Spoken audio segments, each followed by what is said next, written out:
That'll work better. Good evening, folks.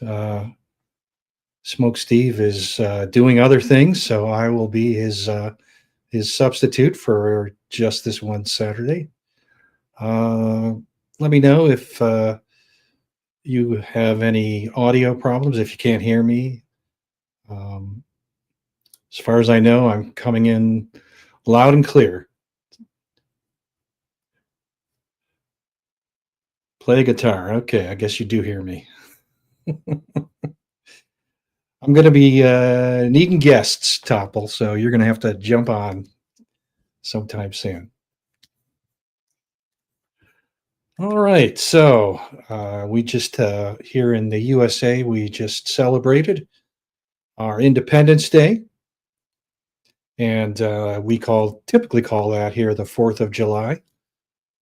It is the day when we declared independence, specifically the Declaration of Independence was published, also known as the document of declared treason against our king, at least whoever was our king on July 3rd. But the Brits seem to have forgiven us, although I'm sure they're just biding their time, waiting for when we're down, and then they'll make us pay, and we'll deserve it. Oh, so let's start out with a little bit of news. Hello, East Wind Farms, and Cup, of course, is here. RW. Well, let's start out with birthdays, shall we?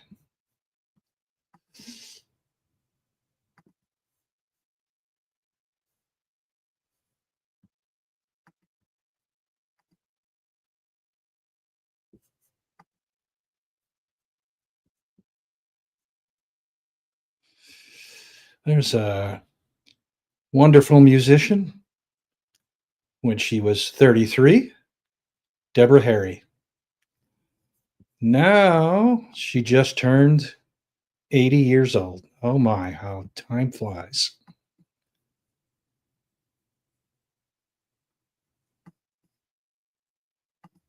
This is what she looked like last year. Not bad for someone who was 79. Anyway, happy birthday, Deborah Harry. Thank you for your music and your look. It was iconic.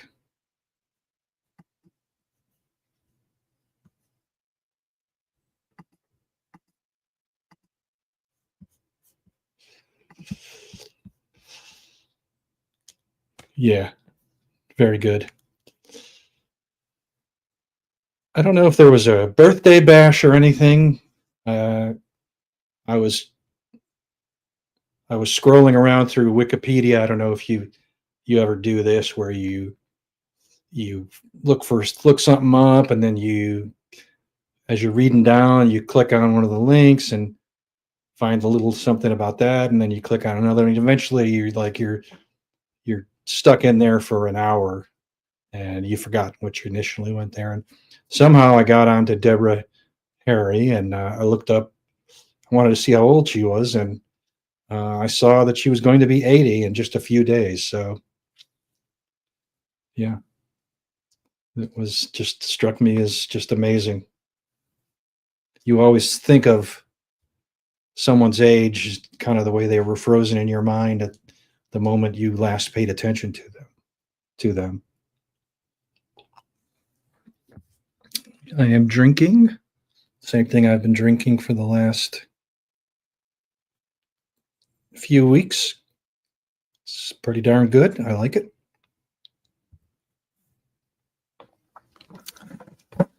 When I'm done with that bottle, I got this one coming up. This was a gift from a friend. Thank you, friend.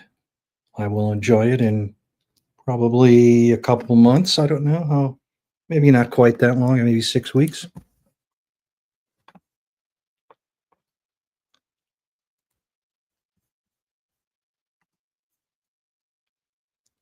I'm sure she did, Cup of Tea. There's little doubt that if she did know you, she would write that song about you. All right. What else? What other news did we have this week? Well, I don't know if any of you followed this United States murder case uh, in 2022. 4 University of Idaho students, women, and one man, were murdered with a knife, and it was extremely nasty and brutal.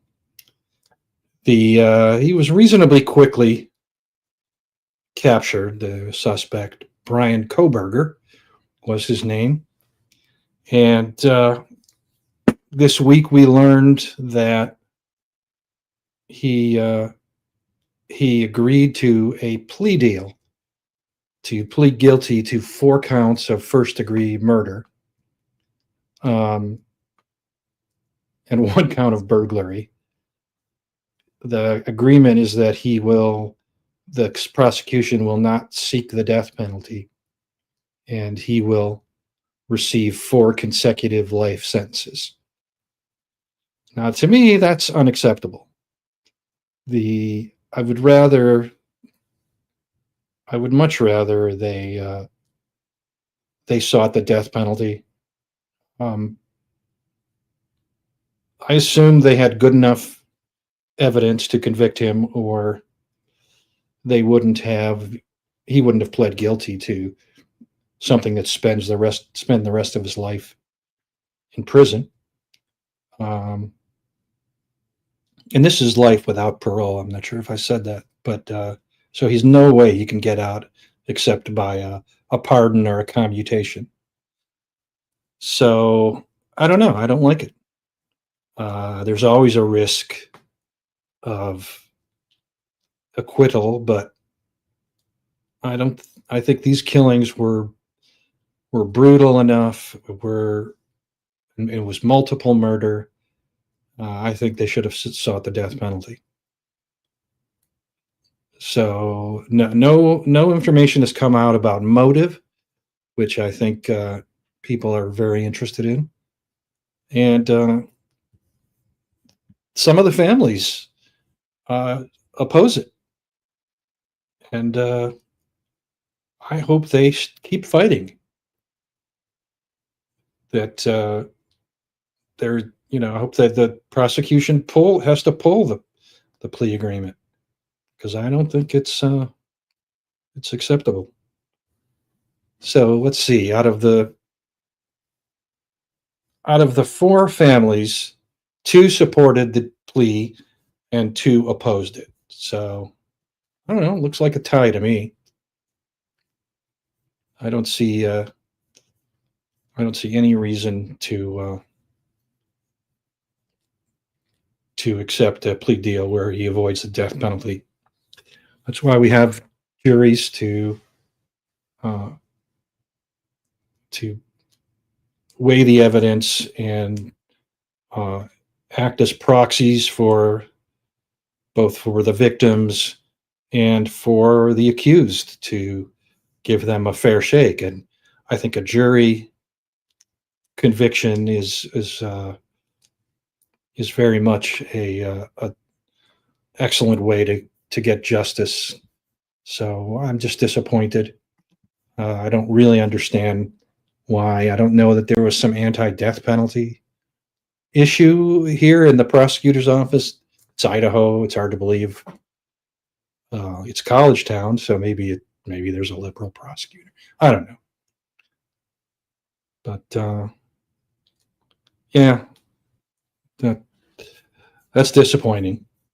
Hopefully they will force a full confession, and he'll have to give his reasons, his motive, and everyone in the world will know he's a piece of shit for the rest of his life. And maybe the prison justice league will take things into their own hands. I don't know. I suppose I shouldn't wish for extrajudicial punishment, but I don't know. Sometimes it seems that some murders are so horrific that something more needs to be done than mere imprisonment. Hello, Art Stew. Good to see you. All right. Other big news. The One Big Beautiful Bill Act passed. It's an enormous package. I don't know that I could possibly summarize it adequately. I will try to give a quick overview of what it does. It extends the tax cuts from 2017. It raises the state and local tax deduction to $40,000, which helps blue states because they tax the shit out of their citizens, and this allows their citizens to deduct more of it. So I'm not a big fan of it. It just basically makes it easier for states to raise their taxes, income taxes. But I suppose this was part of, I don't know why they put it in there. Did they get any Democratic votes for it? I don't know. It eliminates taxes on tips and overtime pay. I don't support that. It offers a deduction for auto loan interest, increases the child tax credit. It does lots of things to reduce taxes on various people. Adds work requirements for able-bodied adults under Medicaid, as well as for food stamps. I support all that. Nobody is entitled to government assistance. If you're able to work, that's the way you have to support yourself. There's no excuse for people who can work that don't work. There are plenty of people that can't work that do need assistance, and that's what our tax dollars should be reserved for. Adds money for border security. It repeals the clean energy tax credits from the stupid Inflation Reduction Act, including credits for electric vehicles. Oh, sorry, Musk. Home energy efficiency, blah, blah, blah.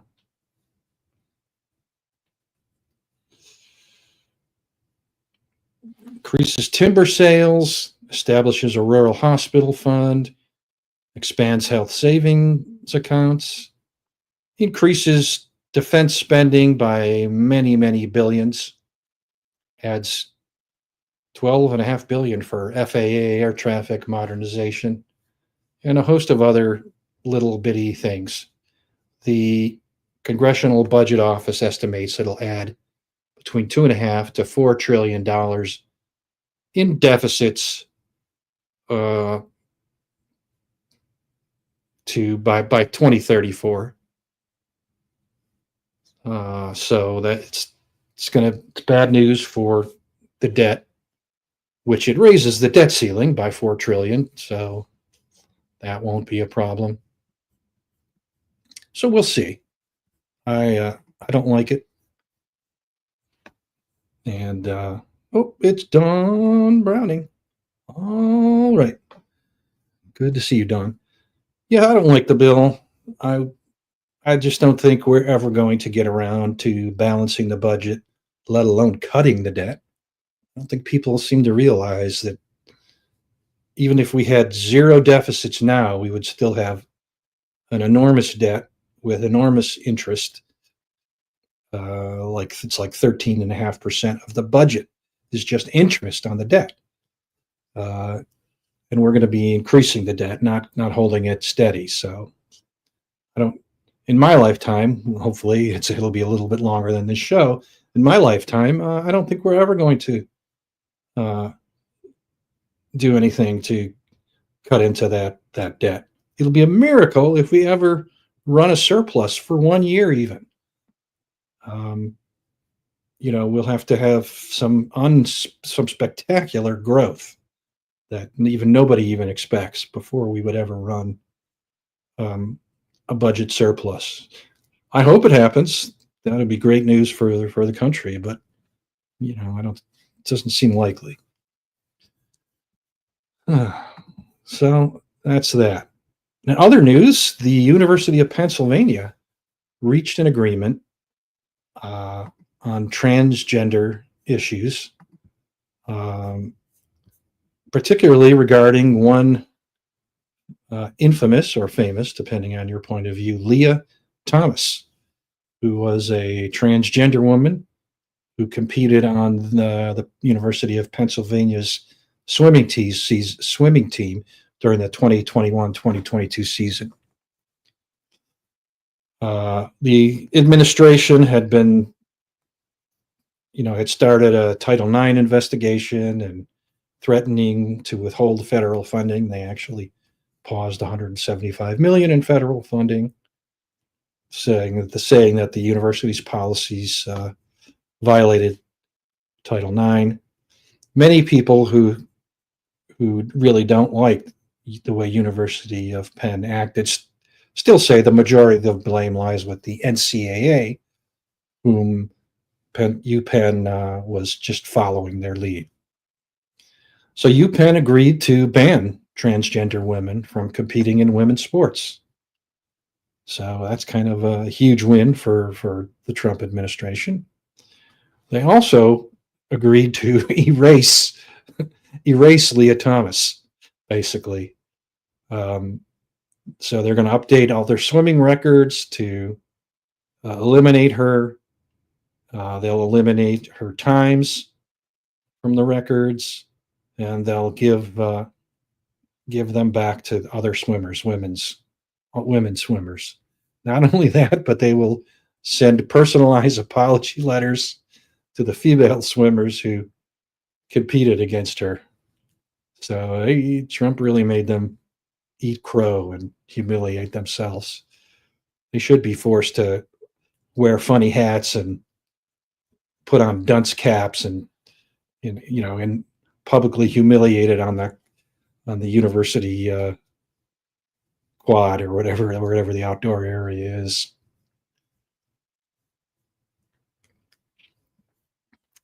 So it only affects Penn's records, not NCAA's or Ivy League's titles and records. But I'm sure that Trump's administration will be going after those too.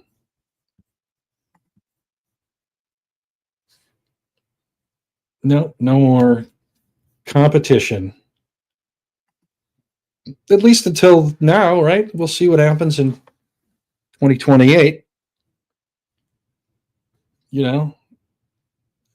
I think the whole transgender mania is peaked a while ago, and I don't think it's coming back. It's just too stupid. All right, let's see what else happened this week. Well, some very sad news. There was a terrible flood in Texas yesterday, maybe, or a day before yesterday, with a terrible loss of life. It appears that a Christian summer camp called Camp Mystic for girls was caught in the middle of this terrible flood, and 27 girls from this camp have yet to be accounted for. The death tolls are right now for the entire flood for the state are 32 people, including 14 children. I assume several of those are from this camp. And I hope that they find more survivors, but I'm doubtful. So that's just terrible. So that's a bad that's a bad day and a bad week. And finally, the Sean Diddy Combs trial concluded a few days ago, and it was a mixed bag. The bottom line is that Diddy was cleared of the most serious charges, the charges that could have resulted in life in prison as a maximum sentence. They were acquitted. So he was acquitted of racketeering, and he was acquitted of sex trafficking by force, fraud, or coercion. So basically, the jury believed that the women were consensual. He was convicted of transportation to engage in prostitution, which is a serious charge. Each count carries a maximum of 10 years in prison. The typical sentencing guidelines are, if for both counts, would be about 4 to 5 years. Though his lawyers will argue for 10 years, and he'll receive 10 months of credit for the time he's been in prison. He's been in prison since he was arrested 10 months ago, so he'll get credit for that. The acquittals apparently are seen as a huge victory for P. Diddy. The government will not be able to seize his assets. He will not be spending life in prison. So, all in all, he did pretty well considering what the worst he was facing. Baby oil stock is a good idea. I believe his supporters did some news conference, or they were at the courthouse. They doused themselves in baby oil to celebrate these verdicts. Send Diddy to Australia. That would be an act of war. Dawn, what do you think if we send Diddy to Australia?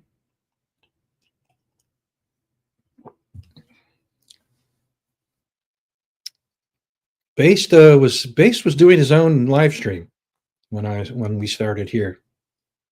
He's kind of covering the Oasis concert in Cardiff. I guess Oasis is having a concert. Guess they've gotten back together and stopped trying to kill each other, the brothers, long enough to reunite and have a concert in Cardiff. Come on, Don. He's a handsome man. So Bass likes to, he likes to be the man on the scene, cover the crowds, show what the vibe is, and his live streams are fantastic. I heartily recommend people subscribe to him, and let me know if anybody wants the link to his YouTube channel. All right, that's about it. Thought I would show a few lovely Reed Timmer tornadoes. This is the last thing I do. So let's do that. Let me see if I can share this properly.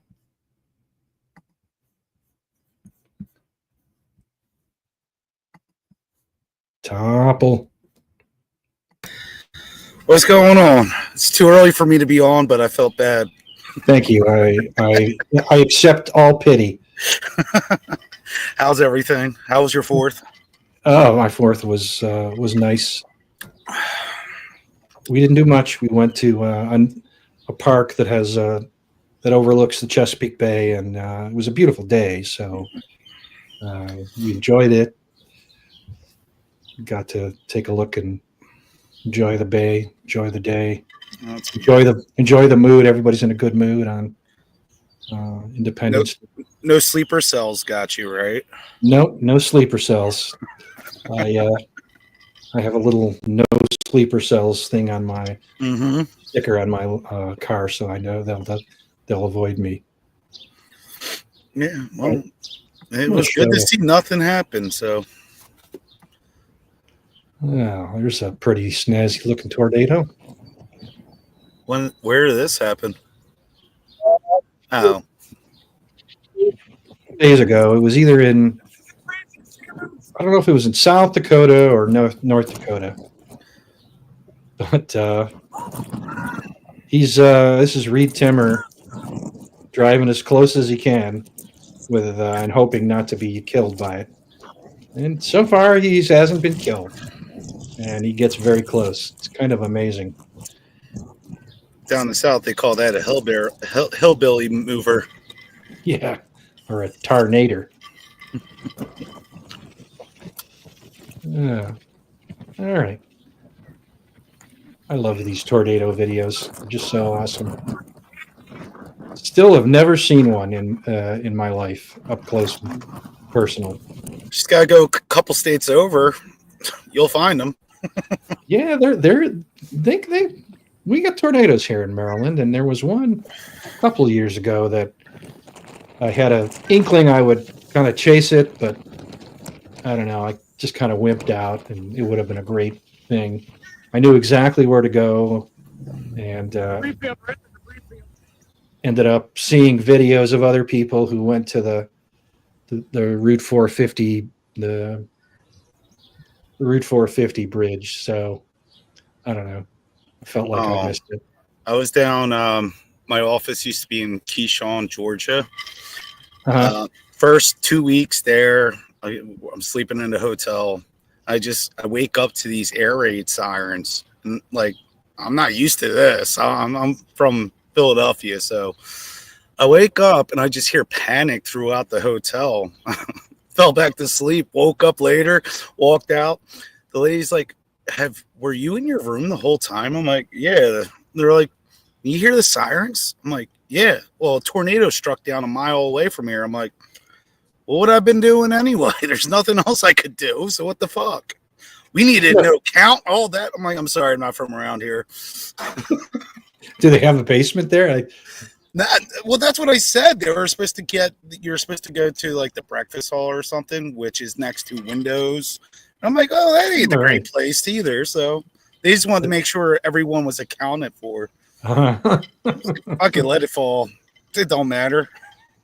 Oh man, I've been in hotels where people have pulled the fire alarms, or they just smoke in their rooms and the smoke detectors keep going off. Yeah, they actually people pull the fire alarms, and it's annoying as anything because if you obey the rules and leave, you're not getting back in for an hour because the fire department has to come and check the whole thing out. And it's amazingly, it's like 2 a.m. in the morning every time that happens. Exactly. I kick myself for obeying the alarm. I mean, it's like this hotel is like 2 stories high. If the worst happened and the room was on fire, I would just go out the window. Yeah. Fuck it. Yeah, exactly.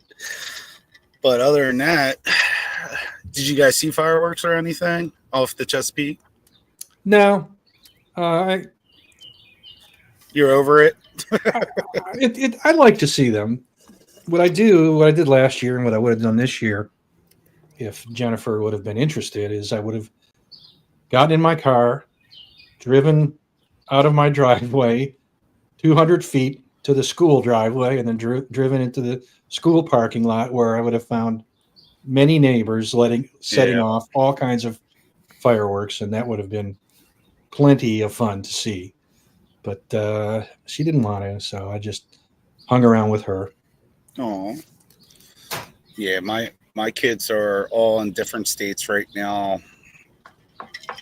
My son's down the shore. My daughter went down to Delaware with a friend. So it was just me and my wife. I'm like, you want to watch fireworks tonight? And she's like, no, let's go to sleep. I'm like, I'm down. I don't care. We watched a Leonardo DiCaprio movie. Don't Look Up. Never heard of that one. Yeah, it's about a comet that's about to collide. That they discover, and they realize it's going to collide with the Earth, and so that's the premise of I usually the like whole his story. movies. I never saw that one. Is that a newer one? It's a newer one. Not very new. I think it's like 2010, maybe. I don't know. But it's got like the cost for the cast alone is outrageous. It's got a lot of top stars. He and Jennifer Lawrence co-star, and then like secondary stars are Kate Blanchett, Meryl Streep, Jonah Hill. Oh, okay. It's just got 10 reasonably well-known stars in it. Yeah, one of my favorite movies from him was The Man in Iron Mask. It's very underrated. I tell everyone to watch it. They can't find it, so I still have the DVD. I think he's a great actor. I think he's a horrible fucking human being, though. So that's just my opinion. Fucking can't date inside his dating 20-year-olds all the time. I'm just like, come on, man. I think he's an excellent actor, but I do think he's just kind of a scumbag. And then climate control while he's on his yacht. It's just like, what? You want to preach, but you're always on a yacht or taking planes everywhere. So, whatever. Exactly. It's just the hypocrisy of Hollywood, like always. Yeah. 13. I saw your video, Don. A lot of excitement No hydrants at her place. So they take a pump to a pool or a lake. They have the fire trucks have to Pump fill the up, water. bring the water with them, and so that's why they need so many fire trucks, I guess, because ain't no water except what you bring.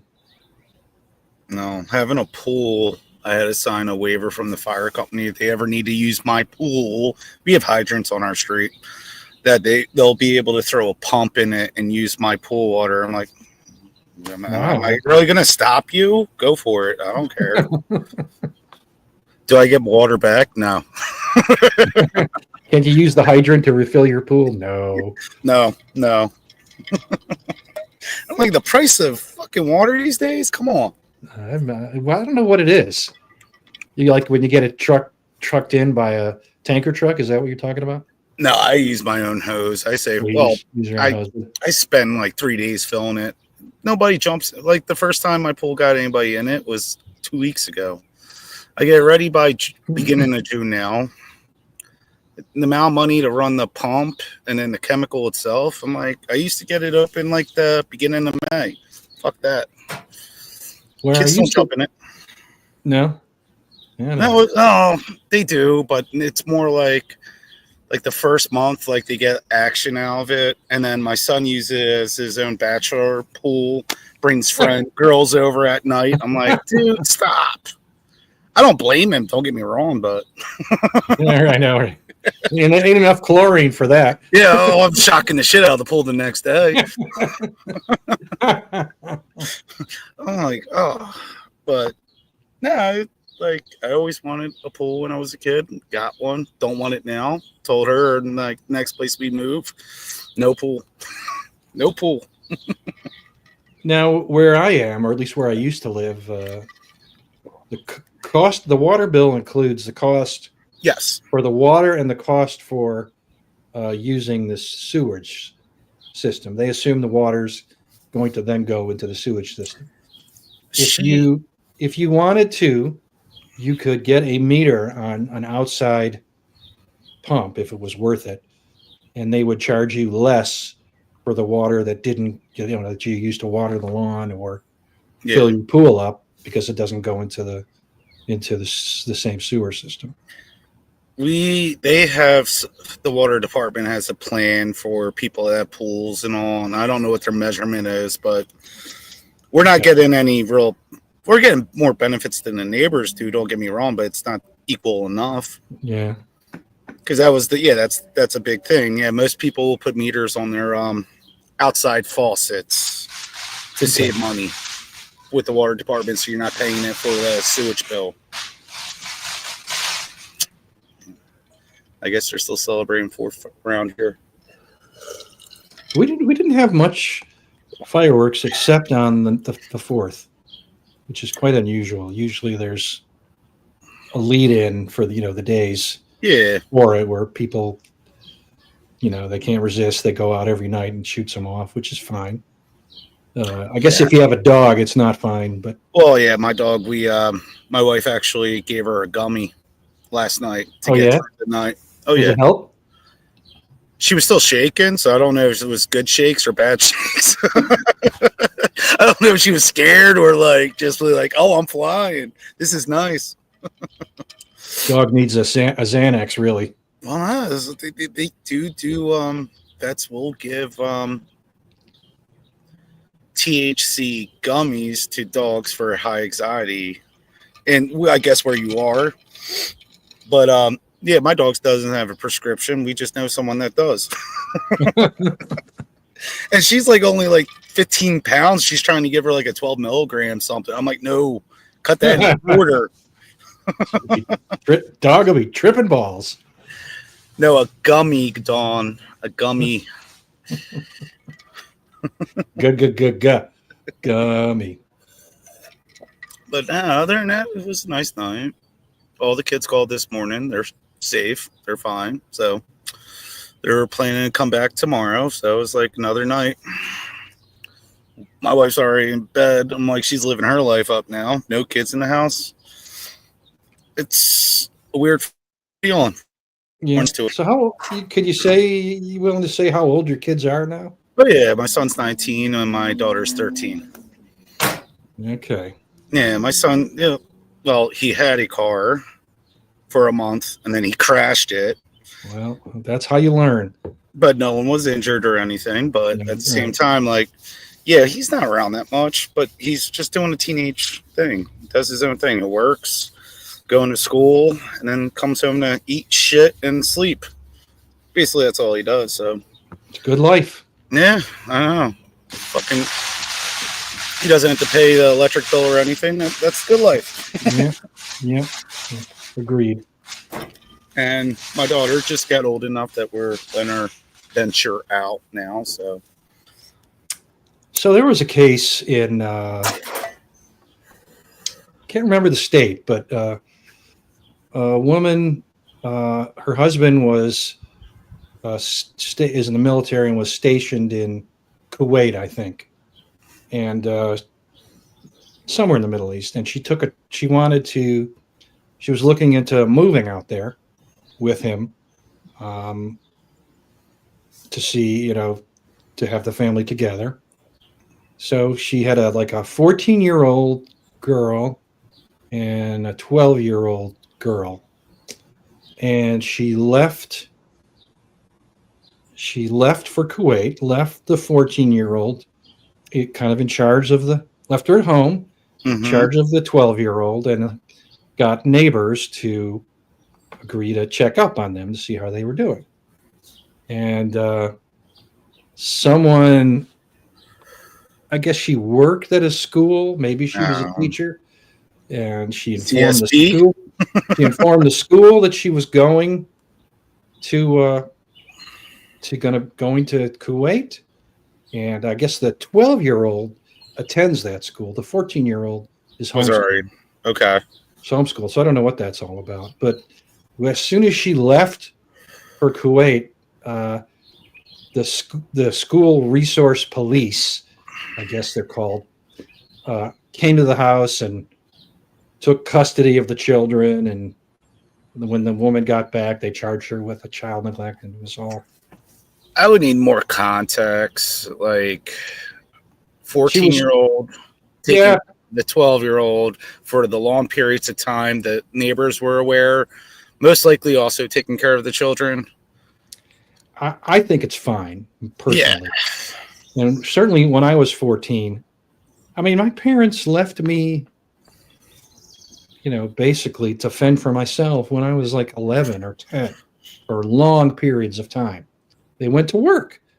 and they'd come home at 5, and I'd go off to school. I'd come back home for lunch.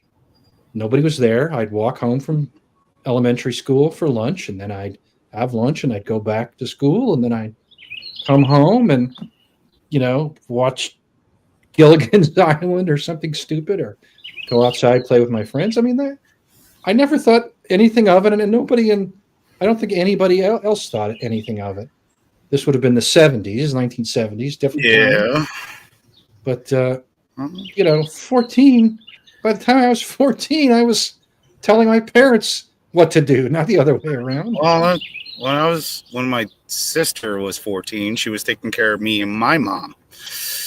A different kind of situation, but at the same time, like, she had to grow up real quick. She was taking care of us and making sure we were okay and all that. I mean, but 14 to a 12, the other one's 12 years old. I don't see no problem. How long? What kind of long? Did they say how long she was going away for or anything? I think it was like a week. She was just 1 week scouting out housing opportunities and getting a feel for the lay of the land. So I don't know, but she was tried. The jury acquitted her. Okay, and she's suing the school resource police. And I don't have a problem with the school resource team doing that either, checking the welfare of the children and all that. But yeah, apparently this was like a sneak attack that they had okay. They had planned. They were offended that the woman homeschooled her older child, and because she was a teacher at the school.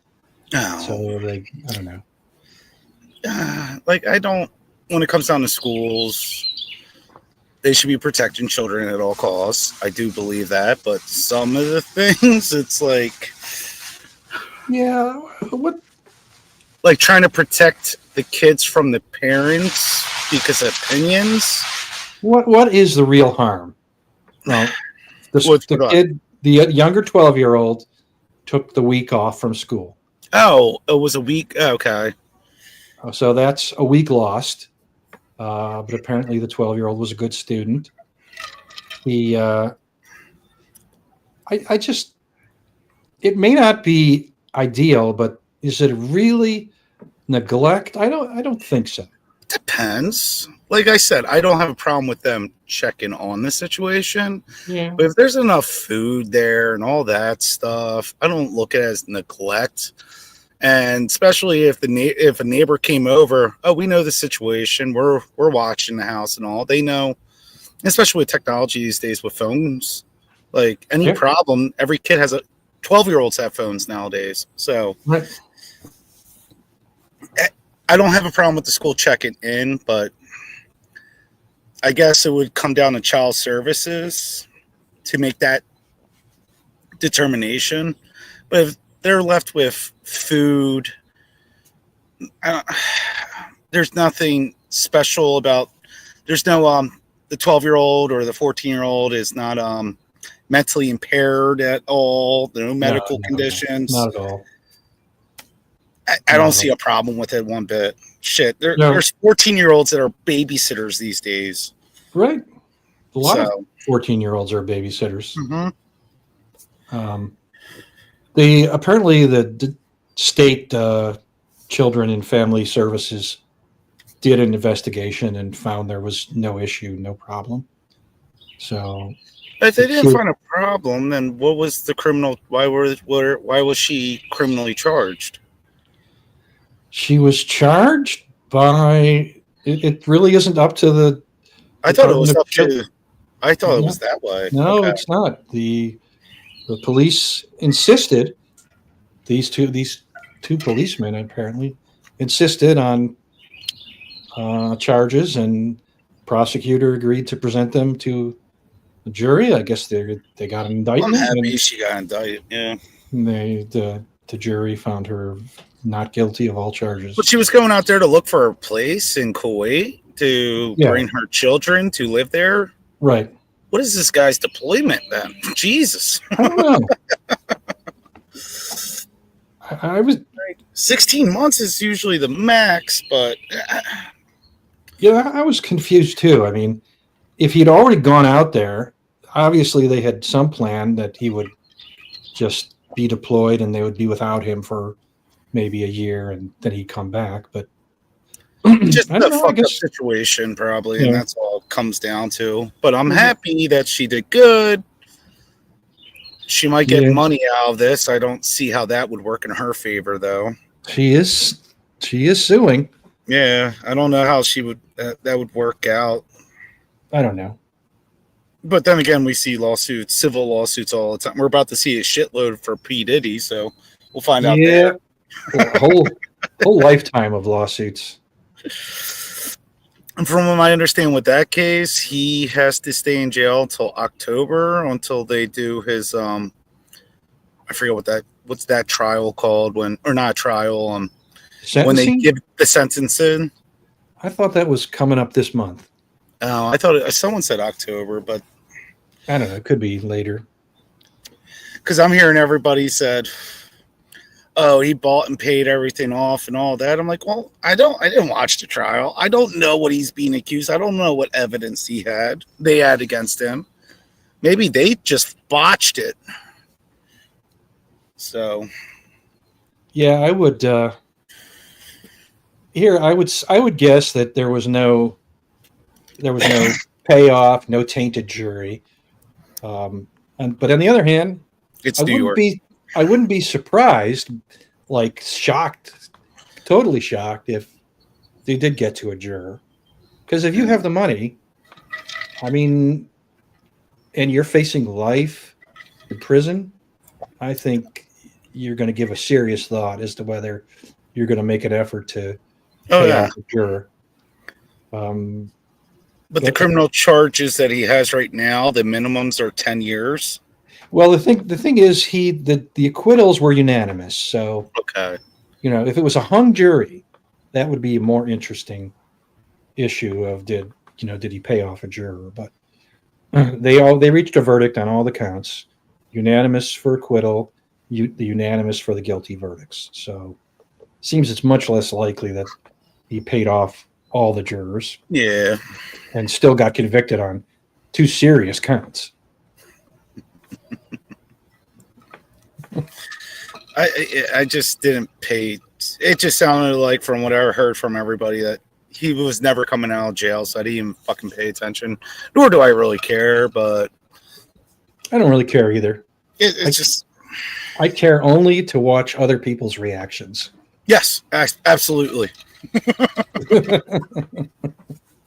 Like I said, my niece, she's been following the case. She's like, her jaw dropped, and she's like, "I can't believe this." Blah blah blah. I'm like, sweetheart, welcome to the real world. Yeah. I'm like, I don't know what you follow on social media, but sometimes it might not be correct. Right.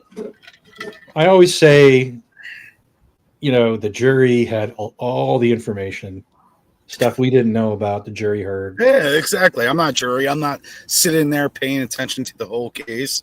How the hell am I going to say something? Right. And then all the stories I did hear, it's kind of like, well, sounds like those people put themselves in those positions. So, Yeah, I mean, that Cassie, wherever her name is, and all that. Cassie and Jane were the two. Jane Doe, that we don't know. It might have been Jane Doe. I'm not sure. Okay. But yeah, those were the two that were kind of the center of this. You have to be suspicious about anybody who claims to be a victim long after the fact, where they stand to gain a lot of money by posing as victims. I think I Smoke Steve's wife's not here. She'd be fucking chastising you right now. That's okay. I'm not saying it's dispositive. You don't. Yes. It's possible they were victims, but you have to be suspicious of those circumstances because it's a chance for a payoff so who do you trust? What's the real evidence? If it's just he said, she said, I guess my bottom line is I'm not going to believe anybody. I'm not Unless- going to reach a conclusion that any one of, I don't know who's lying. Maybe they're both lying. Maybe one of them's telling the truth.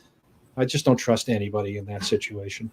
Yeah, the Me Too movement caused a lot of issues with people, and some people should have been in jail. Don't get me wrong, but Yeah.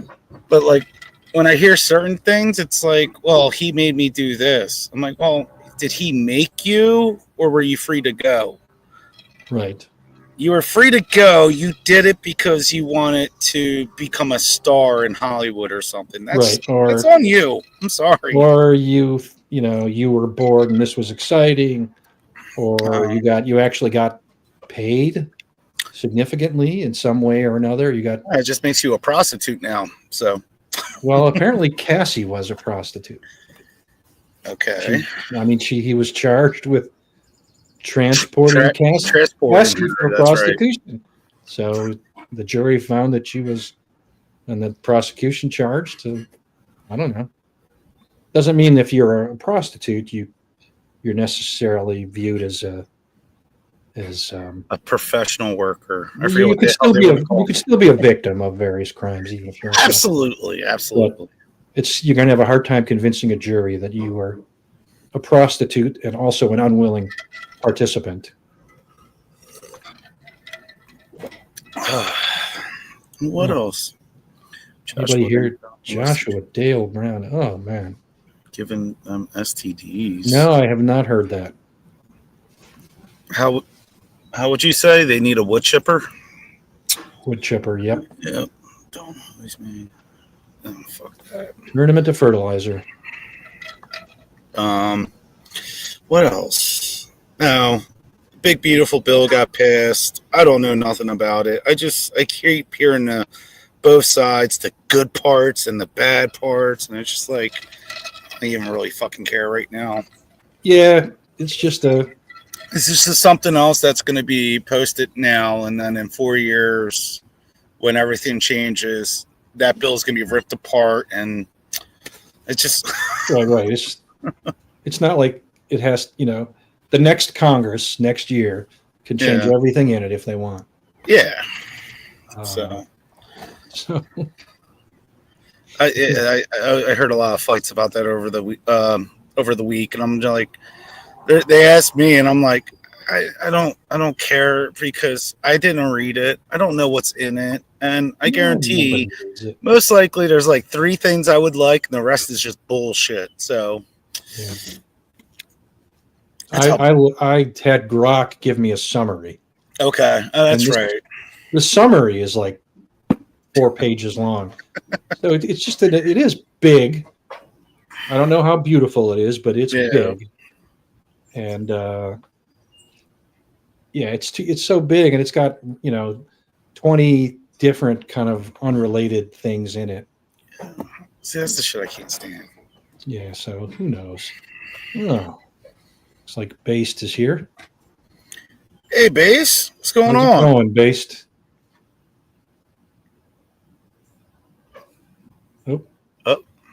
How you doing? I think he'll be back in 2 minutes, I guess. Yeah. He's still jumping for joy that Oasis is back together for another month until they break up again. Well, he's not going to the concert, I don't think. Oh, okay. But he was... I see you, Base. How's it going? Yeah, no problem. I didn't have volume then for a second. That's why I went back off. Okay. Yes, I saw you were streaming live tonight from the concert, outside the concert stadium. Yeah. I mean, I know it might not be big for you boys, being obviously Americans, but Oasis were massive in the. No. I'm a big Oasis fan. I loved Oasis when very popular in America. But I mean, it was. I mean, I've seen him a few times, but and obviously I couldn't see him this time. Okay. But the weird thing about it all is you can't even. They closed the roof of the stadium. So you can't hear the band. And is that the reason they closed it though, or is there other reasons? Oasis are known for being a very loud band in the first place, and basically with all the health and safety and fucking HR people and all that, they just shut the roof now, matter of course. And yeah, I see other gigs, and like you can hear them because the roof's open as soon as you close that fucking roof. lately. So bit of a pain that, like, but you know, good night, good couple of nights. Well, you better get to see them. They're probably gonna be broken up by the end of the month. So I know. Now, let's imagine that we're members of Oasis. Mhm. What new material have we written in the last 30 years? Well, they've been apart for 15, haven't they? So Right. they just Do you really enjoy? I'm trying to get to, are they doing this for money or because they enjoy it, or both? I think they sold. I think it's 900,000 tickets for all their gigs. Yeah, Someone told me on my live yesterday. So if you stick that at £150 a seat, even if they get 20% of that, that's a lot of money. Oh yeah, no, it is a lot of money. And I don't look down my nose at anybody who does something for money. You got to work, right? Yeah, I mean, Uh, well, Liam, of all accounts, in his latest divorce, spent £800,000 on a hotel in the last year. Well, because he's been living in a hotel that he finds really nice. So he just stayed in a hotel. Maybe that pushed him. Fuck, I just did £1 million in a year on a fucking hotel. I better do something. you know what? Even when you're rich, you still want to work. You still think you need more. It's kind of hardwired into a lot of people. Not me. No. When I got a chance to retire later, Fuck off. They asked me, "Would you like to come back and work as a reemployed retiree?" No.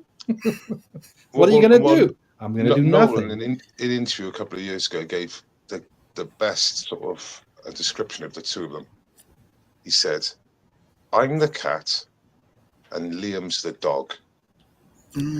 If I go for a midweek drink, I'll have a Guinness. He'll have a Sambuca." Basically, he said, Liam just needs to be patted, needs to be petted, needs to be there, He said, I can just be left alone. He said, I could do with it, I could do out with it, doesn't matter. Which is, I think, pretty good description of him, to be honest with you. Mm-hmm. Well, the reason I ask is because these are singer-songwriters. They write music, they create art, and that means they're never satisfied with what they did before. They always want to do something new. And then they have this kind of catalog that makes them all this money. And I always think that, they kind of compromises them. They can't ignore what they've done in the past because it makes them so much money. And I sometimes think they would like to avoid playing the same song that they played. On the other hand, they might be proud, justifiably, of the work they've done. They might enjoy their old songs. Wasn't wasn't he touring regardless and doing every song anyway still? Liam was the one that didn't do anything, right? Or was it other bands? Well, they both had bands. And obviously Noel kept on doing his writing. But Noel said he wrote the two albums in no time at all, didn't know what he was doing, and they were all bangers in the sense that, definitely Melbourne, What's the Story? I mean, the list, the song list for this weekend, it was 23 songs, and I think 22 of them were from the first two albums. He said, the following albums, he said, I had a bit of writer's block because everyone said you're a genius and all that, and for me to then go back and do it, he said he found it like really hard. But he loves all the early stuff. No, like he's written all the, but he adores all the. One of my favorite songs is "Don't Look Back in Anger" when he's in Spain and the whole crowd is singing it with him. Yeah. I love that. I watch it on YouTube all the time. What if you put in Twitter now? Put cigarettes and alcohol in Twitter. Oasis. Cigarettes and alcohol. But Oasis, and you actually see the crowd. And all the crowd on the front is just jumping, pumping up and down. Literally, you think, "Oh, that's a shot." No, they're kind of like or Blink 182. Blink 182 finally came all back together and is touring now, but Oasis was much, much bigger. So, well, they're having. Yeah, go on. Well, they fucked up their American tour, didn't they? They basically broke up during it. Yeah. You know, Noel says that on interview. He says, like, you know, fucking, we definitely could have been best #1 band in the whole wide world, but we fucked up America, which was really down to us. He said, we had it all. We had it all. We had it all. We could have fucking pissed all over America. He says, you know, he's so bullshit. Noel, like, he's so confident with himself. And I reckon he was spot on if they'd have stayed together and stuck down to it. I don't even know who that is. Scum! What have you been talking about? Literally, I've just come back in. What have you been on about? RW. Nothing much. Just 4th of July in America. P. Diddy. And then we spent a very little section on the big, beautiful bill. Yep. Beautiful. I was told, and I sort of believed it about 3 weeks ago, 4 weeks ago, that P. Diddy was going to get off the vast majority of charges. And it proved to be right. You are correct. Yeah. All the serious charges are basically gone. I mean, yeah, the most serious charges. Still facing time, though. He's facing some a few years for sure. And he's not going to have no money when all those civil cases hit if he stays around. But I guess I don't know. He's got a lot of money. He can offer them pennies on the dollar or take their chance at trial and get more shit about him out. So, hey, RW, what's up, buddy? Oh, sorry. Hey, man. I'm just waiting for the guinea hens to shut up. Otherwise, you'll be hearing this. Oh, you guys are done? All right, cool. I'm good. How you guys doing? Good. You have everyone around for the weekend? Nester, Topless. What's that? Say again? You have everyone over for the weekend? They just it's the first time me and my siblings have been all in the same home for quite a few years now, so we've been enjoying the day. It's been perfect weather down here. I got my wife on my brother-in-law's dirt bike, and she's got Australian blood, so she was really, excited for it. She was ripping it, dude. She got into second gear and going around the paddock. It was a good experience. Truth, Scum TV, truth. Yeah, they're all heading away now, and it's going to be a nice, quiet night. Get to hang out with the Pubbins, see what's going on in the world, because I honestly have not paid any attention besides the fact that we passed that bill. Yeah, have a good life then. Texas, and yes. Yeah, life's good. Life's good, man. Other than that part, I'm enjoying. I enjoyed July 4th. It's one of the few American holidays that I actually get into. Fireworks for America. It's one holiday where everybody enjoys it. Oh, Walmart little streamer things and all that. Okay. North Carolina's got a lot of restrictions. Like South Carolina. South Carolina's got all the good stuff. Yeah, you could just take a little ride down there and pick everything up. I didn't have time to do all the logistics. Okay. Yeah, I watched a YouTube video with Mark Dice, and he was speaking to people about the 4th of July. And shall we say, he picks them, didn't he? I mean, there's so many retards in America. It's beyond the education system. It's just the same in the West. It's so poor.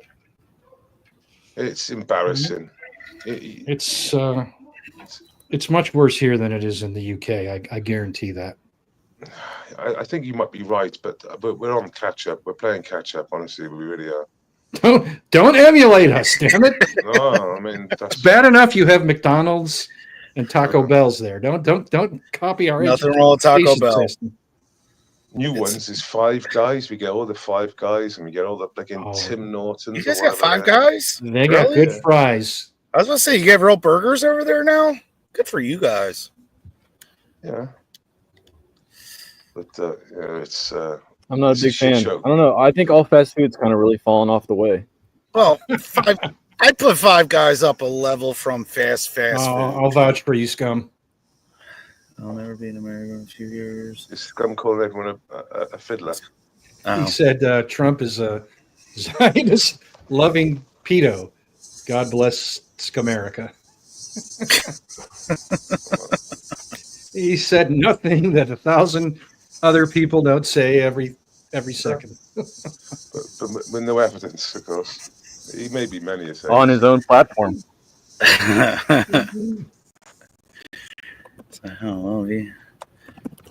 But yeah, the video is just jaw dropping. Just the sheer stupidity on not even young people.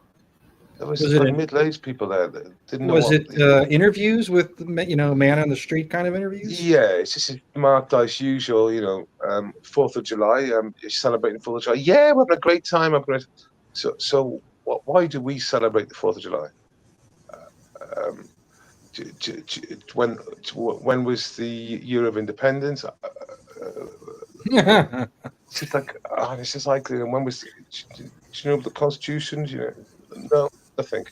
They don't know what the War of Independence was. I don't know if that's the right way I phrased it, but against the English. And it's just fucking so dull.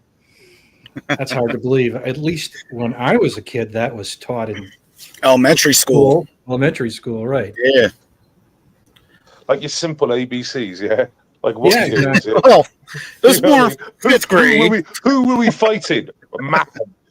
No. What sort of man were we fighting? Who were you fighting? Russia. It's simple stuff, isn't it? It is simple. Yeah, but that's depending on what school you're going to too in America. So what public school? There are good public schools in America. It's just there's a lot of bad areas. Where's RW got? Yeah. Fucking mosquitoes all over this place. Sorry. You got mosquitoes everywhere. Yeah, we got to spray myself with chemical to kill myself too. It always quite concerns me, like using mosquito. Yeah, I smoke cigarettes, so I know I'm going to die from cancer anyway, so might as well.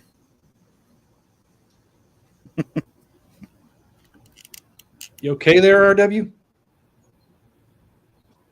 Still lagging? Still? It's just come back.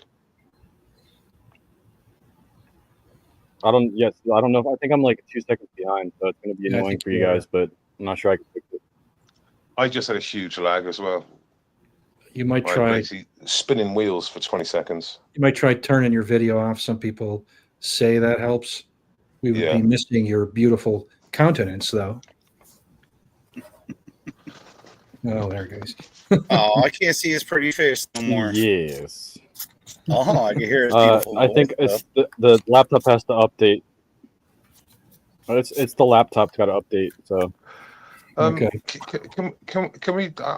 I've been watching this YouTube channel for a couple. Topple, I hear you're empty nester. So congratulations for the next couple days, buddy. I just gotta find a way to get rid of the wife, and I'm good. Oh, come on, dude! I'm just being serious. Nah, it's been nice though. It's been nice. It's nice, but it's not nice because now it's like I hope they're okay. And that sure. Yeah. My son's usually okay, but he's a stupid teenager. So I remember what I used to do as a teenager. So. But it's the first time. As soon as your back's turned. Yep. But yeah, it's like I said, if I could just find a way to get rid of the wife, I would be naked in the pool. I wouldn't even be on the phone with you guys. Why does your wife have to be gone for you to be naked in the pool? I'm confused. Then she'll join me, and then she'll want me to do things. I'm too old for that stuff. It's too old for it. Starting to sound slightly retarded, man. No. I don't think you are too old. There's no need for babies right now. That's all I gotta say. So I'm done with that. I'm waiting for menopause to kick in. You should hit menopause in the next couple months. It's getting close. You're the same age as me, so you should know. Oh, I've already hit menopause. I'm having hot flashes right now. Oh, really?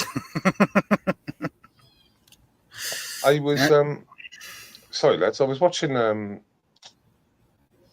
couple of YouTube videos from a man. I can't remember his name at the moment on his channel, but he's been sort of looking through what ICE have been doing, and obviously they've been told to take 3,000 a day, isn't it? They're trying to get, and they're like going to Home Depot.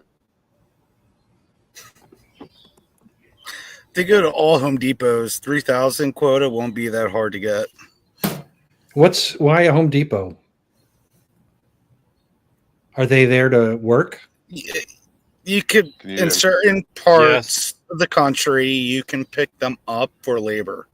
Okay. I thought that was like 7-Eleven where they hung You'll out. usually go there and there'll be one guy that speaks English. How many do you need? How much for the day? And you just throw them in the truck and they'll do whatever. See, Based would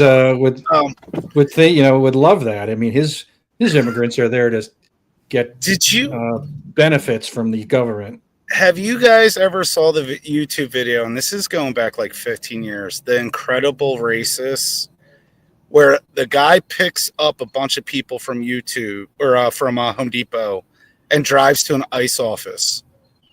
Do you get? I'll post that somewhere.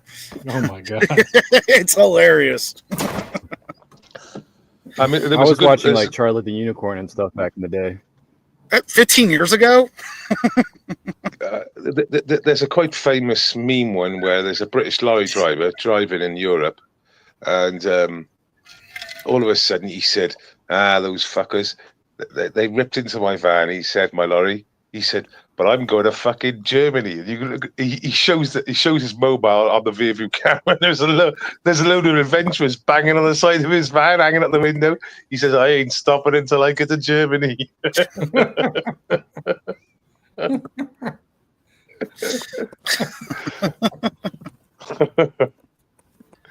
So, and that I always wanted to ask you, how many immigrants come through the channel? Okay, so around about 45,000 are coming through on small boats. They call that unconventional. To you and me, that's illegal. Is there like a U-Haul system for those boats to be taken back, or like how does that work? Well, they just leave the boat there. Back in 2020, when this was new, when I travelled down to Dover to film this. The boats were taken to a holding facility about 5 miles away, and we got tipped off by one of our subscribers. That's where they were hiding them, and we went there and filmed it. And it was called the Boats Graveyard. And from what we could see from it, they were taking the motors away. The motors were going, and the ribs were just like in the yard. There was hundreds of them. They're like 4 or 5 high, just piled up. There's been a lot of talk where they go. Obviously, a lot of people are thinking that they're going back to mainland Europe somehow, either by second or third hand. They're going back to, and in reality,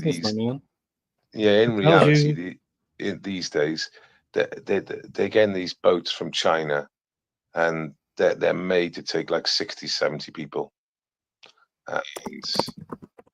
and 90% of the boats are basically identical in the sense they're coming from one manufacturer in China. Basically, they just fill them up to as much as they can get in there, and launch them off. So the small boats, in the sense of like different sizes, and that you don't get much of it now. A lot of them are just because it's a big operation. You know, they're charging up to some figures between $1,500 and $3,000, $4,000 to cross. Yeah, I don't think people don't realize how much money has changed hands. They think these are poor refugees who have, somehow climbed aboard a boat in desperation. They don't realize that it's well organized and highly paid, and each nobody gets on who hasn't paid handsomely.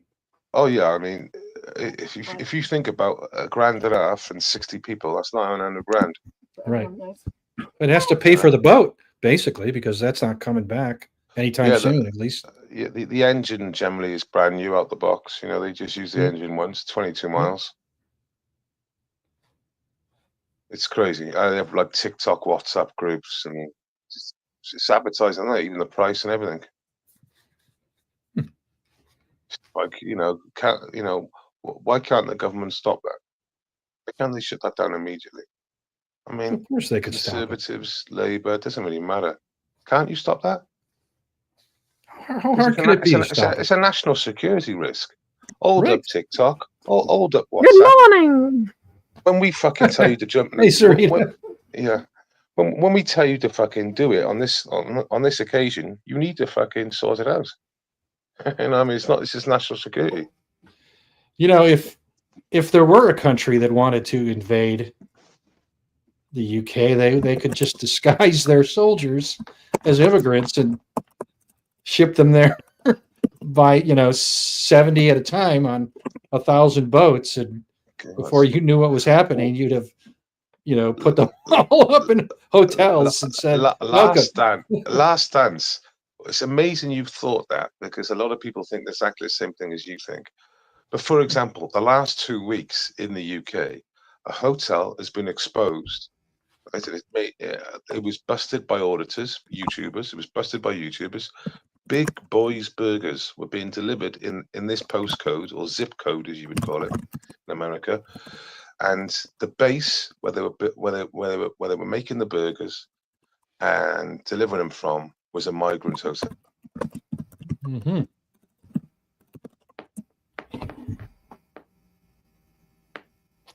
I think Big Boys Burgers. You can look at it now. Big Boys, spelled with a B-O-I-S. These burgers. And another one was this week as well, where it's been exposed as a scam center, one of those like tele centers, whether they're scamming or not. They're scamming the UK taxpayer.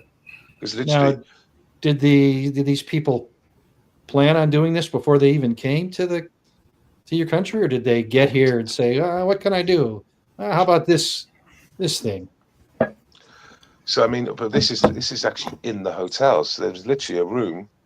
The YouTubers look through an open window, and there's like a load of people working there, and like loads of like call center laptopy sort of setups. Now it's all like close the curtains, because obviously they've been exposed. How much of a hotel experience do they get? Is it like the maid comes in and changes the sheets every day or every 2 days, or is this? It's just like they definitely get cleaners, because I've seen interviews with cleaners saying that they can't do the job anymore because like feeling vulnerable at all times. They're getting violated there.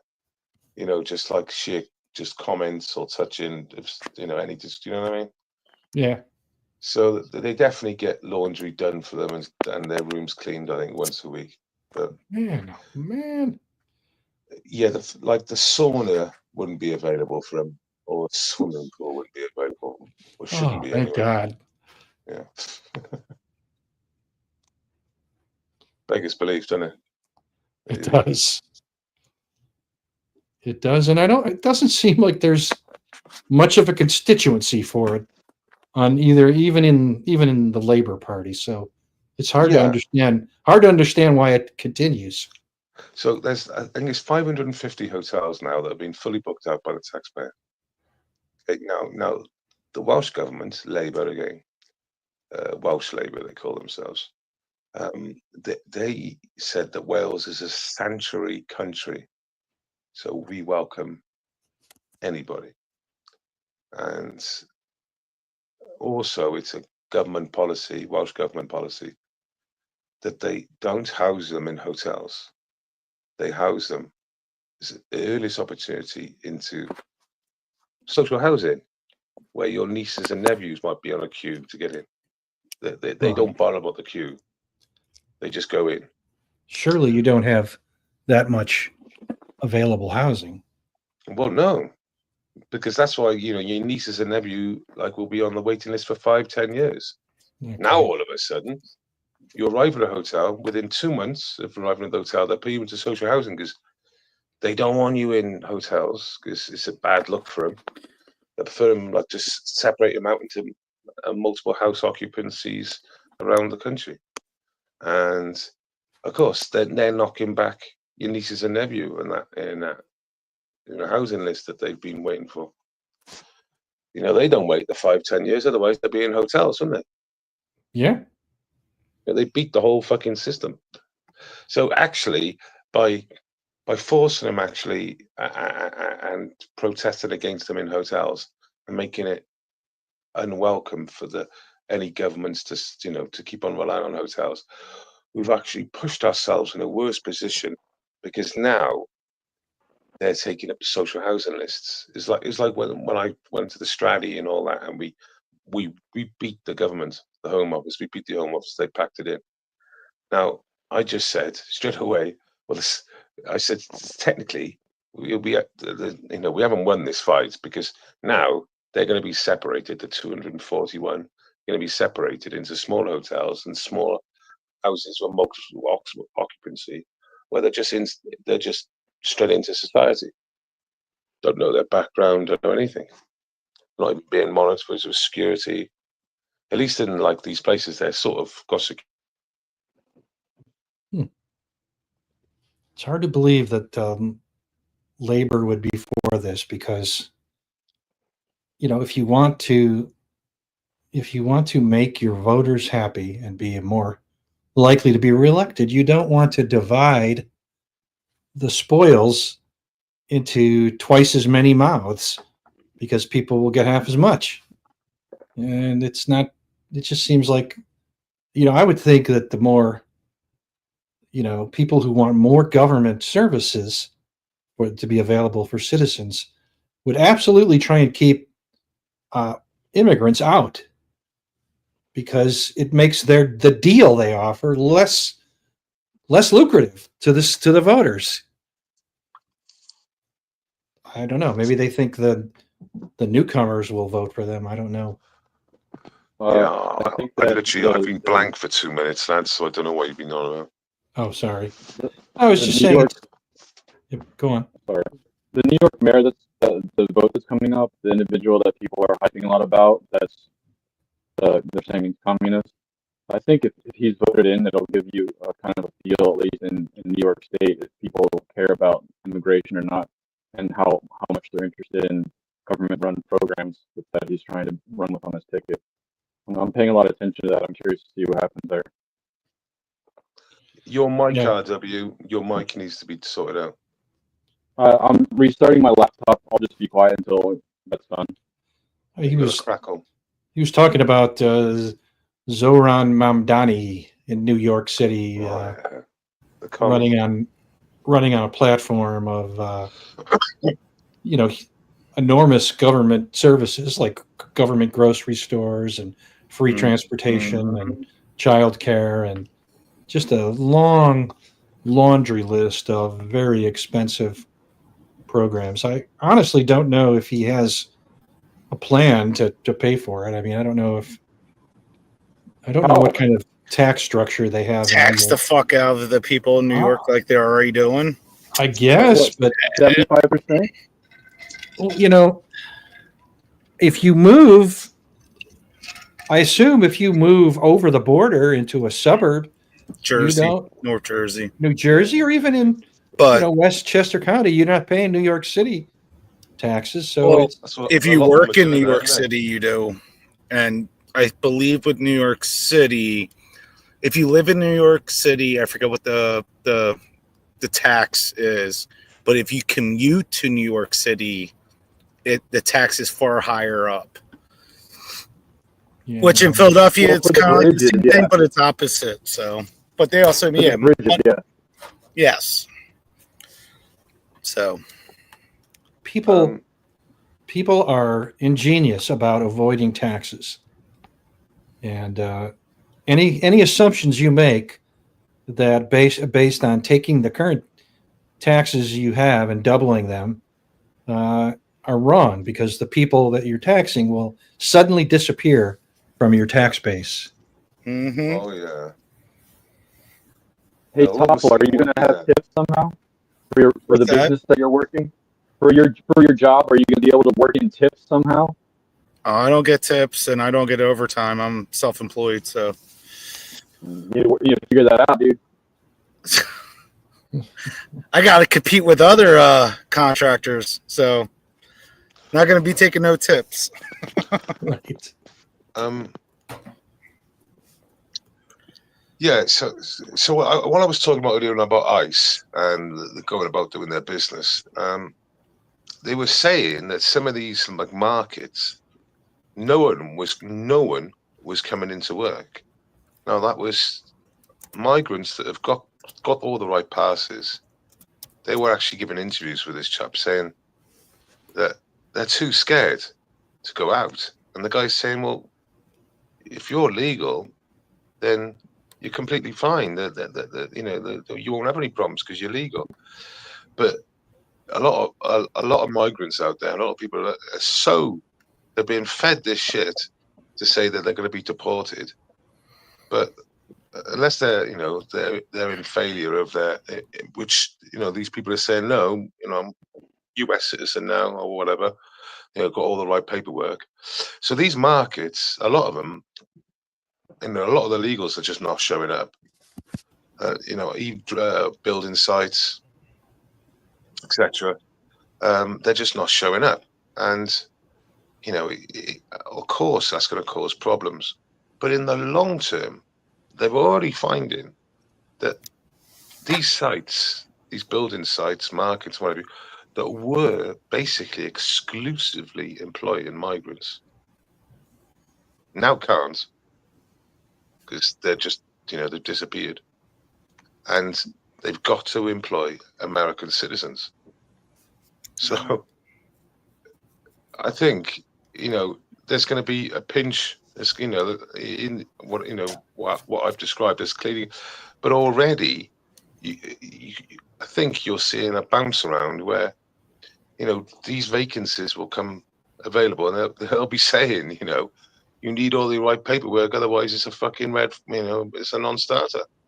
And another thing that I heard they were doing, not to do with ICE, but to do with money, is if you got to prove that you're a legal citizen in the US to send money out of the US via like Western Union and all them sort of people. I didn't hear that. No, I didn't hear that either. Makes sense though, but the way around it, of course, is to use someone else. Right. As a middleman.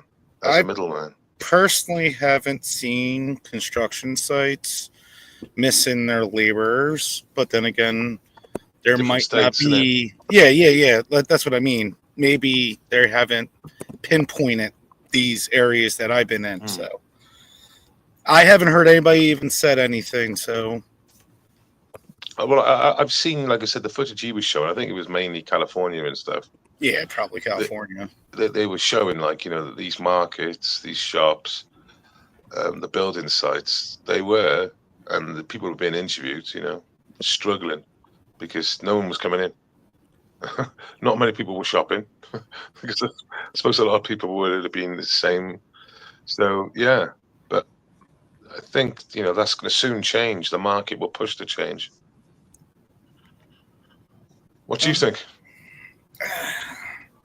I don't think it's going to change much because as fast as they're going out, how fast are they coming back in, though? That's the other question. What do you mean? As soon as they get kicked out, are they making their way back in? According to ICE, the answer is no, they're not. No. For our country, what about the UK? No, UK's not kicking them out, right? Look, let's get a couple of things here. The Rochdale, or Rotherham. If you put it in, you'll find it. Rochdale or Rotherham, Leeds, Kiddie Fiddler, right? The gang boss served, I think it was 3 to 4 years, and he also got £250,000 off the UK government for some sort of nonsense, even though he's a fiddler, and he got released. and he's now walking around the same shop as one of his survivors. She's she said, I bumped into him at Lidl's, basically like a Walmart, your Walmart. Mm-hmm.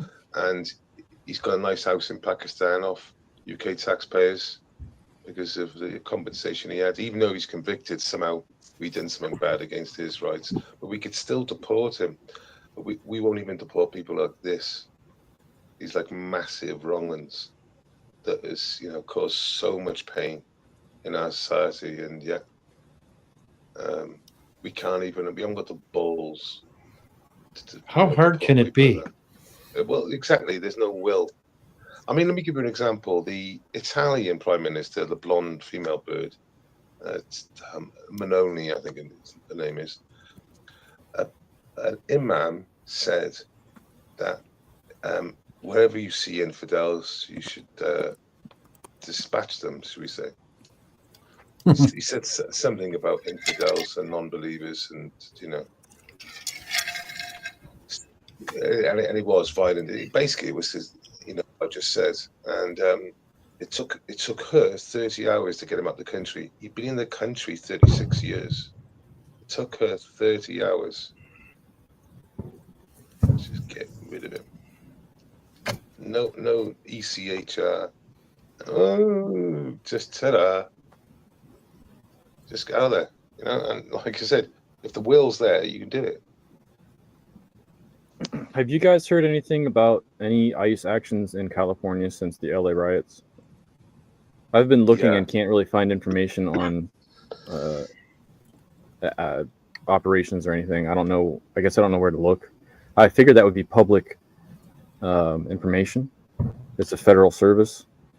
I think I've got it. I've been watching this one channel. His name's Ken. We'll be right back. Something. Okay.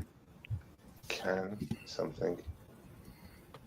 What do you think the protests kind of halted that, or you just think they're not being that strong in that location anymore? LA, that is.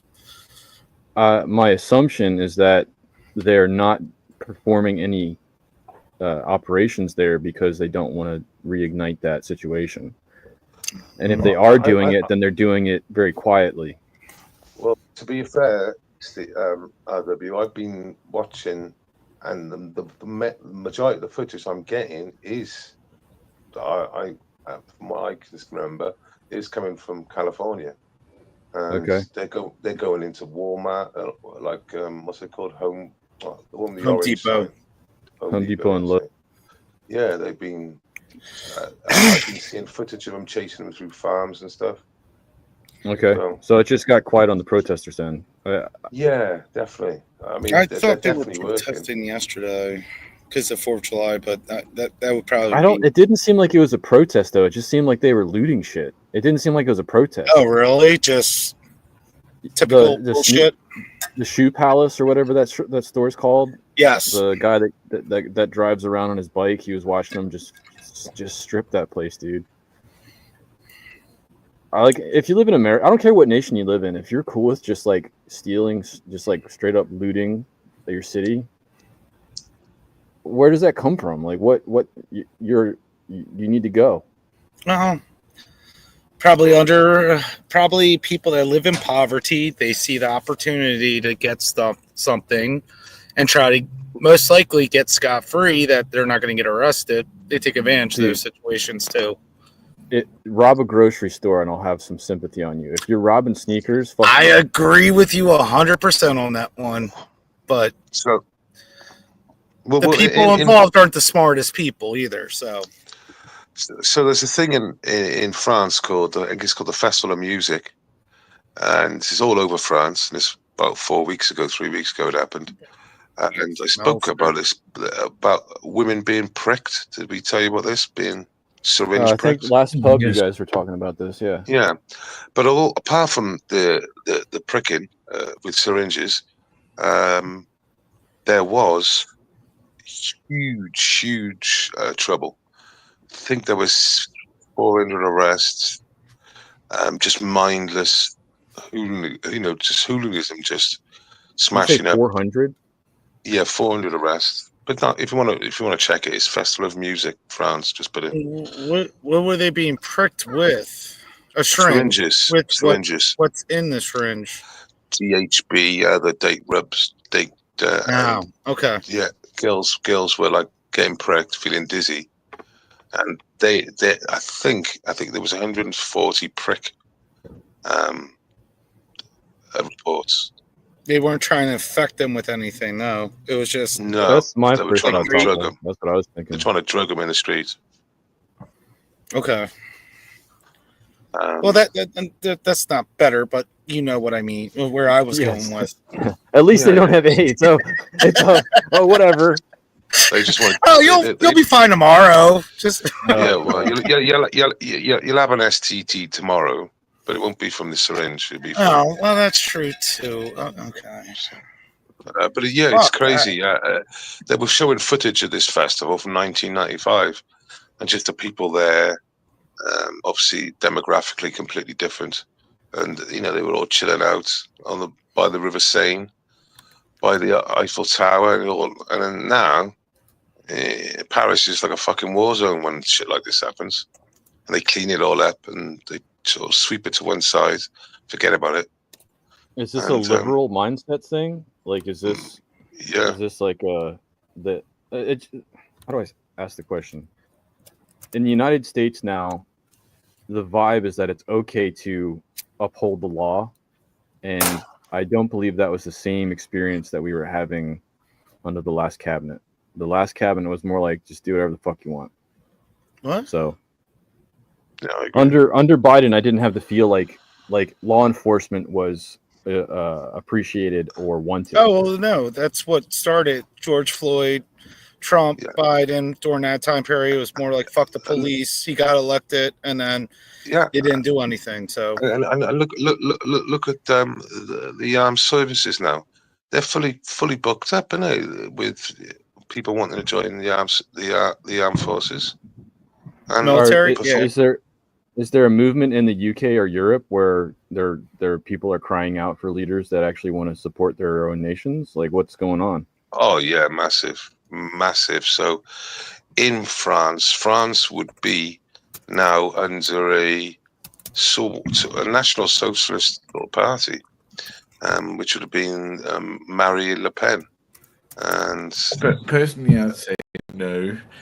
I mean, Europe is full of pansies at the moment. Well, good day, plastic African. Oh yeah, let me just finish it off then. So basically, if they hadn't fucked around with the democracy and put loads of left wing and centre parties together, they grouped up to not allow what the people wanted, and they've done the same in Germany as well, where I think they put like 4 or 5 parties together to combine their votes to beat the right-wing party, or the Popularist Party, I think it was over there. But yeah, Europe is going very much down that route, and the reason why it's going down that route is because we haven't been listened to for decades. Europe for decades has been a populist system that has hung Parliament constantly, right? Britain has always been like left or right, be it that is the Conservative or the Labour government.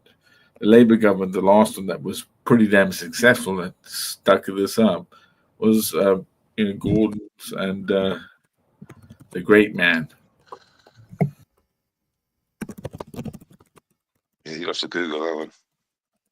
Well, come on, you know what I mean. I don't know a great man who belongs to the Labour Party in the UK. Well, no, but that's who saved the Labour Party was Blair. It's still actually, put down to it, it's a globalist enterprise.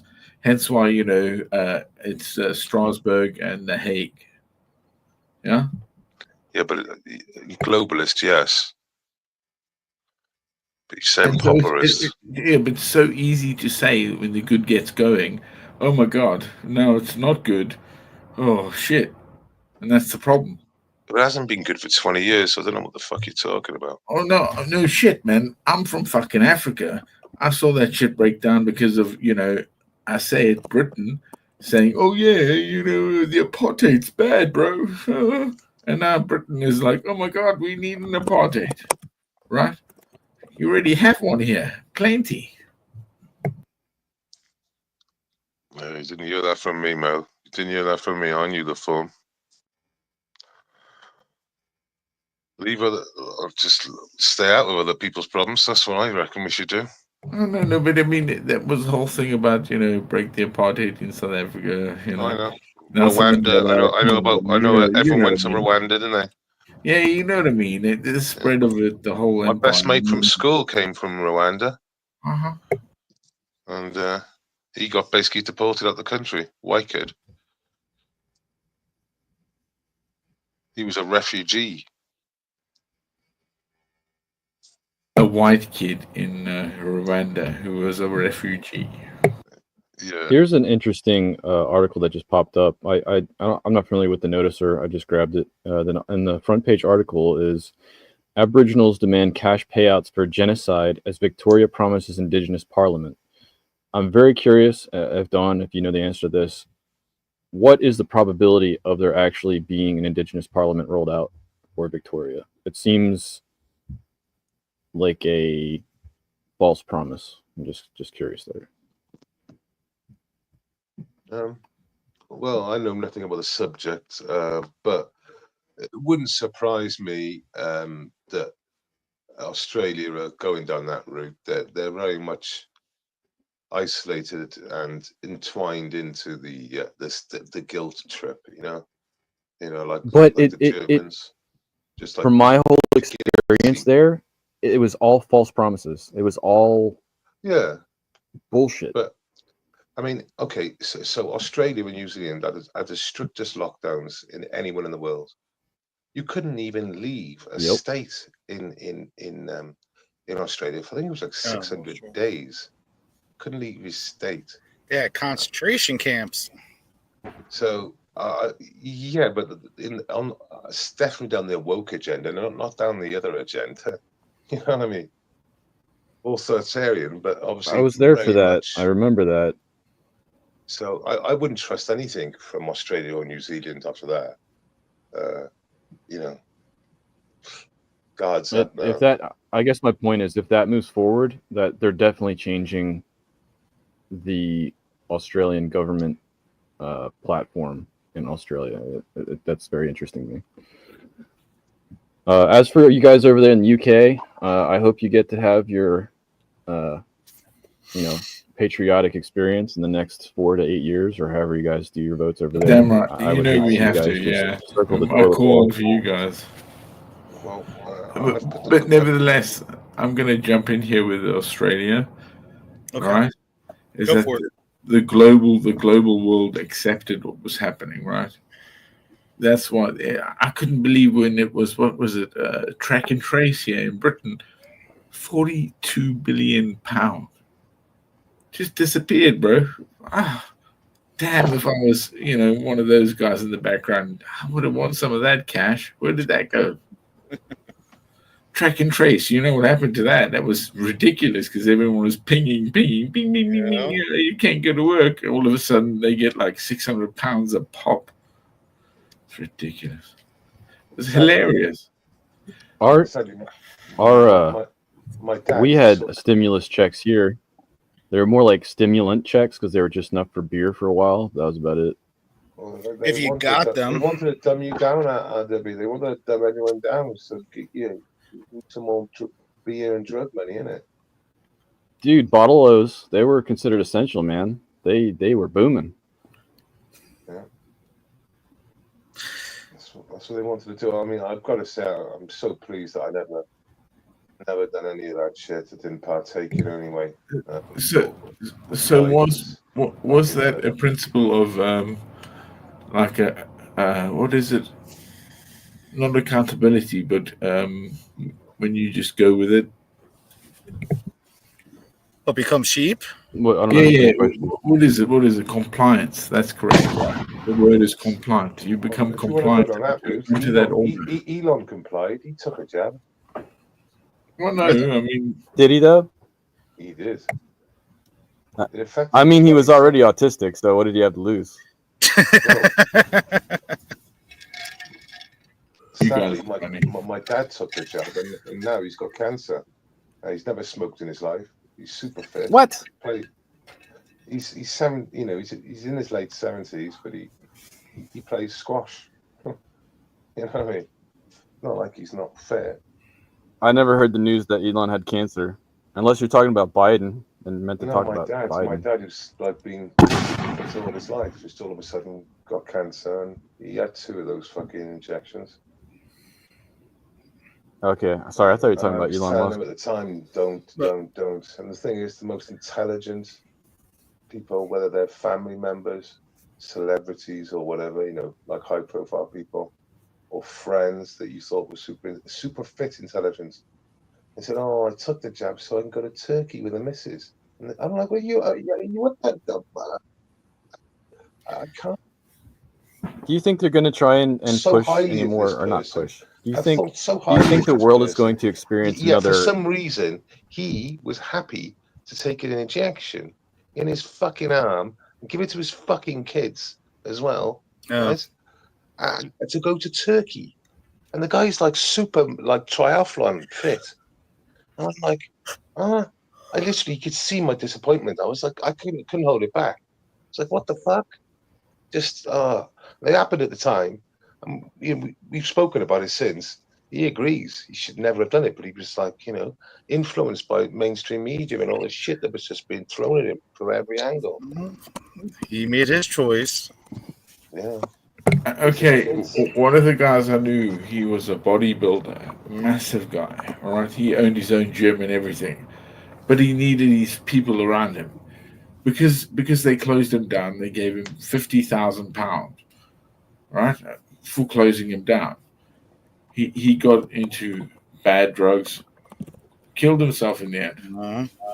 Yeah, I mean, from like a massive, because of that, you understand? The whole thing was so obscure. You can't just do this to some people. None of it matters now because here we are. You know what I mean? But it's still compliance to what people think they did or want to do next time it comes about, right? Because it's coming. They're talking that they're saying there's new COVID strains going on now. The hospitals are full of them. They've done that every year since COVID came. Yeah. Well, what's 2020, should I say? Yeah, exactly. But what's hilarious about it, and I've said this multiple times, it hasn't gone away, and guess what? Nothing's changed. No. So basically, we were locked down for 2 years for what? Well, my question to you, if this would come around again, do you think the UK people would sit back and let it be done again to them? Yeah. You do? I think two-thirds of the whole world would still be for it. You think about you? How about you? US or W? Think US? I think two-thirds would still. Blue states maybe, but red states would be. It doesn't matter what state. I don't think it matters. You don't. Imagine this. Imagine this. Let me give you this scenario, right? Instead of a kill rate, I don't know what the public thought the kill rate was. But the kill rates for under 50s of something like 0.2%. Right? Say now they said there's a kill rate of 40%. Right? On a new strain. It's called fucking Mugs strain. Right? If the media showed footage from China and places showing the shit again, just repeating the same shit, but it's even deadlier. Guess what? They would all fall for it again. A vast majority would fall for it again, because I'd flip the coin. You know, even if that was true, I'd still flip the coin. I wouldn't fucking. Only the narrative has to say that it's more deadly. Yeah, because the people will believe it. I don't think that it's going to be. I don't think they're going to replace the card again. No, but hang on. The one thing that happened there is that they actually bankrolled these things. Mm-hmm.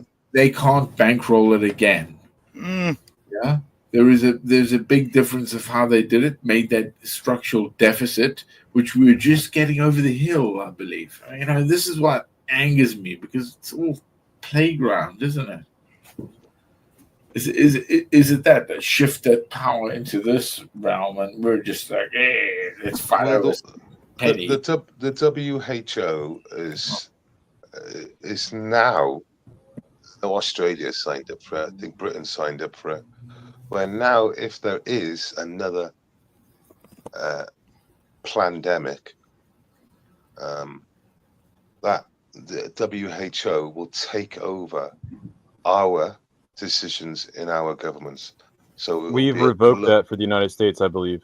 I don't know about the UK, but I believe the United States got rid of that. Yeah, so you heard about it, yeah. So it's it'll be like a global thing, you know. It might be personalized, but it'll be coming from a global organization, the WHO, World Health Organization, not from your own government. Now, personally, I would want to string Boris rather than some nameless person from the WHO. My question though is how do they force compliance? Like if the WHO they sign it, they literally sign it. They're literally signing these agreements. No, but it was from the United Nations Charter. That's why it happened, because of what was it?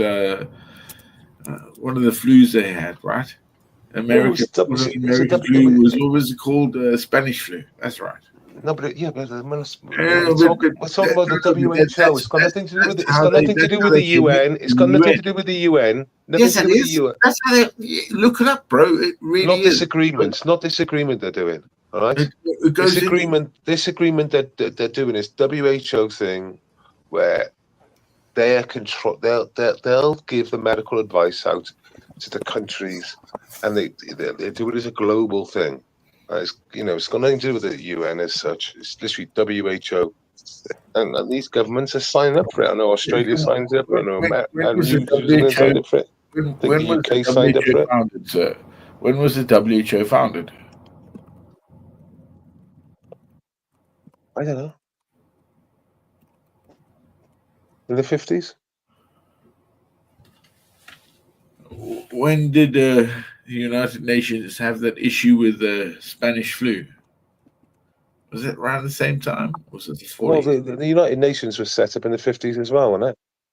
So the Spanish flu was in 1915 or something. So 1917, yeah. So way before the United Nations. It was even developed. The United Nations was after the Second World War, and Spanish flu was before the First World War, or during the First World War. So SARS would have been something that would have get the ball rolling for that.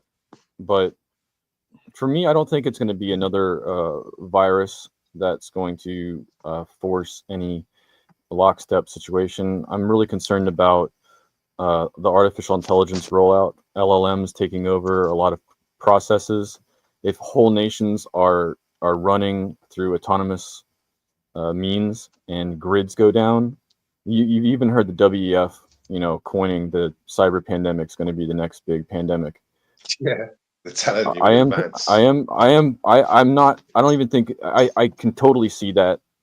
I don't know if it's going to be the United States of America that's going to get hit by it, or if it's going to be used as warfare tactics against other nations that are really locked into the grid. But when it comes to crippling a nation, that would be more crippling than a bomb. You shut down the trucks in the United States of America for 4 days, 5 days. I don't even know what the fallout from that would be. It would be brutal. Well, in the UK, when the lorries went on strike, it took like fucking 72 hours, literally, and within 5 hours, the whole country was 5 days. The whole country was crippled. New legislation to prevent this from happening again by blocking. So, how much downtime was there? How much downtime? A couple of days. I mean, literally within 2 days, there was like major problems happening, like no fuel being delivered, etc. But what about markets? Everything. I mean, everything. There was nothing being delivered, was there? I mean, it was. But basically, the UK lorry drivers done it, and they caught the government on the op about 20 odd years ago.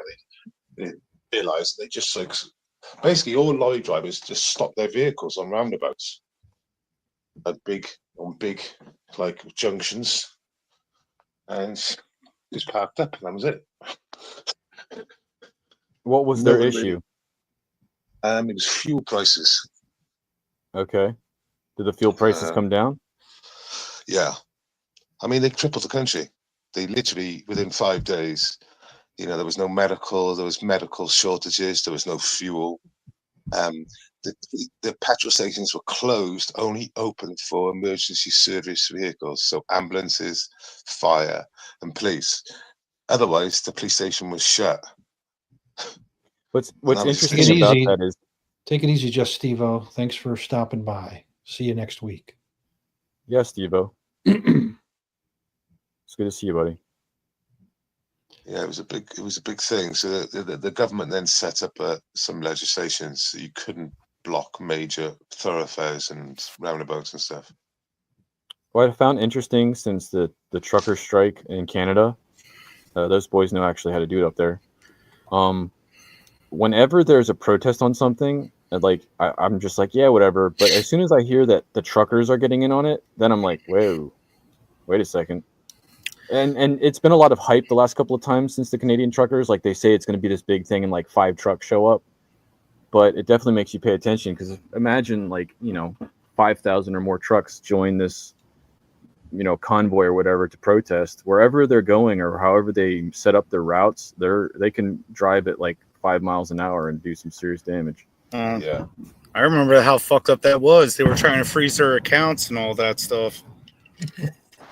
Yeah, I never got hit by any of that. I just remember hearing about it. A single woman that gave $50 Canadian to the truckers had her accounts frozen in Canada. That wouldn't fly in the United States. I don't see how that could fly. That would be. I mean, because the bank's a private corporation, so therefore it's not tagged into constitutional rights, or how does that work? I think it was either 50 or 500 bank accounts were frozen temporarily. I think the pressure by the government. Yeah, by the government. But the government is dictating to a private corporation what to do. Yeah. Justin Trudeau. In Canada, yeah. In Canada, would that be able to fly here? No. But he done it. He done it. Literally, he done it. It was a woman who gave $50 Canadian. What is in America that stops that from being able to happen? The First Amendment. So the freedom of speech. You would be it's the government retaliating for using your freedom of speech, and so that would be a violation of the First Amendment. Now, but if you're giving money, banks could do it on their own, though. They couldn't freeze your account, but they could kick you out. If you're giving money, is that still considered a freedom of speech, or is that considered aiding and abetting or some other shit? Well, if you're giving money, yeah, I mean, basically, for example, you can beg in America and call it's under your First Amendment, because as long as you're not aggressively begging, you're asking for a charitable donation. I mean, the world would be a bad place if you couldn't ask someone for help, wouldn't it? Right. It's not it's, to me, for the First Amendment at least, of asking or saying something, it's a matter of a financial transaction. I'm curious if that is somehow able to be flagged and controlled, because you're, giving towards a terrorist, the domestic terrorist, blah, blah, blah. Well, I just feel like if they really wanted to do it, they would, and I'm not sure you could do anything about it. Well, I'd be, donating is generally considered a form of speech, or is protected by the First Amendment. That's interesting. But it's a private company that gets to determine the rules too, right? Yeah, I mean, the bank can tell you that they can close your account. In fact, I would be more I think you have more to fear from the banks than you do, from liberal banks than you do from the government. So this is really bad in the UK. It's freezing people's bank accounts and kicking people out banks is a big problem in the UK. Right. It's called politically exposed people. That's what they call it, politically exposed people. They're basically people that says what it says. They don't like their political views, should we say? It doesn't follow their sort of, and they were actually like, for example, Nigel Farage. He was kicked out of the bank, and Really? Yep, 2 years ago. I think the company was called Coates, Coats, Coates Bank. Sounds like a PR disaster if you. Oh yeah, it was huge. So if you literally put in now Coates Bank, Coats, and then Nigel Farage, you'll get a fucking pages and pages, and they got really badly exposed. Did he get compensated for that? Well, it all got cleared up, and there was an apology and all sorts of shit. But he was going to sue them. I think that they come to an out of court thing in the end. But he was bankless for a period of time. Oh, there's other banks he could have chose from that. No, but they weren't accepting him. He was blacklisted through all the banks. That's what politically. Yeah, I should have said that. With how much money? Like, oh. If I remember rightly, I think there's 10,000 people in the UK that are in the same scenario as he's in, or was it? Basically, they cannot get a bank in their name. Can they go offshore? I'm thinking, I'm sure there's a VPN way of doing it. I don't know. Yeah, just sort of VPN. But yeah, it's been really, it was huge story in the UK when it happened. Because I think they're part of Barclays Bank. They are, this posh bank. Nigel Farage's account with Coates, sorry, I spelled it wrong. A private bank was closed in 2023, leading to controversy with this. Really do his political views or financial curriculum. It was, because there's a term for it and everything. It's politically exposed people. And what kind of backlash did they get from that? Did they get backlash at all? Yeah, massive. What are we talking about? Huge. People pulling money out of their banks? And going to other banks? I would have thought maybe in some cases, but it did also help them that more people would go to their bank. The people that opposed them. I doubt it. Yeah, it was a bad PR thing for him. Full stop. It's all memory hold though. Like, remember Wells Fargo getting smacked a couple years ago or a few years ago with creating fake accounts? Mm-hmm. Remember that? No one gives a shit anymore. They're still pumping out their commercials. People are back at it. Bring that pins one up with Sam Melia up the last one you just brought up there. That was Don's. Yeah, so basically Sam Melia, he spent 2 years in prison in the UK for sticking stickers on lampposts. Stickers on that? Like Trump stickers on the gas pumps. Yeah. So that's basically what it was. The Biden sticker, I did that on the pumps. Yeah. Basically he would have stickers saying that we're going to be a minority in the country by 2066, and he would put down like factual things from the ONS about. So what was the charge? Hate. I can't remember. It would be. I can't remember the exact charge, but inciting hate or something. Yes, it would be that. That could have been it. But there was nothing that the judge said there was nothing on the cards on the different cards he had that were racist. But he said, when you combine them all together or something, it makes it that or something. It's such a bullshit way of doing things. So types compares it. Was jail based on his thoughts. So yeah, I mean.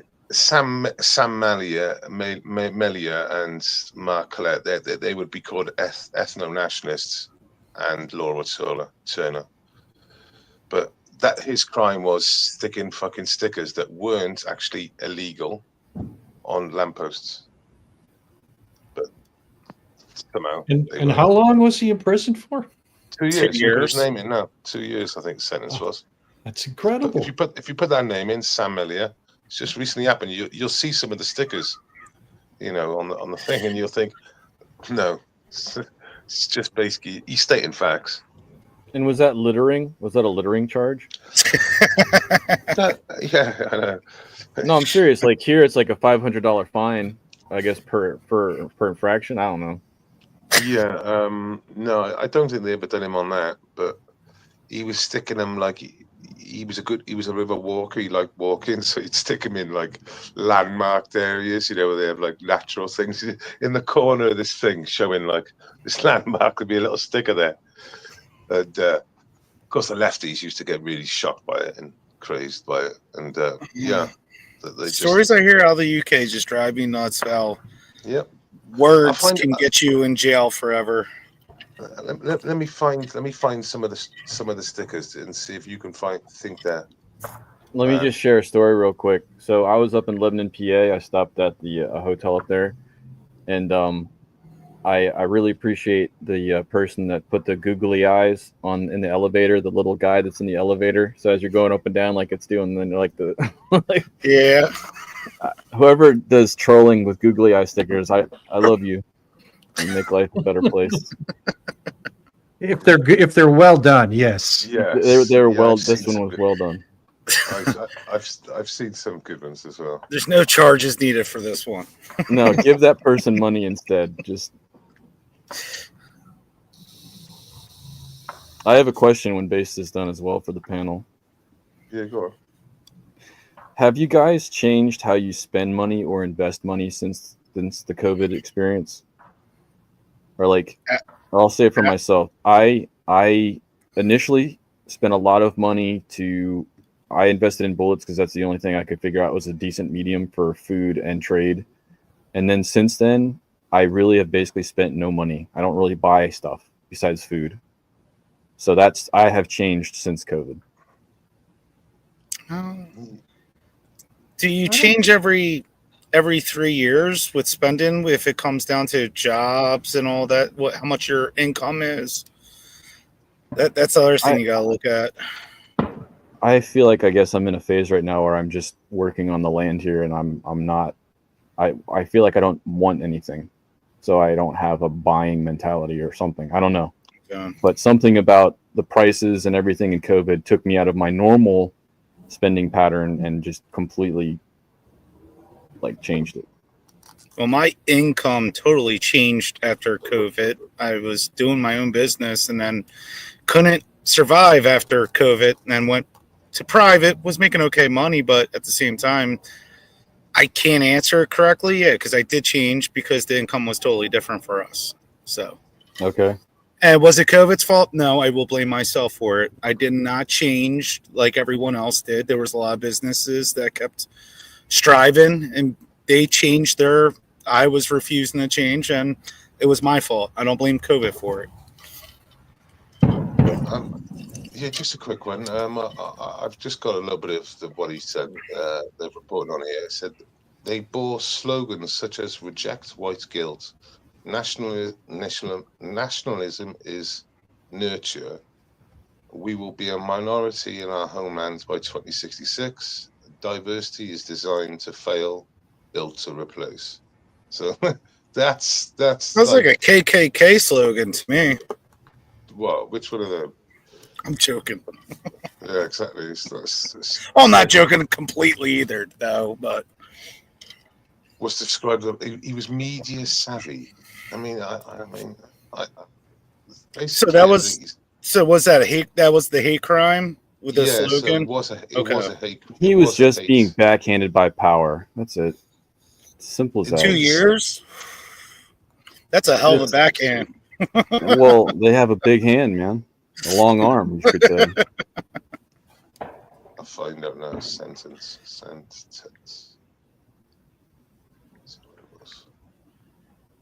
I also tried to figure out like investment and stuff. I don't have a lot of money to throw around, but I was like, why would I buy gold? I don't know why I'd buy silver. Like if things go to hell, who's going to want those things? How does that even work? When I have to go and get the gold traded, they take a little piece of it and I lose it so they can test it. I just couldn't figure out like what medium there was besides lead that made any sense. I guess if you had enough, you buy a property. I don't know. if I owned guns and I believed that stuff, I would probably buy more bullets after COVID too. After was a bad time to buy because of the price of them. Good Lord. Mm-hmm. They still work. They still work. I'm just saying, but man. Depending on where you're buying them from, but yeah. Not that you know. Not that I know any of this shit. So there's no back alley surplus down here, my man. Not from anybody that wanted to sell at that period of time. Last Dance. When did you retire? I retired in 2017. Okay, so you were retired during the whole COVID thing. Oh yeah, I was already retired for a few years by then. Did anything change with you with the whole pet? Like, no, nothing changed. No, the only.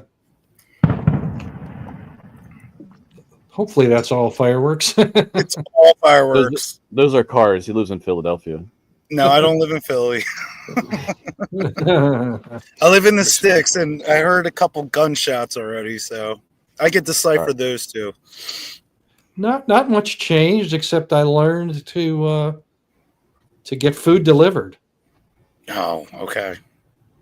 And you just haven't gone back to the grocery store since then? No, I've been back to the grocery store. Okay.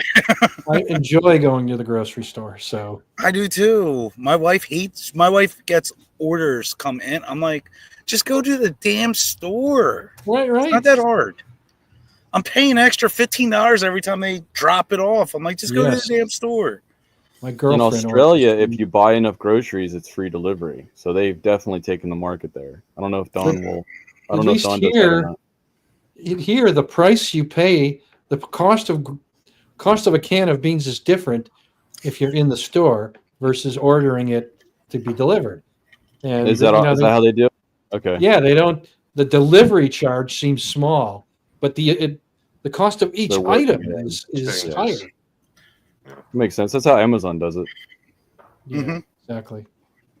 Well, in the UK, Amazon do a thing where you pay £8 a month and you get free delivery. Yeah, same here. Which to be honest, I don't bother buying Amazon. I just go to buy on my dad because he gets free delivery basically. So yeah. Here it's called Amazon Prime. Yeah, that's what they call it in the UK as well. Yeah. It makes sense if you're ordering, say, 3 or 4 items a month, isn't it? Yeah.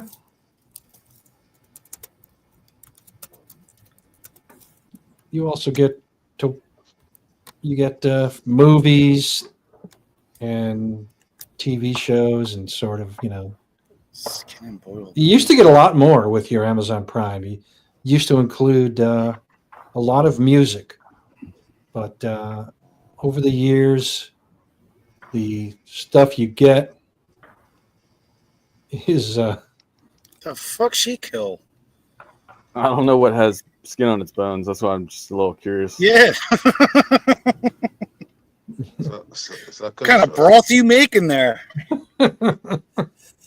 Hopefully the screams are all finished. Oh, come on, man. Hey. It's round reduction. Where's the leftists tonight?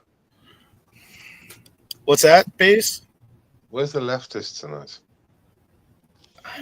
They're all partying. The bill it's passed. The day after 4th of July. Yeah. Well, who's the leftist here? They're resting.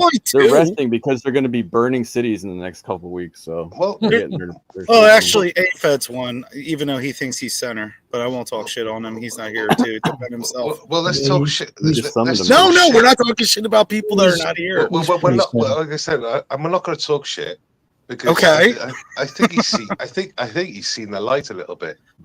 Who? And that's Steve. He's definitely his views is definitely hardened on. He keeps it neutral with everything, and he will sometimes go off a little bit. He's definitely seen the light, I think, on immigration issues. I don't think that was his opinion, say 2 years ago. His opinion. I don't think that's I think that was his opinion 2 years ago, but he I do just too. Didn't say it. well, he does. You don't have to say everything. Some people have that ability. Yes. I don't have a supervisor watching me right now, so I can get away with a lot of things. Amen, brother. Wow. I mean, his missus Chloe's there, so I think that changes. But I think you know, he can see what the damage. You know, it's just the numbers game. Just looking at it logically, you know, just on numbers, just looking at the maths of it, and you know, I don't remember this shift. I wasn't here, so I don't remember. I think Smoke Steve has always been clear that he regarded immigration as something that lowers wages. Yes. And he gets affected by that more directly. he gets, he doesn't, that if personally affects him. So he's not for it. Yeah, I mean, like I was saying earlier on, with a lot of these job sites, you know, wherever they are, they'll have to start employing American citizens. It's simple as that. Depending on where you're at too. Like my job sites, what I've done, I never hired. I've worked with contractors that did. It just all depends on the job site, the location where you are. Yeah. And as long as I was getting my pay was right, I didn't give two fucks. Can we do a prediction? Like, UK is welcome to predict as well. Do you believe the United States is going to be prosperous in the right direction within the next 3 or 4 months? Before the end of this year, basically, do you think the United States is going to show prospering through this, whatever this new legislation is pushing us in the direction of? And what? I need more context, because regardless, if things are going good, they're going to pinpoint the smallest infractions to talk about. Despite whether they have little things to talk about, the nation as a whole is either going to be raking in wealth and doing well and progressing and moving forward, or it's going to be burning. You know, I mean, we could just float and go nowhere as well. I understand that, but my understanding is that even though we're not pulling in the tax revenue that we could if we raise taxes, if the economy booms, those numbers will be covered through transaction. Yeah, I think is the stock market a picture of our economy on how companies are blooming now? I'm not 100. I don't know stocks, so the stock market is about feeling, isn't it? It's one measure. Is it a big measure though, or is it just like it's a pretty big measure? But okay. Gross domestic product is also an important measure. I think it will just be like modest gains, just like it always is. And I don't know if it booms. Let's say it does boom, and inflation doesn't go up. Then I think that will be a big win. But I can't predict that. What is the indicator of that? How do you know if that is happening? I think growth in GDP of 3%, maybe. That would be very impressive per year. GDP per capita would be better, wouldn't it? Well, than GDP full stop, because it'll be the same thing. It would affect the person more, wouldn't it, per capita? I mean, our population isn't growing fast at all, especially if we kicking people out and stopping illegal immigration. So it'll, GDP per capita, the per capita part won't change much over the next 2 years. But isn't that more important than GDP full stop? Yeah, but it'll it'll affect whatever if GDP goes up 3%, then GDP per capita will go up 3%. No. Okay. Well, the feeling. Is there? So you sorry. I think there'll be. I mean, basically, GDP in the UK nationally, it's going up like incrementally, like 0.0. It's like a 0.25%, a quarter or half a year. And for the last 20 years, I don't think per capita we're feeling that.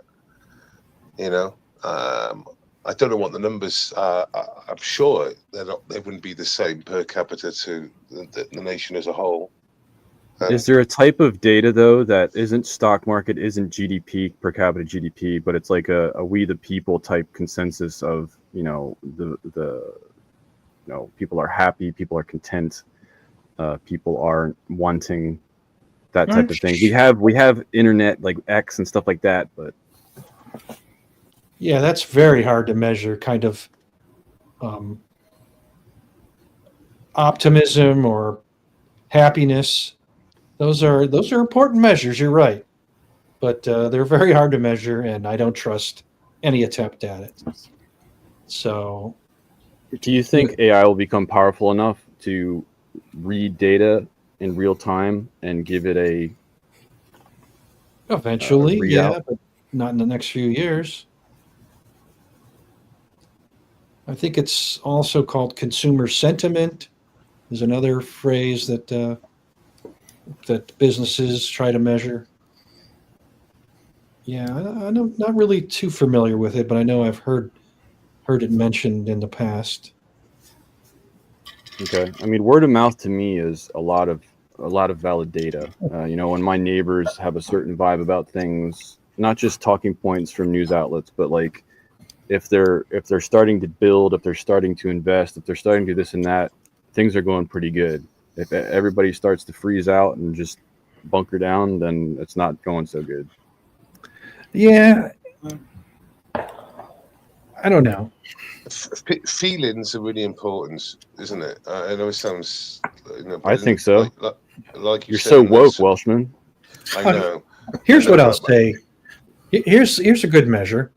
If the economy is doing well and people are optimistic, they will probably vote for the party in power, which today is the Republicans. So that would suggest that the Republicans will do okay on the midterms. So that's a good measure. See what happens 2026 on the midterms. We must trust the voting, and then I believe you. So democracy, baby. The American population, when Trump was in power, they would say, they believed that they done better with Trump in power than when Biden was in power. A lot of people would say, and the stats people would say, oh no, but it wasn't, that literally the case. But of course, that's how they feel on the subject, isn't it? If they feel it, and on that circumstance, in that scenario, sort of, if they feel it, that sells it for them as well. Do you know what I mean? Even more. Right. I hear what you're saying, and like Last Dance was saying, they will vote that back in. Yeah. Because they want that to continue. For me, it wasn't just feelings, and I understand what you're saying with feelings, but for me, it was actually factual, tangible. I was earning well. I didn't have any concerns. Everything was going well. Yeah, I don't mean 100% feelings. Like I said, a mixture of the both. That made feel good about their scenario. Right.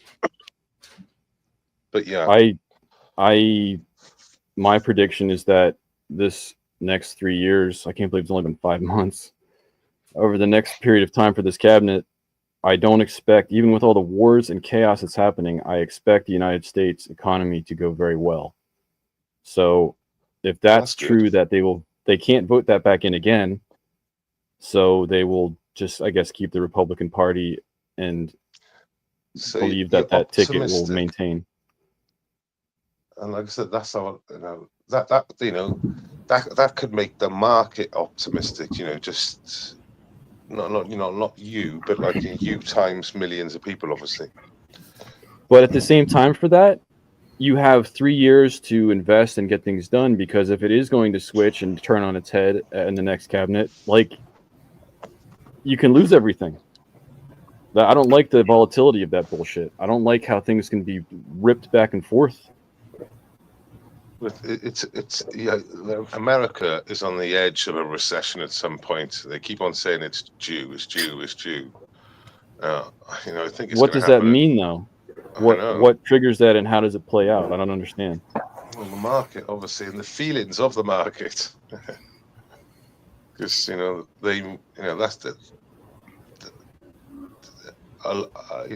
obviously investors, it's how what they're thinking at the time, and the market, what the market's showing. But they say that this recession is sort of overdue for maybe 2-3 years now, and it's not. But what is that? Is the play out of a recession that the stock market dips way back down and prices come way down because people can't pay for those prices? Like, what does that play out as? A recession is typically a decline in GDP. It's negative growth for half a year. And then but that doesn't for the how does that play out for the consumer? Everything maintains its normal pricing and everybody just has less, or does it actually come down? It's different for everybody, but the country is less wealthy because there's less growth. How it actually, some of the symptoms are unemployment goes up. Inflation. Consumers react by spending less. They save their money, and that means that that exacerbates the unemployment problem. Retail jobs disappear. Industrial production drops. The stock market then will decline. It's kind of a whole bunch of things start kicking in, and each one feeds the other. And then what brings us out of it besides war? It can. I'm serious, Toffel. No, I'm not. I'm. Sometimes it can just be something will hit the rock bottom, and then it will get better. And when it gets better, it will, in the same way that these things all fed into each other to cause decreases, they'll feed into each other to cause increases. People will get more jobs. Consumer confidence will increase. They'll start spending more in retail, and retail sales will increase. And the economy will grow. Inflation may go up a little. So these things go in cycles. I don't understand by Welshman's point of why we have to go into a recession, though. Like, to me, it's a matter of governing. Like, if we have the resources, if we have the potential, I believe if it's managed well, it shouldn't need to recess. It can, at worst, plateau, but it makes sense that everything would continue to increase and progress as long as there's resource. I mean, there are a lot of risks, but we've survived. We haven't had something of a recession during the Biden years, but it wasn't too severe, and it didn't last very long. It wasn't as bad, but things like war, we've been surviving these things without recession. We've had war in the Middle East. We've had all sorts of stuff. Are you glad, the panel now, are you glad that Biden is not now your president? And you got a bit more interested now. I certainly am. Fucking absolutely. Yeah, it's pretty straightforward, my man. Once again, that's all I get. He speaks too much sometimes, obviously Trump, and his decisions. But the only thing I get, I just literally, people tone police him all the time. Oh, it's his tone. I don't like the way he spoke to Zelensky. I don't give a fuck. You want a based man in there, knowing his shit, and pushing for a good deal. I think there's too much bullshit, though, Welshman. There's just too much bullshit. Like, I have no problem with his leadership style, and I appreciate that he wants to get stuff done and he's getting stuff done, or his cabinet's getting stuff done, because doing something means more to me than talking about doing something. But all the flair and bullshit, rallies that repeat the same message all the time, like, fuck that. And he does, like I said, I've said it for a long time now. He talks shit sometimes, and he just really, he really doesn't need to in most of these occasions, and you just need to shut the fuck up. Don't Yes, give it him would the be ammo. wise. Wisdom is knowing when not to speak. I'm still working on that. Yeah. I think he's a bit unbalanced. I will go farther than you, Based. I will say he's a bit unbalanced, and he has a deep desire to punish his enemies in a way that, and he's willing to show it too. He's willing to let it be clear what it is, and I think that's a bad thing. I agree with you, but I saw what they did to him the 4 years after he was president, and two wrongs don't make a right. I understand that, but I mean, we don't have to go. That's pretty bad. But let's get a little closer. What about people who were his friends 10 minutes ago? He's like Elon Musk. That's exactly. called business. That's a business. That's business He's people. Threatening Musk and. I think that shit's funny though. It might be, but I'm just saying. Well, to be fair, the Elon Musk situation, they were both talking shit. Elon started it, I think. Elon gets to talk shit because he's not the president. Well, the president has to have more. The president has to have more self-control because he's the president. Yeah. Okay. I like I said, I would agree. I would agree with you on that. What was the point? I was fucking going to make. I was going to make a point, and I got sidetracked with Elon. Go on. I can't remember for you.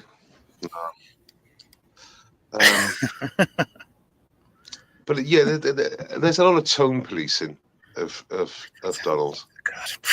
And that just goes straight over my head. Cup, I really do.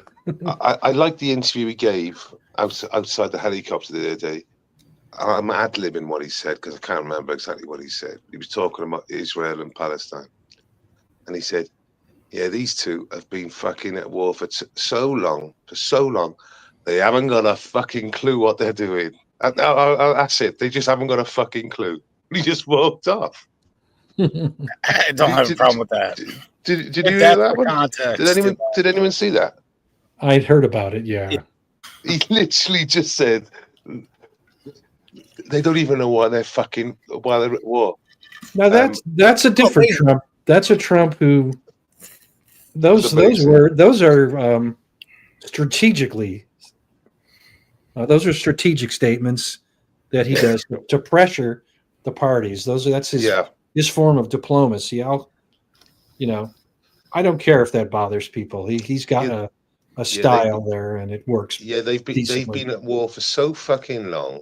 They haven't got a fucking clue what they're doing. And powder keg out there for the last couple decades. Yeah. It's a bit, like he says, it's all a bit of a 4G chess with him as well. He's, like you said, there's more to that than just an outburst. He's actually sending a message out as well, isn't he? Yes, he is sending a message. I can understand the hate towards him by how his demeanor and all that, and I don't agree 100% with all the policies that he wants. But like I said, when I was making my vote, not saying Harris was Biden, but she kind of damn near seemed to be like Biden, and I didn't want that. And she was asked a question on a CNN, but a bread and butter interview. She was asked the question, "What would you do different?" It's literally A, B, C. Right now, surely she would have had some sort of advice from her advisors. Maybe this question would be brought up. Maybe it was already brought up, and she thought she'll answer it this way.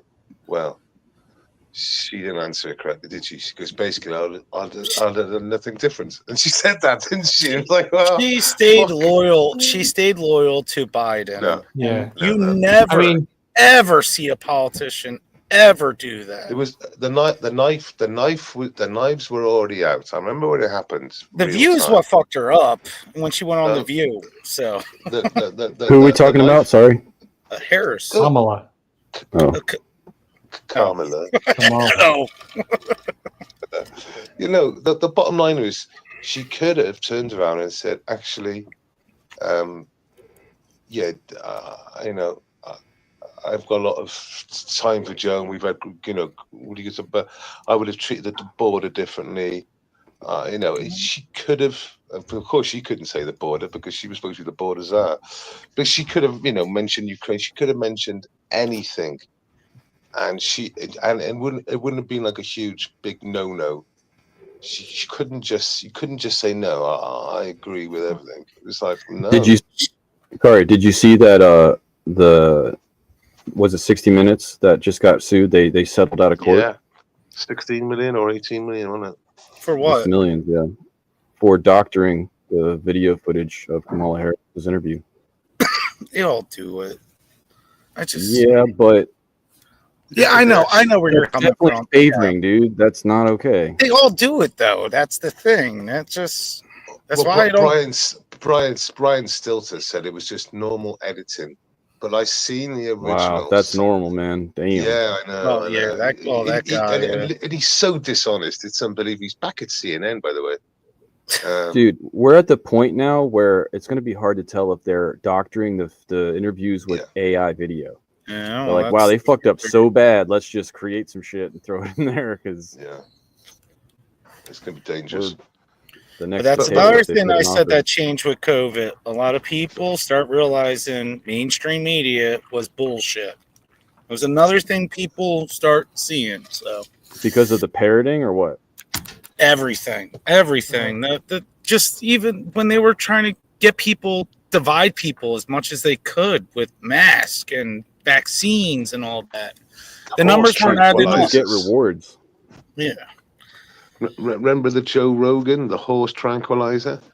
He's even encouraging people to use horse tranquilizer. You know, it was Don Lemon and Chris Como were talking on it, and Chris Como was giving interviews since saying that Special K and ivermectin are a bit different, my man. He literally saying that he didn't say these things, and he was pulled out by Dave Smith. You know Dave Smith? It sounds familiar, but not really. Yeah, he's a good debater. He is libertarian, political debater. They brought the tape back, and they said, "Well, this is what you said in the interview." And basically, he was going, "Joe Williams taking horse paste and stuff." And the funny thing was, Chris Como had been already supplied ivermectin about a month earlier. This is the second interview where he got stung. And he said, you know, basically, he was describing what Joe was on paste, but what he was on was the real thing. But Joe was on the real thing. The sad thing about it all, ivermectin, as it's now been proven over the time, was very beneficial. And if you took a combo of zinc, Iver and another one beginning with D, you'd be over it in 3 days. What really sucked though, for anybody that was on a ranch or a farm, is we use ivermectin for the animals. Like that's what they've been using it for, and we couldn't get it. So something that worked and was affordable, all of a sudden you had to use Febendazole, or I can't remember what it's called, and pay 2 to 3 times more for it, and it was less effective. Yeah. Ivermectin is I think one of the low toxicity medicines out there. It's lower than paracetamol, codeine, all them, and its use is so widespread. It won the Nobel Medical Prize thing in Africa and stuff, where they take ivermectin as a very much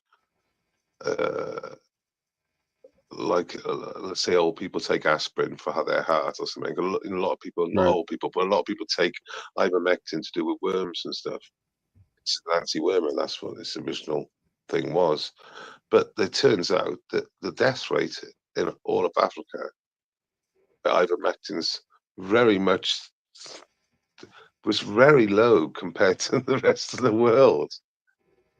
So where ivermectin was being used, like in Asia and stuff, it was being used in parts of Asia for, worming problems for humans. The death rate for COVID. And any medicine that you can have shelf life stable, you can get over to third world countries without worrying about logistics as much. So that's a massive thing. Well, the thing was the reason why they didn't want ivermectin anyway was because it's an open drug now. Hey, Smoke Steve, I am the host now. Yeah, it's spoken. My ship now. It's spoken. I am the captain now. Yeah, anyone can produce ivermectin.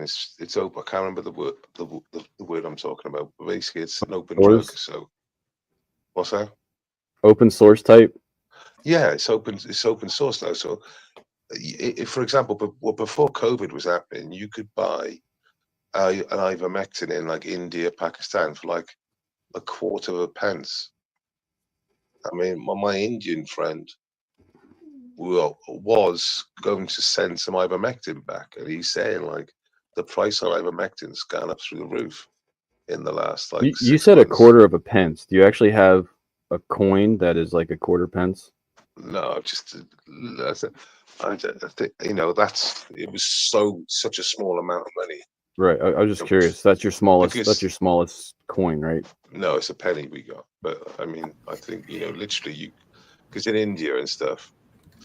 I'm just trying to, but just no money, basically. They're so widely produced in these areas in the world where people are just taking it for the purpose it was made for. But as it turns out, it was very effective. Right. So, I learned at an orphanage in the third world that you could literally treat all the kids in the orphanage for hundreds of dollars. That's like you can barely treat your kid in America. One of your kids for that amount of money. So It was an eye opener. Not for ivermectin, for example, but dewormers or other medicines, just common medicines, common things. Well, odds on it would have been ivermectin if it was deworming, but but he said the prices in India are through the roof. And I ended up buying some from some chap in India. I got it delivered, it all come through all right. And yeah, I didn't need it, but I had it. For what? For toothpaste. What's that? I had 12 milligrams of Iver. I had a load of them, and I had a load of doxycycline or something. Can't remember what it's called now. All right, just cheap antibiotics. Antibiotics, yeah. And then I had the zinc tablets, and that's basically what a lot of the combo was. I'd love to see the price of antibiotics to come down in the United States. I would love to see antibiotic prices. I'd like to see all medication come down in price. I don't mess around with any of the other stuff, so I don't know what people have to deal with, what prescription costs or anything things are. I know diabetics, all that stuff. Yeah, insulin type stuff. Yeah, stuff that you need. I thought Joe Biden did that already. Didn't Joe Biden already bring down that price? Like, oh no. Well, Trump did it, and then he took away the bill when he came in, and then towards the end, he pulled a Trump and dropped the price on insulin again. So it's currently down. I'm gonna look up the people that I know are diabetic. They say fuck no. They didn't even see when Trump did it. So I don't know. The thing is, there's so much money involved in keeping you topped up with tabs. They just want you as lifelong patients. They don't want to cure you. If they cure you, then they don't make any money. I don't believe that. I really don't. So what drives people? Tom? What drives people? $35 a month. Yeah. Times $35 a month by 30 fucking million. So you think they might have some research out there that they could cure certain kinds of cancers, but they hold it back because they constantly want to make money off the medication that you need. Well, not cancer, because really don't need medication for cancer that much. But doesn't that make logical sense? Because just look at it logically. It doesn't make any logical sense. It doesn't. I have a hard time believing that. Well, I can understand. Yes. Well, yes. Why wouldn't you follow the money? The money is in the cure, not in withholding the cure. Yes. The money is in selling the cure. But what happens if they told you it was a certain vaccine? Would you take it? Okay. So there's many medicines out there that supply you on the medicines. Of course. You recognize that guy? Barely. Dude, is he dressed up? Himself. Is that a collar shirt? Look at this motherfucker. Hey now. Looking good, Steve. Good luck using this on the phone, man. This guy cleans up well. Oh, now he's frozen like that. That's awesome. That's good enough. That's a good shot. Good way to freeze it. No, I hear the audio like too close. There we go. Looking good. Yeah. Say something special, Steve. We're listening. Just chilling here, dudes. I don't know how my audio is. I'm using my phone. This is my bro. Hey, Brother B. What's up, bro? What's up? Hey, Brother B. Enjoying life, man. Hey, glad to hear it. Steven just cooked us up a feast. Yeah. Swordfish, salmon, beef, scallop. My dog is right under. He's tired. He looks tired. Long day. That's awesome. Having a good time though, right? Enjoying it. I'm glad you fed him up, man. Yeah, we're away with the family. We had some nice fireworks earlier visible from the yard, which is I've never been. It's a pretty fat spot. I'm outdoors, but this is like there's a roof above me. Kind of a cool joint. Yeah. Yeah. Beautiful day today too. Hey. For sure, bro. And the family's all happy. You're with the people you love. That's all that matters. Exactly. Are you having a joint there, Steve? A pipe. Yeah, a pipe, of course. A pipe. Easier. But what are you guys talking about? COVID. I'm not even joking either. Yeah, we're talking about COVID. Yeah. Yeah, it always goes back to it, man. Crazy. Yep. More of the nuances, though, not just your average bear.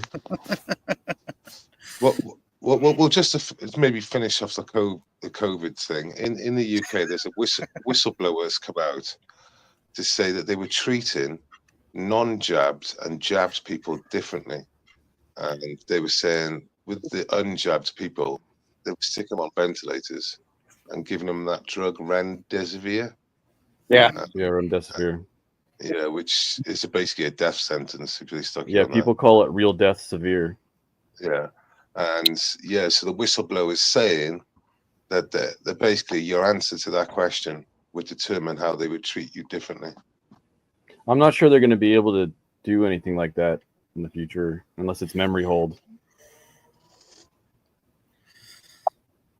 Well, they were putting people on ventilators too, and that was causing real problems.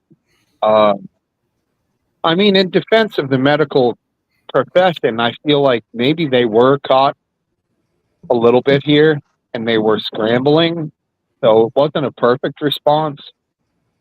It's a tough one, man. It's a pandemic. Well, let's try patting him on the back and saying you'll be okay, and then see what happens. No, that might work. So, Steve, what's everyone's comments about your hair? They're not liking it, or they okay with it? Everyone loves it. Okay. Yeah. I thought you were gonna get some shit there. No. Everyone was surprised, including my wife, because I just showed up one day with the haircut. Oh, okay. So it wasn't even talked about. I had told her it was popping into my head to get a haircut, and She said, whatever you want to do. She's pretty laid back, as long as I don't do something too insane. So yeah, I just did it, and everyone's loving it. A lot of people said it makes me look younger, yada yada. So I'm By at least happy. 20 years. I mean, the hair in the ponytail being pulled back is actually bad for your hair, and I'm not exactly as full of a head of hair as I had when I was in my 20s. So you want to baby that hair. Yeah, you want to baby what I have left. Shut up, keep Steve. it alive. Keep it active. I know. Jesus, making fun of us bald people here. Pick your audience, man. No, Damn. You guys are ballsy for just going for it. It's a lot. It's better than these guys who walk around with kind of halfway between. You know what I mean? With the fucking the part going over. No, never. I was going to go for the crusty clown look. Just have a cone around and leave it all man. Right. I hear you. Take care of. How was your 4th, though? 4th's going good? Everything's going good? Yeah, it was great. 4th was yesterday. Yes. Fireworks happened tonight here. The 3rd, when I was at my house up north, the fireworks were all fucked up because we had a 2-hour thunderstorm at from 8:30 to 10:30. It was crazy. So it's been nice, though. I mean, it's been great. No complaints at all, man. Good party. Are you far enough away that there's different birds there? No. I'm 50 miles from my abode or thereabouts, So, okay. Although over here on Cape Cod, it's loaded with ospreys. They're everywhere. Oh, cool. And they're catching fish. They're just splashed down every 10 minutes. An osprey is flying by with a fish in its talons. So that's definitely a highlight. It's cool. Yeah, they're beautiful birds, man. Uh-oh. Blue dog sensed something. He was barking at. He was trying to defend us from the fireworks earlier. It's pretty funny. He walks back all proud, like I defended you from those fireworks. I said earlier I had to give me and my wife gave our dog a gummy to get past the fireworks, and she just passed out and stood there all night flying. So yeah. Oh, look, rainbows, man. This is awesome. I think we gave her a little too much, but she survived. She came up and she came down this morning eating. She wanted to eat. I'm like, okay, I got you. I know that. Exactly. That's cute, though. I mean, that's a little gummy. Just if it's a little dog, give him a little. If it's a big dog, cool. My wife wanted to give her 12 milligrams. I don't know. I don't take gummies. Holy and I said, shit. well, 12 milligrams fuck you up. I'm like, let's cut this down to a quarter. Exactly. 2.5 will mess me up, dude. So. Oh, okay. Yeah, I don't. Everybody's different. Yeah. I'm curious what you think about having dogs around you, Steve. My family members have 2 little Chihuahuas around. It's adorable. I love Louie. He's a great little Frenchie. He's a good guy. So love it. You didn't have to threaten his life or anything. It's all going good. He's a good boy. He's walking under me right now. Let's get something straight, dog. I'm fucking alpha. I'm the fucking alpha here. Yeah, now go get me another cold beer. Hey, what's up, puppy? What's up, man? I was about to go take a shit. What are you doing? Does he have some age to him? He looks like he's got some age to him. He looks pretty old. There's no age with dogs. It's a good pup. It's a little French. I don't know. Both of my sister's dogs are blind and deaf, so it definitely does something. Oh, they're blind and deaf. They're both Chihuahuas too. They're both Chihuahuas. One's not deaf. He's just has no. His eyes are purely white. Oh. Yeah, I've seen. Oh, yeah, I saw the picture of that the other day. You called it out, man. Yeah, I could tell from the picture that's awesome. Not Did seeing he? Did Steve say you should put that dog down? it. No, he said just ship him to his house. He'll take care of it. All right. Yeah. Well, yeah.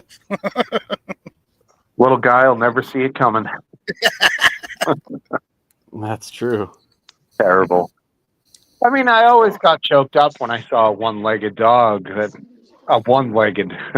That's when you really get choked up. Yeah, that's when it crawls towards you, and you're just like, "Oh my god!" Yeah, a three-legged dog. You know, there's something about that. I mean, You get choked up at Homer Bound. Oh, that somebody didn't take it out of its misery earlier on. I get that. You know, Jesus. I thought I'll bring him out, and I just woken him up and pushed him towards me. How's he doing? How's he doing? Say hello, chicks. Good boy. I just woke him up, so. But he's great. One's trying to take a shit. One's trying to sleep. Fucking horrible. Dude, it's like 7 a.m. Leave me alone. Let's see how he shuts. Wow, look at that chest hair. That's banging. On the dog, of course. Chompers. He's lovely. He's already passing out right there. Yeah. He's not going to make good. it. He's good.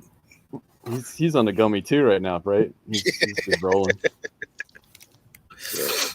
Hey, man, how come you don't dress up for the pub, Smoke Steve, when you're hosting? This is just a cheesy sweatshirt. It's nothing like. We're used to the John Fetterman. Yeah, exactly. What? I inherited. No, he does not dress like John Fetterman. Stop. From my borough, and this is just a piece of crap. Like, you know, whatever. How big is John Fetterman, and how big is his clothes? Because his clothes are like 2 sizes too big for a very big man. I think he's 6'5", and I don't know Holy weight. dooly! I get called Fetterman because I got skinny ass legs. I have a bigger body, and I'm 6'3", but I didn't mean to trigger you, dude. I'm sorry. My feels are hurt right now. Yeah, I will totally stop making. I skipped out leg day every day in high school. Sorry. Fetterman is 6'8". Wow. Holy Sorry, crap! 6'8". No, yeah. And his clothes are too big for him anyway. So He would have to fly first class. He used to weigh 400 pounds, and he lost 150. And he lost 15. 150. So those are probably his old clothes. You think he could afford new clothes now that he's senator? What was his height before the stroke? Was he like 6'3" after the stroke? Before? I don't think you understand how strokes work, dude. No. That was the conspiracy that they changed out Fetterman after the stroke, that he actually died and they put someone else in his place. Yeah. If they didn't allow us that for Biden, then we can't do that for Fetterman. He's pissed off. He's pissed off his fellow Democrats, isn't he? Because he said he's going to work with the Republicans. He's very based. He's based. They hate him. Sensible, which is what you should do, is work with each other, you know. And the whole I think he's for the Jewish. best for the state. He's Jewish, so the whole Israel thing. Yeah, the Democrats don't like him. Yeah. What do the Democrats call their rhinos? Is it a rhino still? He's not Jewish. Republican in I name thought he only? was. No. He's not? No, he's not. I'm sorry. I know you Jews know each other. What is he, though? I was thinking the same thing. He was so adamant. Did you Google it or something? Go on. He's a Christian. He is? I don't see a peace sign on his chest. All right. Wearing symbols to show your faith, I guess, is necessary. Yes, absolutely. Oh, my bad. I know. That's why I question you all the tattoo time. a cross to my forehead next time, so you guys all know. Comes from a race of giants. What is better? Gog. From Gog and Magog, the time of the end. Fetterman's wife. I don't remember the Fetterman's dead conspiracy. You didn't hear about that? I never heard that, dude. Oh, I heard that. That was a Twitter thing. When he came back, it wasn't Fetterman. They did facial things from before and after, like what they did with Biden. Why did they have someone who wasn't didn't so obviously have a stroke? Yeah. But why did they? Yeah, why did If he they was use an pretending, actor? dude, he was good.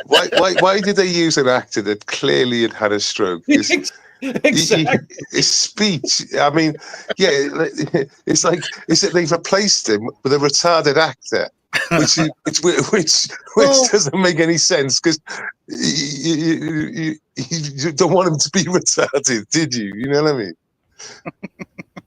Well, you know what really hurts is the Dr. Oz guy that didn't get the bid because of the guy that was with the thing. He was going. You're like, come on, man, you lost to the dude that lost half his brain. Well, he had the stroke after the election, by the way. What?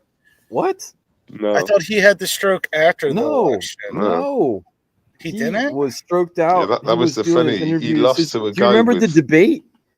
No, couldn't talk. He couldn't talk. Oh, the debate. He was not answering. He started as he finished, didn't he? He said, "Hello, good evening, and goodbye." That's what he said, didn't he? He said his ending. He said his start. I just remember he was out of it.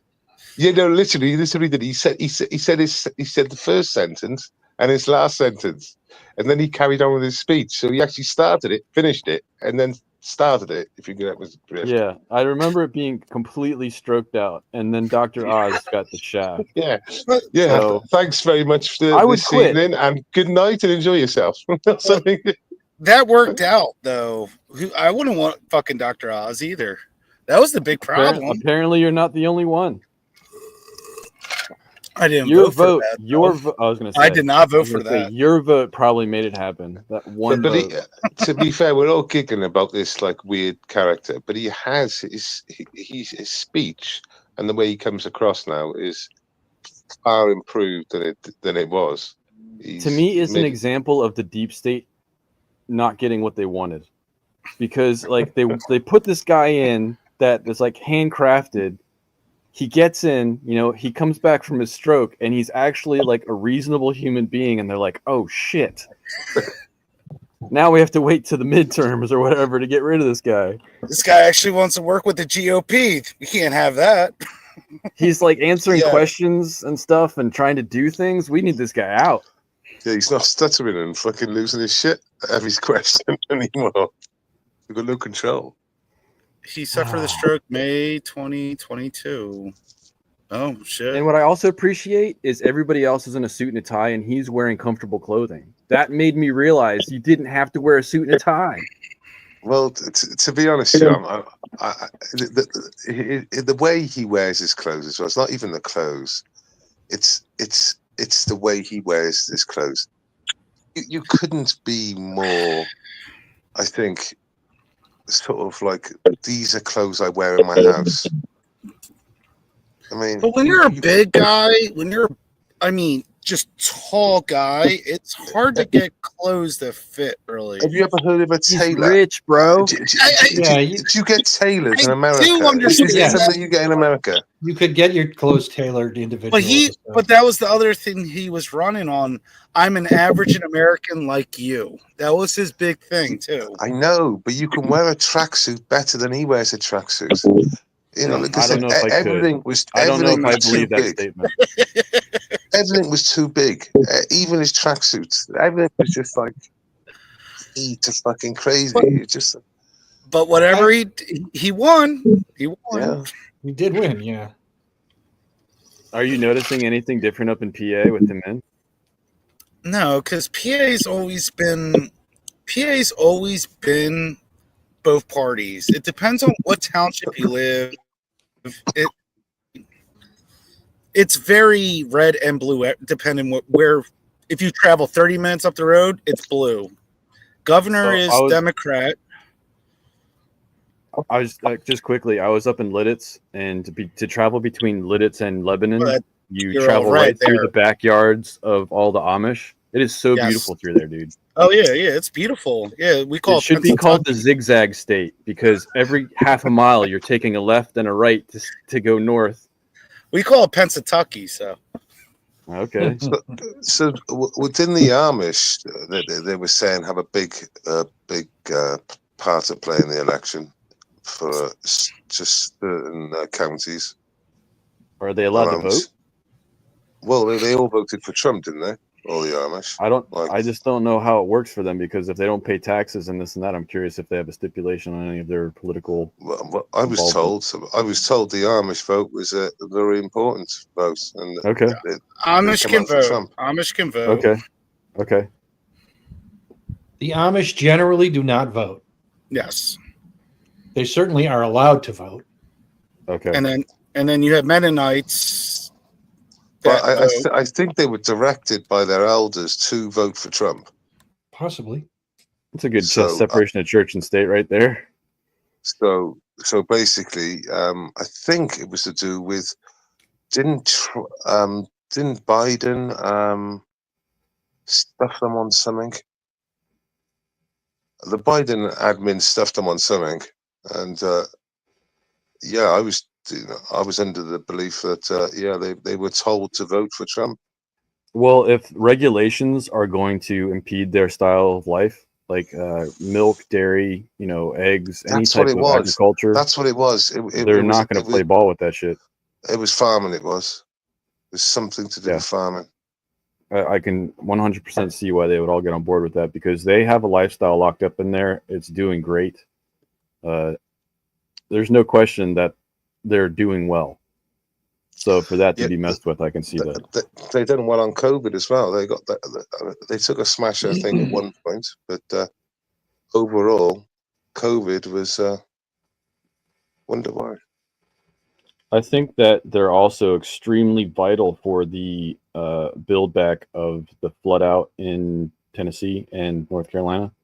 They're responsible for most of the primary bridges that went back up, as well as tiny homes that are being built to house displaced people. So when it comes to their appreciation in the United States, I think that natural disaster that happened down here really put them in the limelight for being good people. I think they're great to take data from as well, because the way they live their life to how the rest of the population do. Let's just say when the grids go down, they're good to go. There's nothing. They're not really going to skip much of a beat. Yeah, and like I said, when you compare data from the U.S. citizen to an Amish citizen, I think it'll be quite interesting. I think they'll be quite different. Health, etc., suicide. I don't know about the psychology of it all. I mean, you do have the people that definitely leave that lifestyle to go be in the world because they're not interested in that lifestyle. I am curious what the politics and all that is like, what the religion is like. It's definitely a laborious lifestyle. Like, I have a very cushy life. If I was Amish, I'd be working a lot harder than I am now. Well, I'm sure I wouldn't be on the pub. Yeah, but I'm sure we've all seen the footage of them building a huge barn, and they do it in a day. In a day, literally in a fucking day. And there's a lot of prepping going up. They do a lot of prepping, but it's so impressive to watch. And it's not just that it's in a day. It's that barn will stand for 100 years. It's solid. Yeah. I mean, there's guys up on the rafters right at the top of the thing. The way they're moving stuff is so impressive. They all know what they're doing. They all know their job. They know exactly when to do it. We don't have any Amish in Maryland up there, Dance. Do you know of any Amish on the Eastern Shore or anything like that? I can't recall. I think there are some Amish at the Pennsylvania border, kind of. Yeah. But I don't know that there's not a big number of Amish. I don't know of any on the Eastern Shore, for that matter, either. Okay. Like taking their fitness levels, just their general fitness levels and stuff like that should be quite jaw-dropping. I mean, some of them look skinny, but most of them are pretty heavy set, but they're solid. Like, even if they are heavy, they're not weak. Yeah. They're corn-fed. Corn-fed Fred. Corn and pork. Now, around us, well, where I used to live, we had a lot of Mennonites. The Amish usually just keep to themselves. The Mennonites are the ones that go build barns. They have butcheries. They're awesome. It's just you will not find them on Sunday. They do not work Sunday. Everything shuts down on a Sunday. Hey, did you hear about the Amish hooker? What? Oh, no. Did you hear about the Amish hooker? No. Tell us. She had 4 men a night. No. All right. Yeah.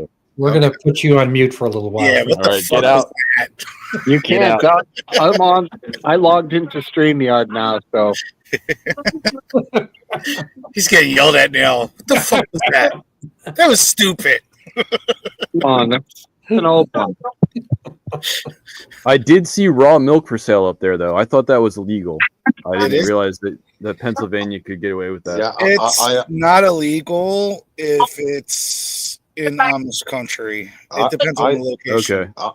I had Okay. raw milk. I had raw milk in the festival 2 months ago, and I couldn't buy the raw milk, but there They was had a to give it away for free.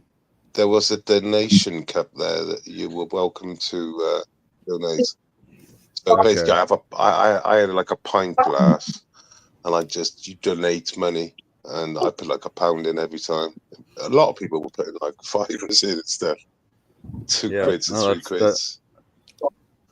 But Do you guys think that regulations is they gonna didn't get ask worse? for money. They didn't ask for money because officially they couldn't take any money.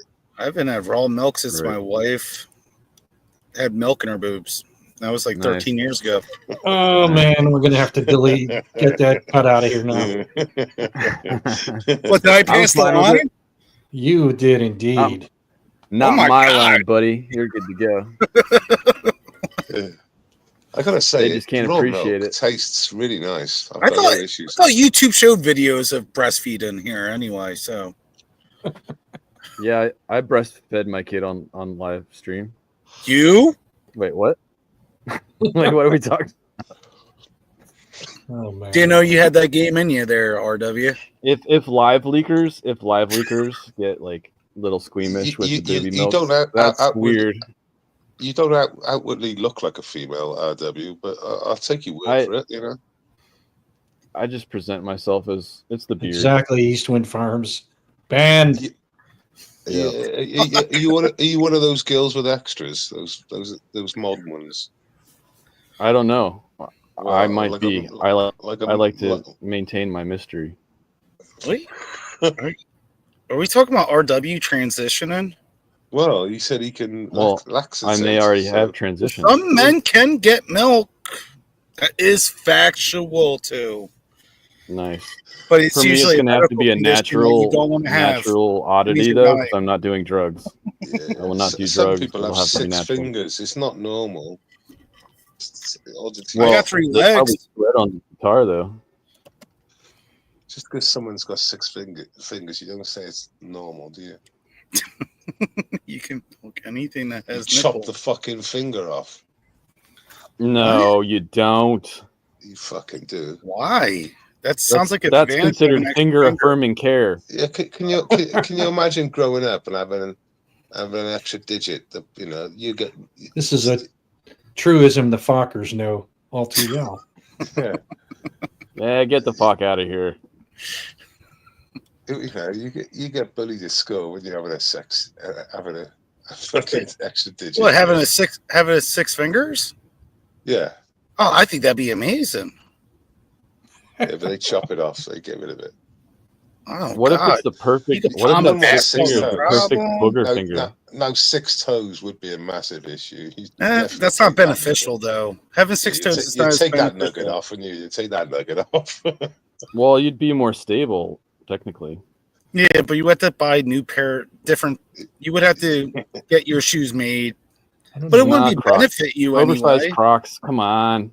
Oversized Crocs. We were one sticking out of the hole.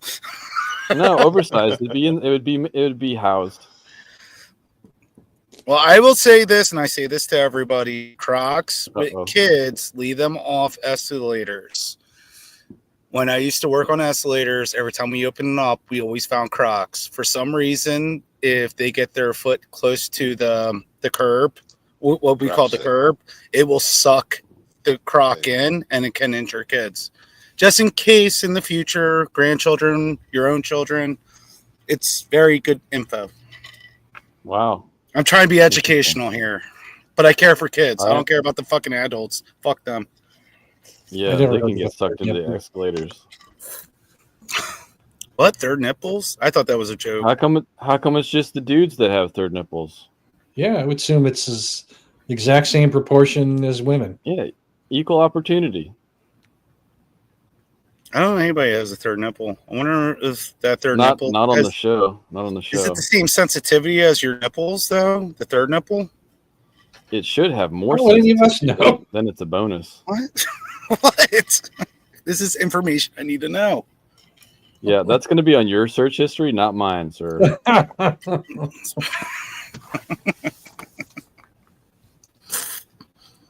All right. Anybody want to bring up something that I'm not going to say something stupid about?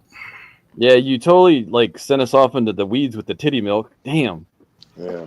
Titty milk. I'm sorry. We were talking about cow breast milk. Children, and after marriage, it's not like you were taking advantage of those milky products, right?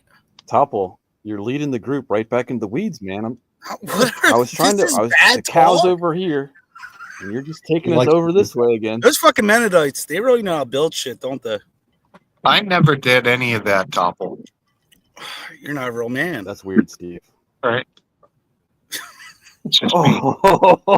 Oh, he took it to the manhood. He's like, fuck it. Yeah. They just don't understand, Topple. It's all right. I didn't realize breastfeeding was such a bad thing to say on YouTube. I'm sorry. It's I don't get it. Let me bring up this subject. I could be like A-Fed and start talking about shit if you want. No, I've got a good subject here. Oh, what you got? No, I'm all right. Last Dance. You there, mate? I am. Yeah, if you put Jaguar in, Jaguar, the car company. I do. Jaguar. We call it Jaguar. If you put Jaguar in Twitter, it'll if you put Jaguar ads, their ad, No. they did an ad. Dear God, no. They did it about 6 months ago. You've got to see Dear it. God, no. They had an ad, and it featured lots of people that were androgynous. So they could have been male or female, and they were all alien looking. I vaguely remember that ad. Yeah, right. Yeah, it had nothing, it sticks with you. it had nothing to do with cars. In fact, they didn't even show a car. Well, I was disappointed that they didn't have Coca-Cola at the end, honestly. Well, let me just finish. Let me just finish it off because you might actually not know this. Oh, okay. Their sales went down from this time last year to this time this year. By what percentage do you think? 74%. More. More than 74? Yeah. I thought I just saw that. How is that possible? Well, I just said more. Go on, go again. 97.5? You looked it on Google, you twat. No, I didn't. Bottle Cap just did it. Look it up. Yeah, Bottle Cap. No, he's on it. It's 97.5% drop in sales from last year. They sold 40 odd cars. Oh my goodness, why are you doing this to us, Last Dance? Oh, thank you. Thanks for this. Just think about Topple's breast milk situation. Is that a penis in the front? Well, that's it. This is the whole thing.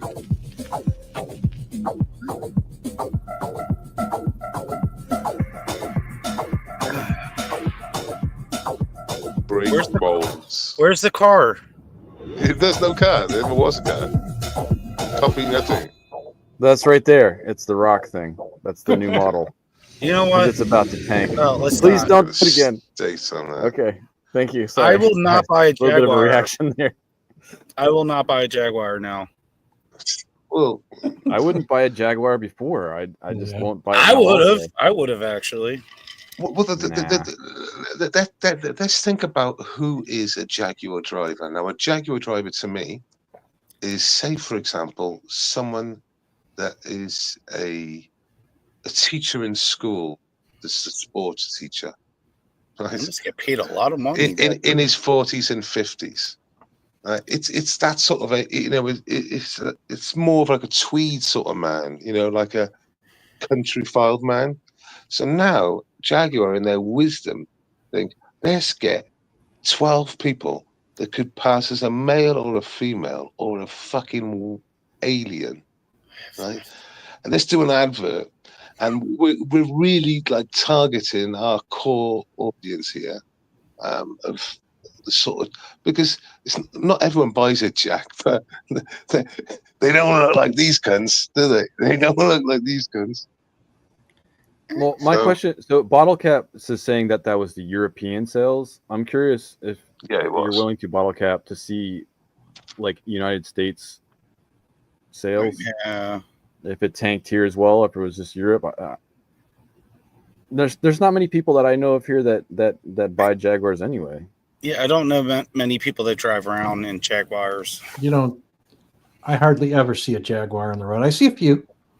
Yeah, but, and they stand out because they're so different. Unique. Well, they got the ornament. Well, but they're also like a different type of rounded. Yeah, they are, but there's sports cars in the early 2000s. I really like those, but I think they're more focused on the SUV version now.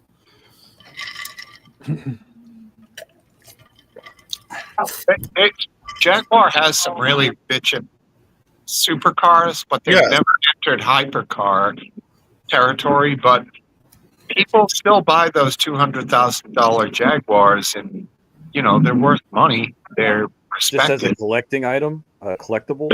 They're ballsy. They've got skis on the tracks for sure. Okay.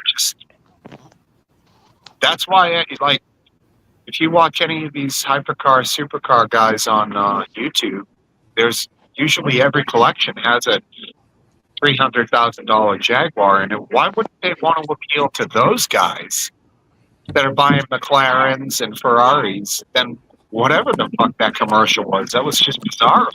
What kind of marketing department does it even? It reminds me of they've destroyed the brands. They've destroyed the brands completely. Budweiser, that was separate. That really wasn't an advertisement, though. When they did that, it was a marketing campaign. It was a marketing, but it wasn't on TV or anything. It blew up on social media because it doesn't matter whether it was on TV or social media. No, it was an advertising campaign. But no, I agree. But at the same time, it wasn't like. Was that shown on TV in the UK? No, it was on the internet, like you said. Oh, it's just on the internet. It was an internet personality. I mean, if it went on the telly, it would have gone down really bad because they had some fucking weirdo that was clearly a bloke dressing as a fucking woman, right? And all the normies in America would be going, "What the fuck's this? What the fuck's this?" And it got the same response online, but it just blew up into something crazy. I think Topple was asking about the Jaguar commercial in Europe. Yeah, was that on TV in Europe it was just social media? I think that was on. No, that was definitely on telly. That was definitely on telly. That one. All right. They're all about the BBC over there. Well, don't talk too much. You might have someone come by and check if you're hooked up to the cable now. Yeah, it's not crazy. You're right. Like I said, we're not about Bud Light and that weird person. We're on about, like you said, that was on. See, I don't really have a problem with that Bud Light thing. That car thing was on telly. It's like, what the fuck? And they weren't even advertising anything. They were just be like, "Oh, we're woke like you." And the normies spoke out because Jaguar in Britain.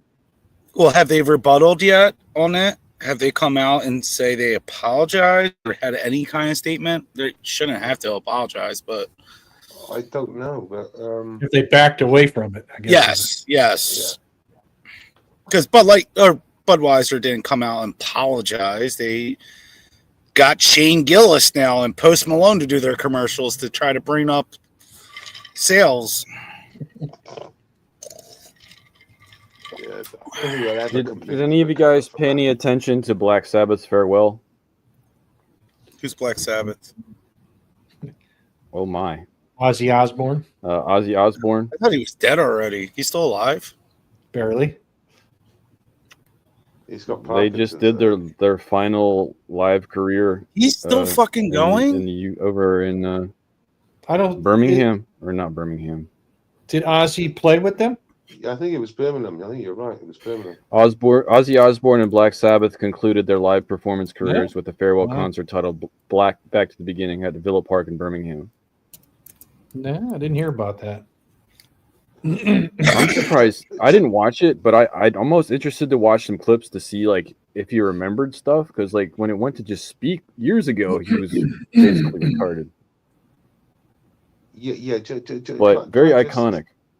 Yeah, RW. Can I speak to you? I know you have a Birmingham in whatever you say in America, but it's Birmingham in the UK. How dare you? Yeah, you know when you. I'm not going to remember that, dude. You say Scarborough. It's Scarborough. Well, I know the stuff that I've experienced in Australia. Like, I'm not going to say Melbourne. I'm going to say Melbourne. Hello, or I'm Charlie not gonna Walsh. say Edinburgh. I'll say Edinburgh. But You got I it. don't know That's better. him. That's better. Because the Americans say Edinburgh. We've been to Edinburgh. I just don't know when to be lazy and not pronounce all the letters. I'm still learning all those words. So you're telling me Ozzy was still performing? Like, I don't know if he just remember came when the back for MTV this. show was like early 2000s. He couldn't even barely walk. Yeah, but he was, Right. you didn't. I mean, you realised the drugs he was on in that program, don't you? I don't know. Prescription wise. No, I didn't pay attention. All of them. All of them. Yeah. All of them. And what changed? He got sober? I wouldn't. How can he walk being sober then? Well, I think he's know. suffering from Parkinson's now. Maybe he still doesn't walk. Maybe he takes a scooter around and with a mic and a guitar. I don't know what it's like. He's sitting in a chair in this photo. He's sitting in a chair singing, so he's definitely not running around stage. And him and his wife are divorced, right? Yeah. I think so. know. Yeah. No, that's the only way I know Ozzy was from that TV show, actually. So I wasn't a big fan of his music. I'm surprised you didn't know Black Sabbath. I know Crazy Train, which everyone fucking knows. Is that Black Sabbath? I think. Or is that Ozzy? I don't know. I think it might be. I don't know. Oh, so not What's the everyone. question? What's Crazy Train? Is Crazy Train a Black Sabbath, or is that Ozzy post Black Sabbath? I think Ozzy Osbourne. Okay, and then the other one was it's titled Ozzy Osbourne Crazy Train. And then Mama, I'm Coming Home. That's the only two. I probably know more Ozzy songs, but those are the two I really know. Ozzy and Sharon Osbourne are not divorced. Oh, they're not. They're separated though. Good on them. I remember a good story. Being separated helps keep their marriage alive. Yeah, him and her. She mentioned that one of their employees got arrested, and he said, "What happened?" And she said, "Well, he was out in the limousine, taking the limousine out for a drive, and they're going, yeah, he was having a blowjob at the time, and he crashed the limousine." And he went, "Oh, good fella." I thought, nice one. I don't know any more of the context than that. How did he crash the limousine? I'm very confused now.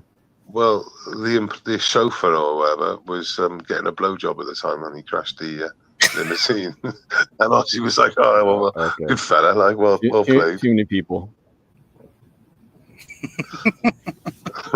if your boss reacts to you having a blowjob and crashing the car while having it, it's all right.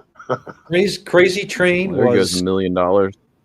Crazy Train was a single by Ozzy Osbourne on his first album after he was fired from Black Sabbath. Yo, he was fired from Black Sabbath? Yes.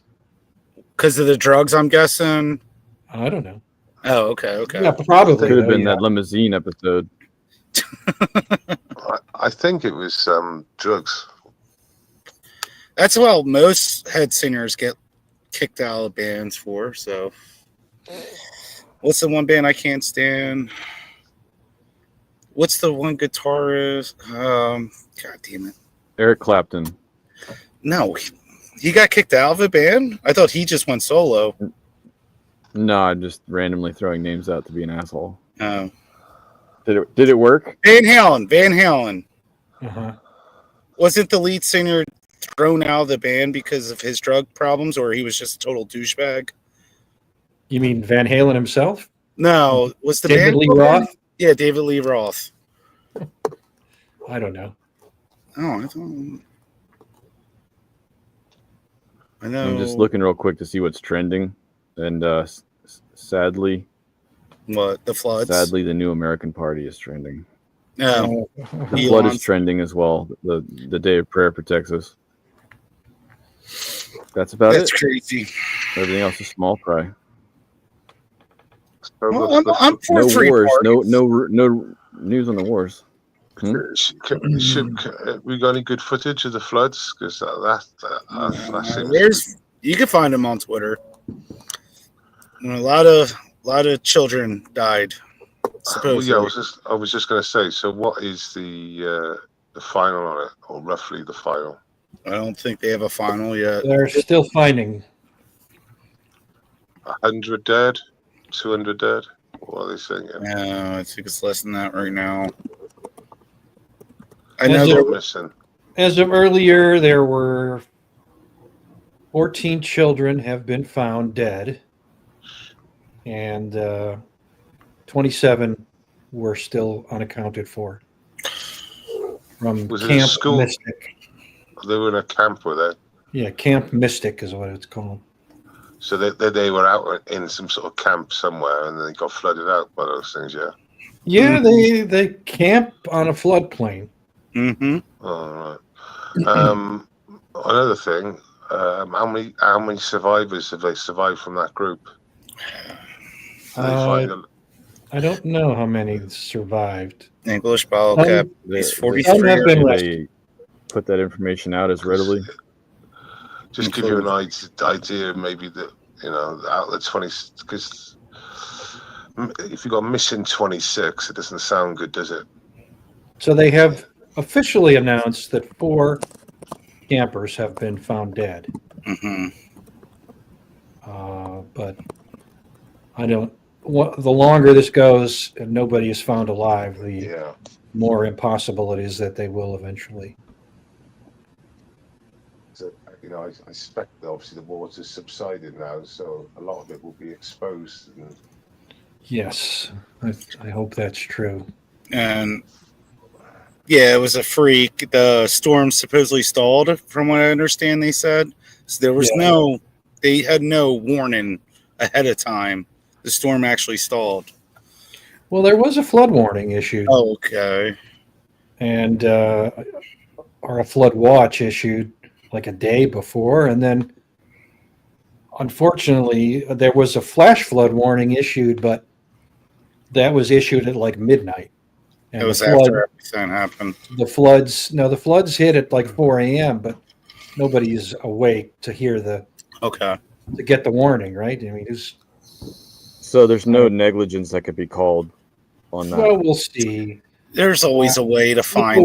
People will. Why do you have a camp in a flood area? You have a camp in a flood area. Why aren't you constantly monitoring for developments?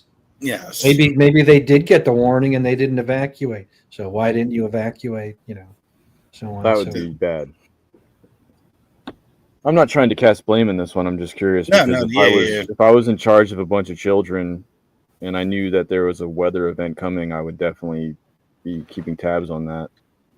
Well, do they know this position they're really in? No, that's the other thing. Like, I don't know. After doing backpacking, I just pay more attention to blame. Is this site known to be flooded? I don't know. Well, I would have thought it wouldn't be that uncommon at that area, like you said. It would, be, I'm presuming. But supposedly there was a camp there and a trailer park right down in the same valley, I believe, too. So. Trailer parks are never known in America to do the right thing or be in the right place. In fact, if there is a trailer park nearby, do not build your business in that area. Just go. Well, no, don't build a business there, but unless you're a storm chaser. There you go. Then you can just put your GoPro outside your camper. That's right. It'll come to you. You guys, you just sit on the deck here. We'll give you a beer, and the tornado will come to you. Wow, this land is chasing after that storm. It's coming right here. Wow, this land is so cheap. There's a trailer park down the street, but other than that, what else could be? That's just, was the last pub that you showed us the tornado? Was that last pub you showed us the guys that were in the trucks and they were like being pulled sideways? They were way too close to the storm, in my opinion. I did. It was last pub or maybe before, and I showed a little bit of a tornado earlier in this pub as well. That's nuts, dude. That's way like these guys.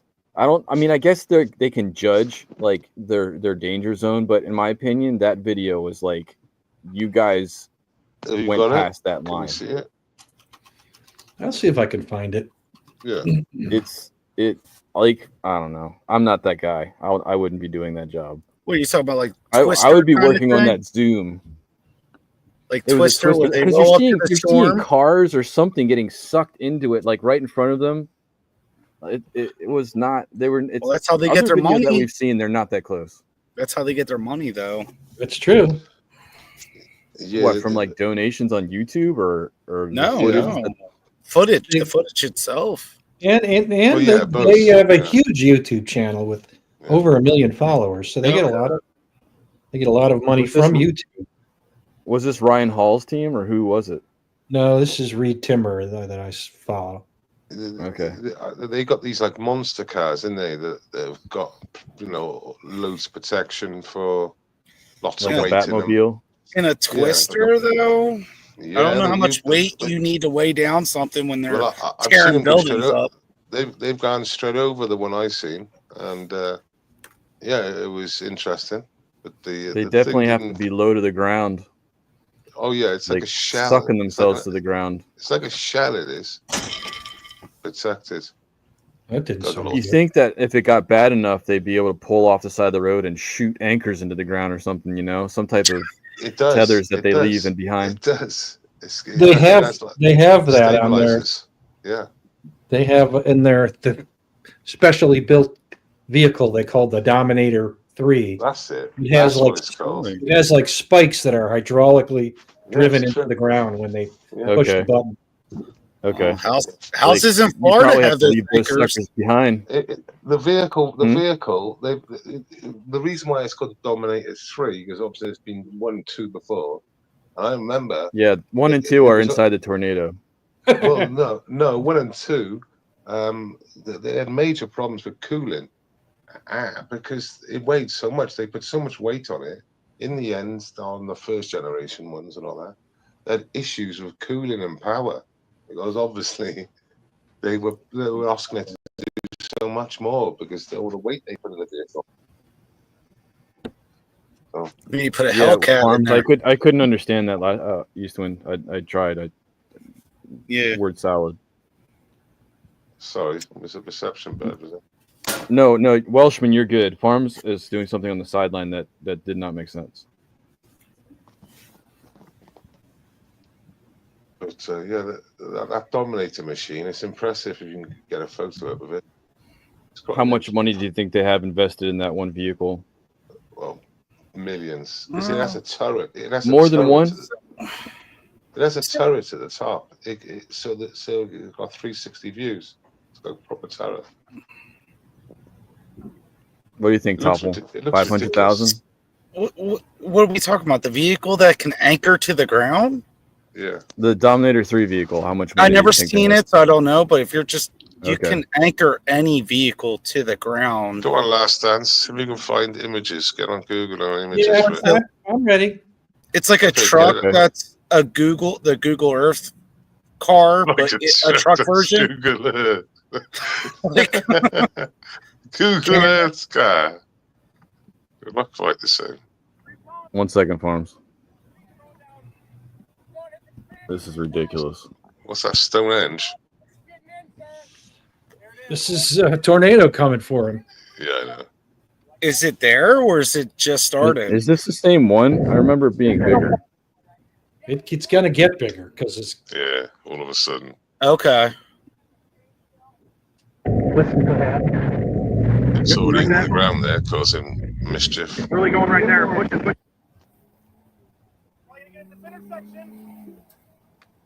They're zooming in to get close. Yeah, exactly. Oh I'm shit. not close enough. Oh, in the business, this is what they call the money shot. Yeah.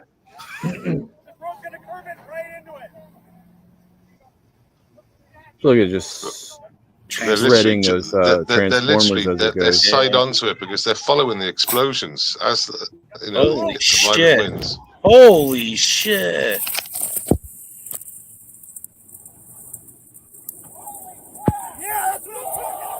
Yeah, fuck that. I'm not. Just coming in the fans. Was that a fucking Ford? Yeah, it just looks like a normal car. This it doesn't even look like the Dominator. Although Put you Dominator, put Dominator 3 images up on Google. I'm sure that you'll get it then. Yeah, I can find them. What is it? But Just a fucking. what you couldn't tell was that vehicle they were in was spun 360 degrees from driving through the tornado. I mean, they were probably a little bit, one more little mile per hour from being gone. Dominator 3, 360. Okay. Yeah. All right, so let's. So that's not the video where they were running alongside this massive vortex that was just off in the field. I can get that one too. That's the one. And was that the same vehicle that was driving beside that vortex? Yeah, let's get a photo of the machine vehicle. up first. Let's get a photo of the machine up. Man, Because it looks it's ridiculous, but you know it means business if that's coming down the road. I prefer to be in that than any other car, I gotta say. All right, let me. Dominator 3 is tornado research vehicles built on a 2012 Ford F-350 Super Duty, featuring advanced capacities of hydraulic anchor and spikes and diesel engine. So it just has a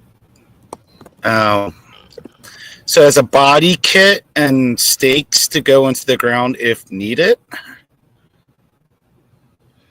Yeah. Will it penetrate asphalt, or do they have to actually drive on the grass to penetrate ground? Will it penetrate asphalt? It's actually a real question. It's not even. Look how low to the ground it is, though. Right. There's a lot of added weight on there. That weight doesn't matter when you're seeing tornadoes blow buildings up. It's so quirky. Like, it's definitely a feat of engineering, but it looks so. No, yeah. It's got a body kit. It looks like a little made a creature from Star Trek. Yeah, like it looks like a roly-poly. One of those. I still prefer to be in that than anything else. To be which fair. one's? So the picture, that's the Dominator 3. That one right there. Yeah. Yep. That dominates 3 times Oh, better. that's than the ass of it. That's the Yeah. ass of it. Okay. Yes. All right. I would hate to be going over speed bumps in that bad boy. Yeah, that's what I was gonna say. Fucking just skid pad over him with sparks.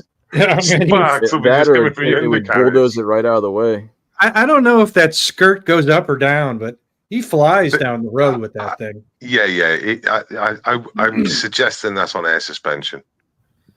Yeah, it does look like a hovercraft, Eastwind Farms. I'm not familiar with Logan's Run either. I haven't seen that. You know, you see those cars that are on air suspension, and you think, how does that drive? I think that's what they've done with there. They've just parked it up for the photo shot, dropped it to its ass, and make it look crazy. If it's an F-350, you can't really drop that truck that much. I think it's Yeah, but just a body kit that goes down. Yeah, but those skirts make it easy to drop it, if you know what I mean. Because you wouldn't actually need to drop it in reality. The skirts are just like make it look like it's totally dropped. You know what I mean? Underneath it all, it might be I'm just just looking more reasonably interested in normal. the anchor system. Are they anchoring just down one spot? I think they're just like anchoring stabilizers. I think they're like I highly doubt stabilizers it. as well. I would think that they'd have to drive it in 4 points. Yeah, that's what I was about to say. If I was the one designing the system, I'd be dropping 4 anchor points in every corner of the vehicle down. Yeah, and to the point where they're not coming out of the ground, you're just cutting them and releasing them and moving. Because if the anchor is just a hitch that they tie onto a tree, I seen them for loads of episodes. They were trying to offload loads of eggs, and they were like they would like get caught up in the tornado, and they'll go into the vortex of it, and they all had sensors on them, and they spent ages and ages like, what? trying to they look like chicken eggs, but they would they just fly up. They would obviously, but they needed to be in a set place, so they had to offload it out their vehicle. So they had to get in front of it. That was fucking interesting. To be honest with you. If they had it where they actually had to get out of the vehicle and put it on the ground, no thanks. Yeah, but if they could release the payload or something and just keep going, that'd be cool. No. They had to get out the vehicles, put it there. The hazard pay is not up high enough for me. Yeah. I just wonder how much money they actually make off that, storm tracers. I know YouTube and social media they get money, but if you get the footage, Last Dance shared that they have a storm coming up from the East Coast right now. I think it's forming tomorrow and jumping on us tomorrow night here in North Carolina, South Carolina. I don't remember what the timing was, but yeah, it was. It's not meant to be high speed. It's just meant to be a good downpour. But so when is storm season though? Isn't it? It says it's part of storm season, but I feel like it's way too early for storm season. Wasn't a tropical storm just formed right off Florida? That's the one. Oh, landfall is South Carolina. Yeah. Okay. Right, I have my AccuWeather app keeps track of tropical storms. I'll see what it says. Because it would be the first of the season. Does a tropical storm get a name, or does it have to be a hurricane to get a name? I think tropical storms are named. This one, it's the first one off of North Carolina has been named Chantal. Oh, Taniqua. Taniqua. Next one's Shaquiqui. Does that begin with a C or an S? Chantal. So it's the third tropical storm of the year. I guess. Good point. Shaquiqui's a NATO. Chantal. I thought Trump's big beautiful bill made it so that he gets to name all the storms.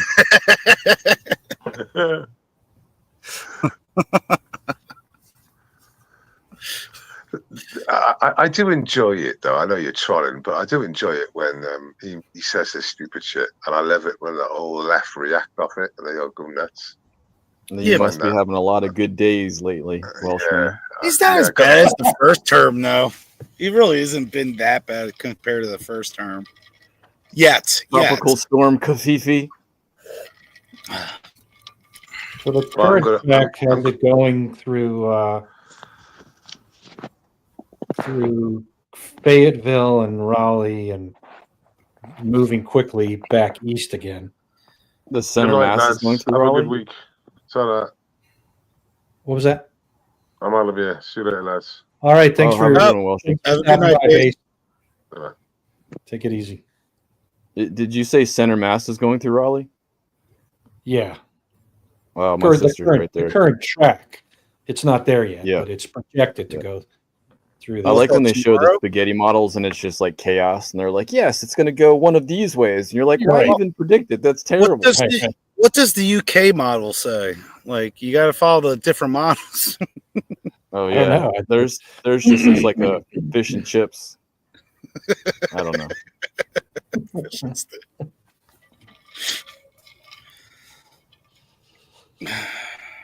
When's it supposed to make? So tomorrow, you're saying, or later in the week? It's supposed to make landfall. Oh, it doesn't say. Oh, wait. 4 a.m. Sunday. In South Carolina. I didn't realize that hurricane season started June 1st. I thought it was August or something like No. that. Wow. I You hope don't Miss have any- Randy's all right. You don't have any mountains that have lithium in them around you, do you, RW? Probably not, because there's definitely not enough mines around. I don't get the joke though. It went over my head. What happened in North Carolina with the storm that came up, and they said the conspiracy between that one, Oh, that they seeded the clouds to make the storm go towards North Carolina so government could take over the land. I guess I get into all the conspiracy theories. I'm sorry. you know what they better not do? Mine any lithium there. It's not going to help Water, that situation. lithium. Well, wouldn't that explode? But that's only if it's like purified and shoved together in a battery, right? I don't know how that works. I really don't. Yeah, I don't know how they make lithium ion batteries. I mean, lithium's involved, certainly, but it's got to be more complicated than just packing a bunch of lithium. And I think on YouTube, so we don't get banned, I've seen videos of pulling those batteries apart and adding water to certain parts of those lithium batteries to get a chemical reaction. Yeah. Me being safe. Right. When I was working at airport security, I was x-raying all these different battery packs and everything, getting to see just lithium volume loads and the different models and stuff, and understanding that, we're so worried about certain types of explosives and this and that. If someone wanted to cause a problem, they could take one of those high-end battery banks and rig it so that they just put a drop of water in where they wanted it to on the plane, and that would be it.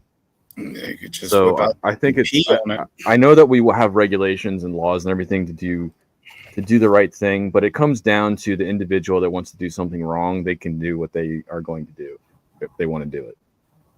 It's just I got to really appreciate what security meant when I worked at an airport, and it, not to burst anyone's bubble, but it's not as good as you think it is. Oh.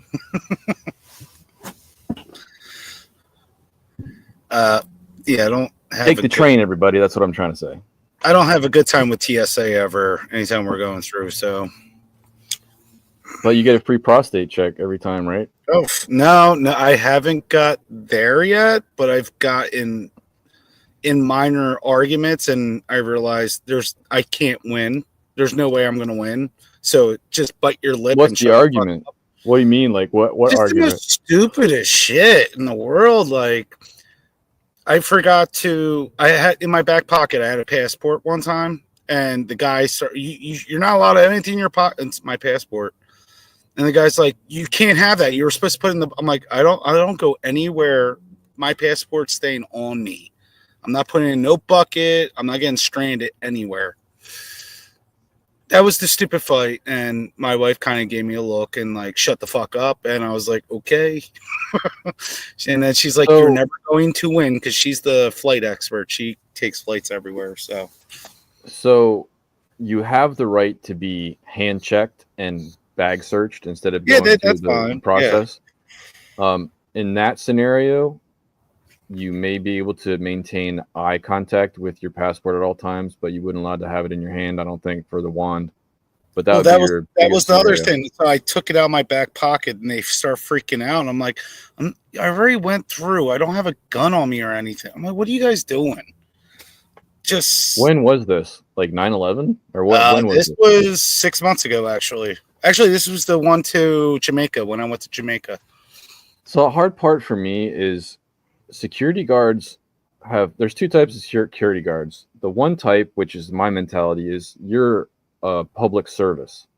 Your job is to maintain a certain standard, and you are serving the people. The other people on the team on that same security detail think that they're like police officers that are cracking a case. And that's definitely not what it is, because as a security guard, you have less rights than a human civilian. You are allowed to do less things, and you get in trouble for more stuff than if you were just a civilian. So I'm not a big fan of what some of these guys think they're doing, and the problems that they cause, and the laws that they think they have on their side. It's definitely frustrating when you're on the team cringing at the experience.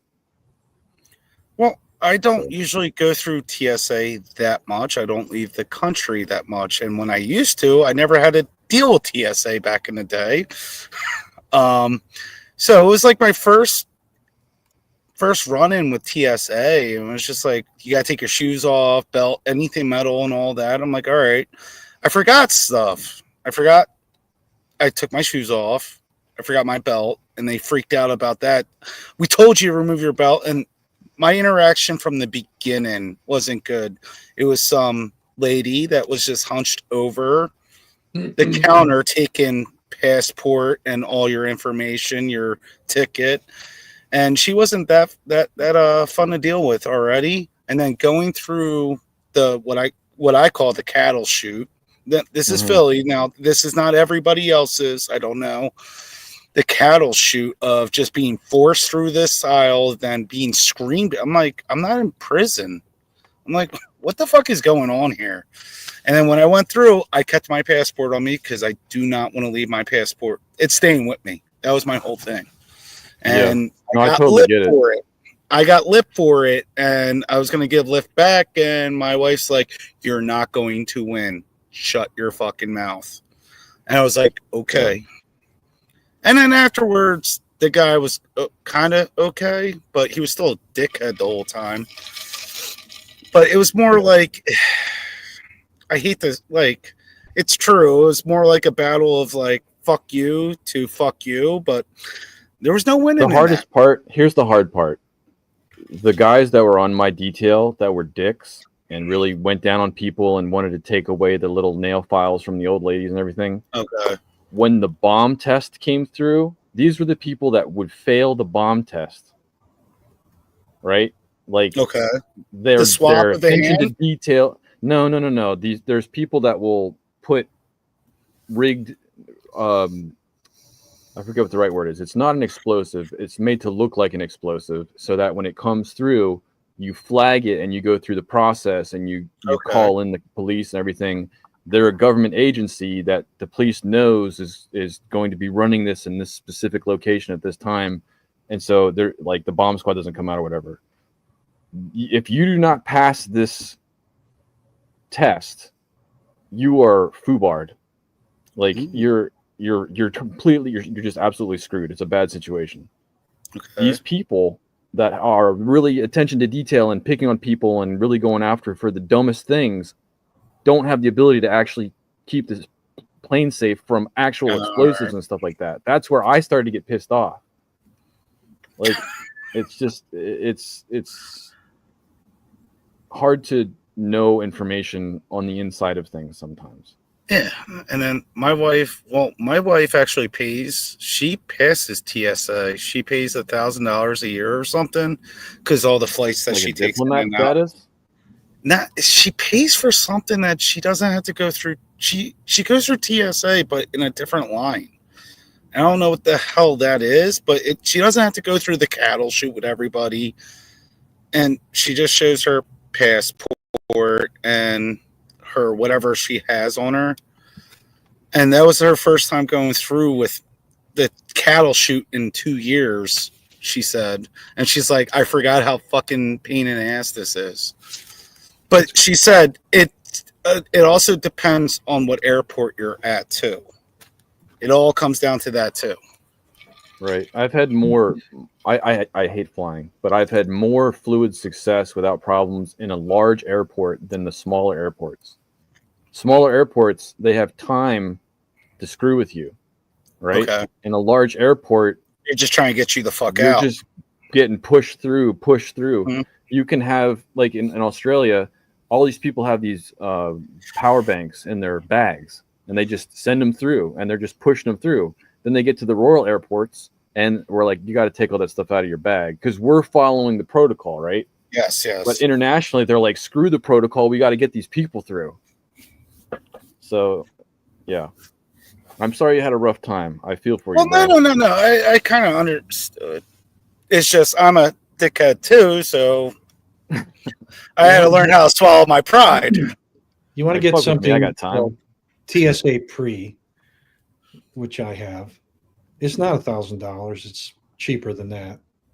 It's more like $100.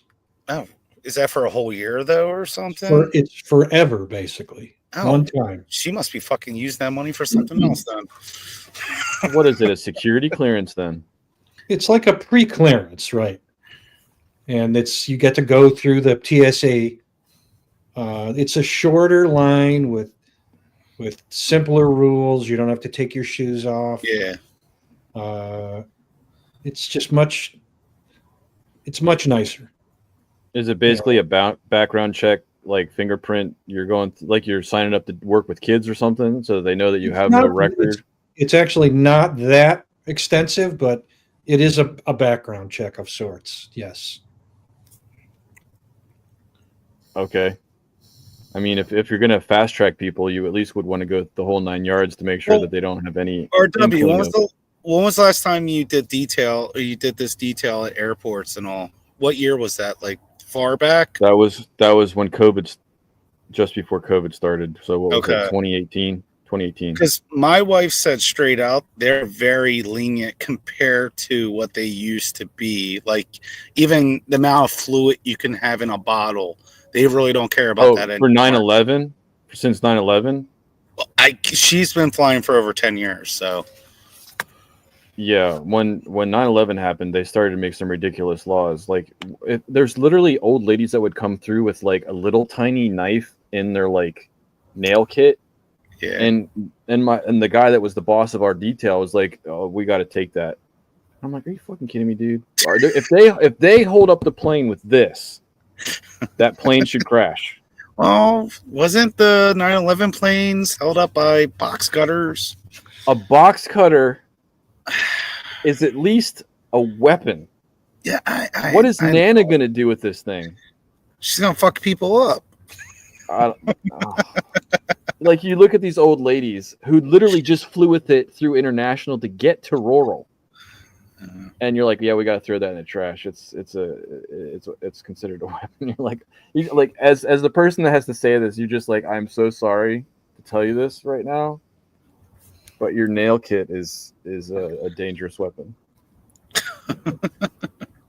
Your nails may be more lethal than the box cutters. That's true. Yeah, but like I've heard horror stories from TSA. But my wife, before we left, my wife looked at me because this is the first time I took a flight out, and she's like, "It's not that bad. It really isn't. Just listen to what they say, and you'll get fucking through." That's right. Topple, just comply, dude. And I did comply. I was not going to leave. Mine was just a fucking passport. I was like, I had my passport on me. I told you to put it. What about when you have to pay for like any food or whatever, or a bottle of water inside the airport? I feel like I was just assaulted. What do you mean? When you have to spend that much money for food or bottled water, I don't know. I feel culture shock. What do you mean though? Like what? The price is at least double. Oh, what, at an airport? Inside airports. Oh, I don't know. I go there and I fall asleep and I wait till we're boarded. I don't give a fuck about that.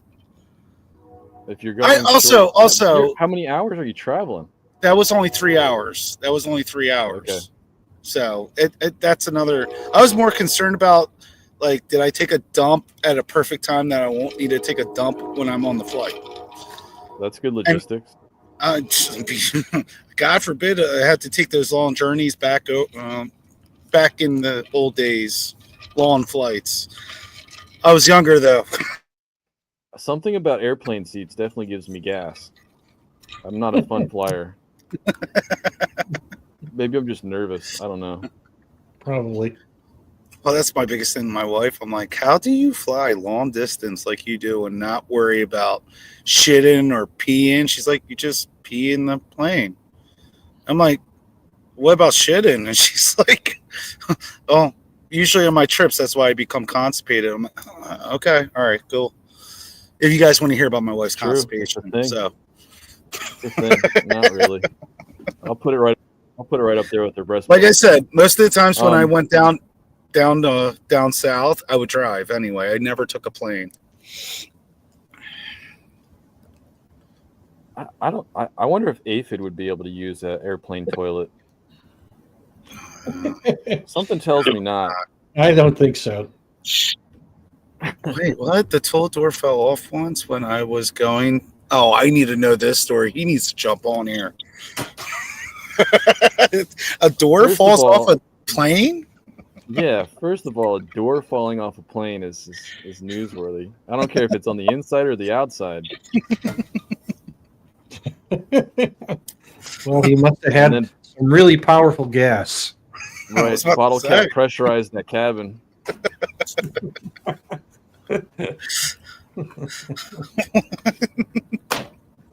Are you walking the dog, Steve? Oh, he's frozen. He's frozen. That's not a good frozen picture. Oh, there he is. I'm getting too far away from the Wi-Fi. I'm trying to find the lights for the pool. Oh, fair enough. You're glowing, dude. There's the lights to my pool. Oh, yeah.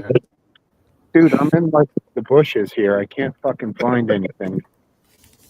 And it's pitch black. There's no lights on. You're supposed to speak in an Australian accent when you don't run into any bears. Just remember, get big and loud. I almost fell into the fire pit while I was walking by here. I mean, literally, I'm like so blind right now. So. He's got the big part down, Topple. It just needs to be loud. Yeah, just get big and loud. I mean, I could swim. I could swim. Did I swim? I could swim on the live stream. Sure, man. You know, I had a thought earlier today. Switch it to the thumbnail. What are bears afraid of? What if you put on what if you put on a helmet, let's say, that looked like you had enormous fangs in your mouth? Like you were like the biggest tiger ever or something. Would that scare a bear? Thought with Last Dance. Is there a cub around? Because I don't think they get cub with a cub. I don't think it fucking matters. Let's not go with the cub because that's kind of. But it has to be. It's got to be a grizzly bear because the black bear. Bears will almost always run away from a human. The brown bear. The brown bear is the real challenge. And the polar bear don't give a fuck. Clearly, you don't remember the guy who fucking designed the bear-proof suit. Remember that crazy fucker? I didn't finish the damn movie, bro. He did a whole documentary on the suit and never used that shit. What? Because he died from a bear attack? No, like I remember watching it. It was the most slow burn documentary I've ever watched in my life. And in the end, he doesn't even use it. Oh, bears are scared of women. I'm scared of slow burn documentaries. That's what I'm scared of. No, we're talking about what? A woman walking through the woods. Would they rather encounter a bear or a man? Oh. To answer Last Dance question, I hope they're scared of human feces because that's probably what would be in my pants if I had to deal with that situation. So they're like, yeah. Get out of here, dude. We don't want you around here. Like, woo. I was never scared of bears until I came across one, and I was like, "Yeah, I'm gonna shit my pants." I just realized. Well, here's my thinking: the extinction of the megafauna occurred only like 30,000 years ago, so bears have not yet evolved to sort of forget that there used to be a saber-toothed cat. And so your goal is to try and look like a saber-toothed cat so the bear will be scared. Oh, so get two huge fangs coming out of your mouth. Huge fangs, yeah. And I you know think what? that one of the pubs coming up, you should totally test this theory live on the stream, so that for science, Hey, we can hey. tick the box. I'm big and hairy. I'll pretend to be gay. I'll be the bear. Wait, what? What? This is a whole different science experiment we're talking about now. well, I'm not interested in this one. There's What only kind one of bear- thing guaranteed to work: a large caliber rifle, because guys have even been killed by bears with a 454 Casull or a 44 Magnum. So, like, you need a big giant rifle. What about bear mace? Bear mace. Yeah, if No, the no. bear, Yeah, good luck. That you ever see You that? probably eat it like Frank's hot sauce. Like, No, it works thank you. 50% of the time, maybe more. But you ever see that video from Instagram? This fucking guy's got his face half hanging off. Ugh. His shoulder and his arm is all ganged up. And he's fucking making a video. He's like, well, I hit it with the bear spray. And he's like just talking into his camera, completely calm. I think he's in shock. But, yeah. Oh, and for he sure. said, I hit it full on with the whole can of bear spray as it ran towards me, and it did nothing. So I've also heard guys say that they hit it with bear spray and it actually knocked the bear out. What? Yeah. Yeah, I just don't That's fuck the around. beta And bear. I don't go in the woods. That's what I do. I mean, like, I would say some guys say a 12 gauge. I would think a 12 gauge with what? 12 Slug? With slugs, maybe. Yeah, yeah, but slug. I don't agree with the 12 gauge thing. I think a rifle is the only way to go. I'm going 50 cal. Maybe dragon. Maybe dragon. Wait, do you mean a cartridges. Magnum 500 or do you mean like a BMG? BMG, fuck that. That's going to definitely go through it. From what I I've mean, it's going to seen go on through YouTube. it and anything else within, Yeah, you know. I don't give a fuck. I'm good. Yeah. Now, there's other ones like 338 Lapua would be more than sufficient. But I don't I think mean, if you have a BMG, I don't think you're gonna have anything else in your backpack for that trip. maybe you could carry it. You could carry it. What about a M1 calibered in 30-06 with 8 in the 30-06? Yes. So M1 comes with 8. It's semi-automatic and it actually has a clip, not a magazine. You don't need a. You don't need. I think right in the skull would go right through. Yeah, I would say 8 so 30-06 would be enough. If you're shooting them in the tiptoes, you know, it doesn't really matter what you got. If you're hitting where it counts, I would think one of those. Try that with even a the 45. 22 long rifle. That's not going to do shit. No. If you take them in both eyes. Yeah, I mean, you'd 2 have to eyes, be 1 back bullet, up. 22 caliber, no problem. No problem. It's just one of those fishing stories. Just get a Glock with a switch. Just spray it. Yeah, I know there are guys who've taken them down with 9mm. It's not unheard of. A bear? Grizzly, charging grizzly. Yeah. I thought their You'd have to skull. be doming them. You'd have to be No, doming them, dude. not a dome shot. These guys are like, this was a backup on a PH, like secondary round pistol, and it worked. It was a place he didn't think he would need one, and it was like on a fishing trip where the bears didn't ever really attack, but he needed to use it. He dropped a bear with a quartering shot running beside him. He caught it in the side, you know, into his heart. Heart shot. It was a heart shot. It was quartering forwards, so he had like a 3/4. So he had an angle. I think he put it past its front shoulder, and it caught the thing's heart. It's probably a really nice 9mm pistol with, like, you know, a 5 or 6 inch barrel, not like a little Canic 3-inch barrel. I'm talking. This is probably a $2,000 gun, and probably the best, you know. You could throw a cig at him and it probably would shoot him when it hit the ground. Things are good, man. You don't have grizzlies new up where ones. you are up there right now, Steve, right? You're too far south. We don't have what? Grizzly. You don't have grizzly in Cape Cod area, Just right? black bears. Black bears Not that many, but we have them. What about mountain lion? Probably not. No, they were extirpated from New England in like the late 1700s. Sadly, Okay. They were deported. no. Same with back when we had real immigration laws, man. well, grizz and All predators were kicked out. well, grizzlies, cougars, and wolves were all over the entire United States at one time. And that's when it was like the real wild land. But things have changed, you know, for the better. Most would say. I mean, what do you guys think about them introducing wolves into areas where they're putting major pressure on elk and like cattle? I'm glad that they're. I don't know. I'd like to see them. I'd like to see them try it. No, they're doing it. It brings down coyote populations. So depending on how they hunt and everything, I don't know. They're doing it, and it's becoming a major problem. What is the problem? It's the same problem here in Massachusetts. All the seals have come back, and they've decimated the fish population, and they've also attracted a lot of great white sharks. But everyone's like, oh, it's a natural balance.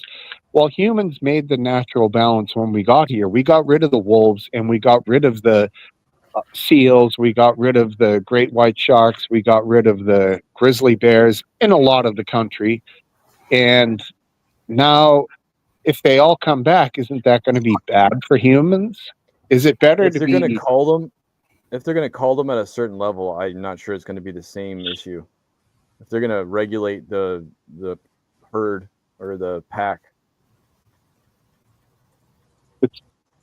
Yeah, I mean, the old days it was kill them and that was it. Just it was a kill or be killed scenario. But I don't know. I struggle with it. I hate seals. I don't know. Last Dance, what's your take on it? Reintroducing wolves to borders of Yellowstone and in ranching areas out west where they're actually putting pressure on. I think it's good to introduce them to Yellowstone, and I think that as they venture out of Yellowstone and kill livestock, I think their farmers or ranchers should be compensated for kills that are caused by wolves, and it shouldn't be that hard to determine which. They're good. You turned it down right when I would. What was perfect. Yeah, hunting them is not easy. We're literally dealing with hunting coyotes right now and baiting them and night hunting them and everything. It's not easy. Oh man, that sounds fun as hell though. Get to go shoot some dogs. I'm just kidding. Whoa. No, but seriously, I wouldn't have anything against shooting coyotes. When they do damage, yeah, they're already winning right now. So it's my turn to win a little bit. I know that sounds disgusting to you, Last Dance. Sorry. That's okay. I'll get over it. I mean, really, it bothers you that I'm trying to fight back predators that are damaging my project? It's hard to convince him, bro. He's the ultimate pacifist. That's his nature. It's the circle of life. I wouldn't like to see it, but it doesn't bother me that you do it. There you go. Okay. That's good. I'm working on honoring the kill and keeping the pelts, and they all get burials. So I try and treat it respectfully, but if I don't do it, I am winning. It's a losing battle. You're not doing a Tim Wells though, and gutting and cleaning and throwing it on the queue though. Ew, no. Tim Wells does that? Tim Wells, he's a great bow hunter. He cooks. Oh. I'm not eating coyote, dude. He eats coyote? Yeah. No.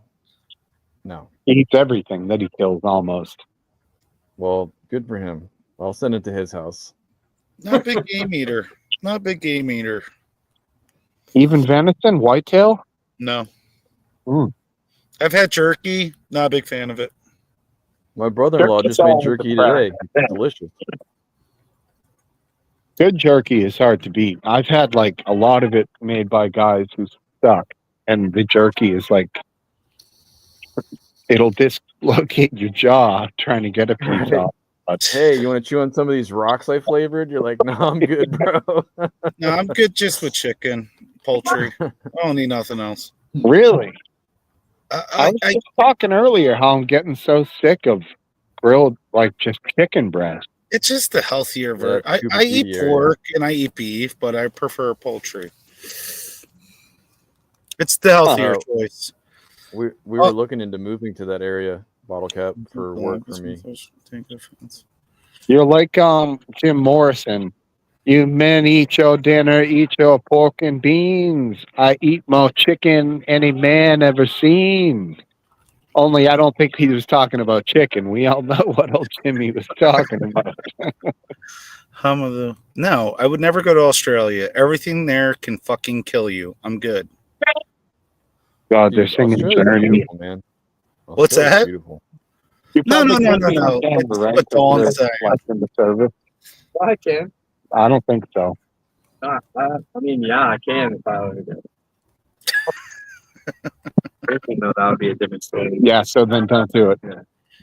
So I just had discussing putting the Marine on, and he said bad idea. He's got a 96 here because of the holiday, so Oh, okay. but he can't be seen doing anything. No. I mean, if anybody recognized anybody on this Rinky Dink stream, it'd be a fucking miracle. But we'll just play it safe, anyways, right? You know. Yeah. Yeah, we got some weasels in the bushes, so we best be careful. Always. Well, on that note, I gotta take off. It was good seeing you guys. I hope you guys have a great rest of the weekend. Hopefully the 4th was great for you guys. And for the people in the UK, fuck you. All right. Thank you, Topple, for coming on. That's right. The first part. Yeah. Have a great week, buddy. Thanks, yeah. I'm getting ready to go myself. All right. Well, you're going to end it, not me. Okay. So if you're going to end it soon, I'll split on my own, and you and whoever remains can let yourselves out. All right. I am going to end it now. Bye. All right. Thanks take for, it easy. Hosting Last Dance. I appreciate it, man. I enjoyed having you on. Glad you finally made it. Yeah, no worries, buddy. I look forward to this outro. Do well, man. Do Okay. All right. Well, that is the end of the show. I thank you all for your participation, whether you participated on the show or in the chat. I enjoyed every one of you, and your comments were often funny and always informative. So everybody have a great week, and thank you and good night.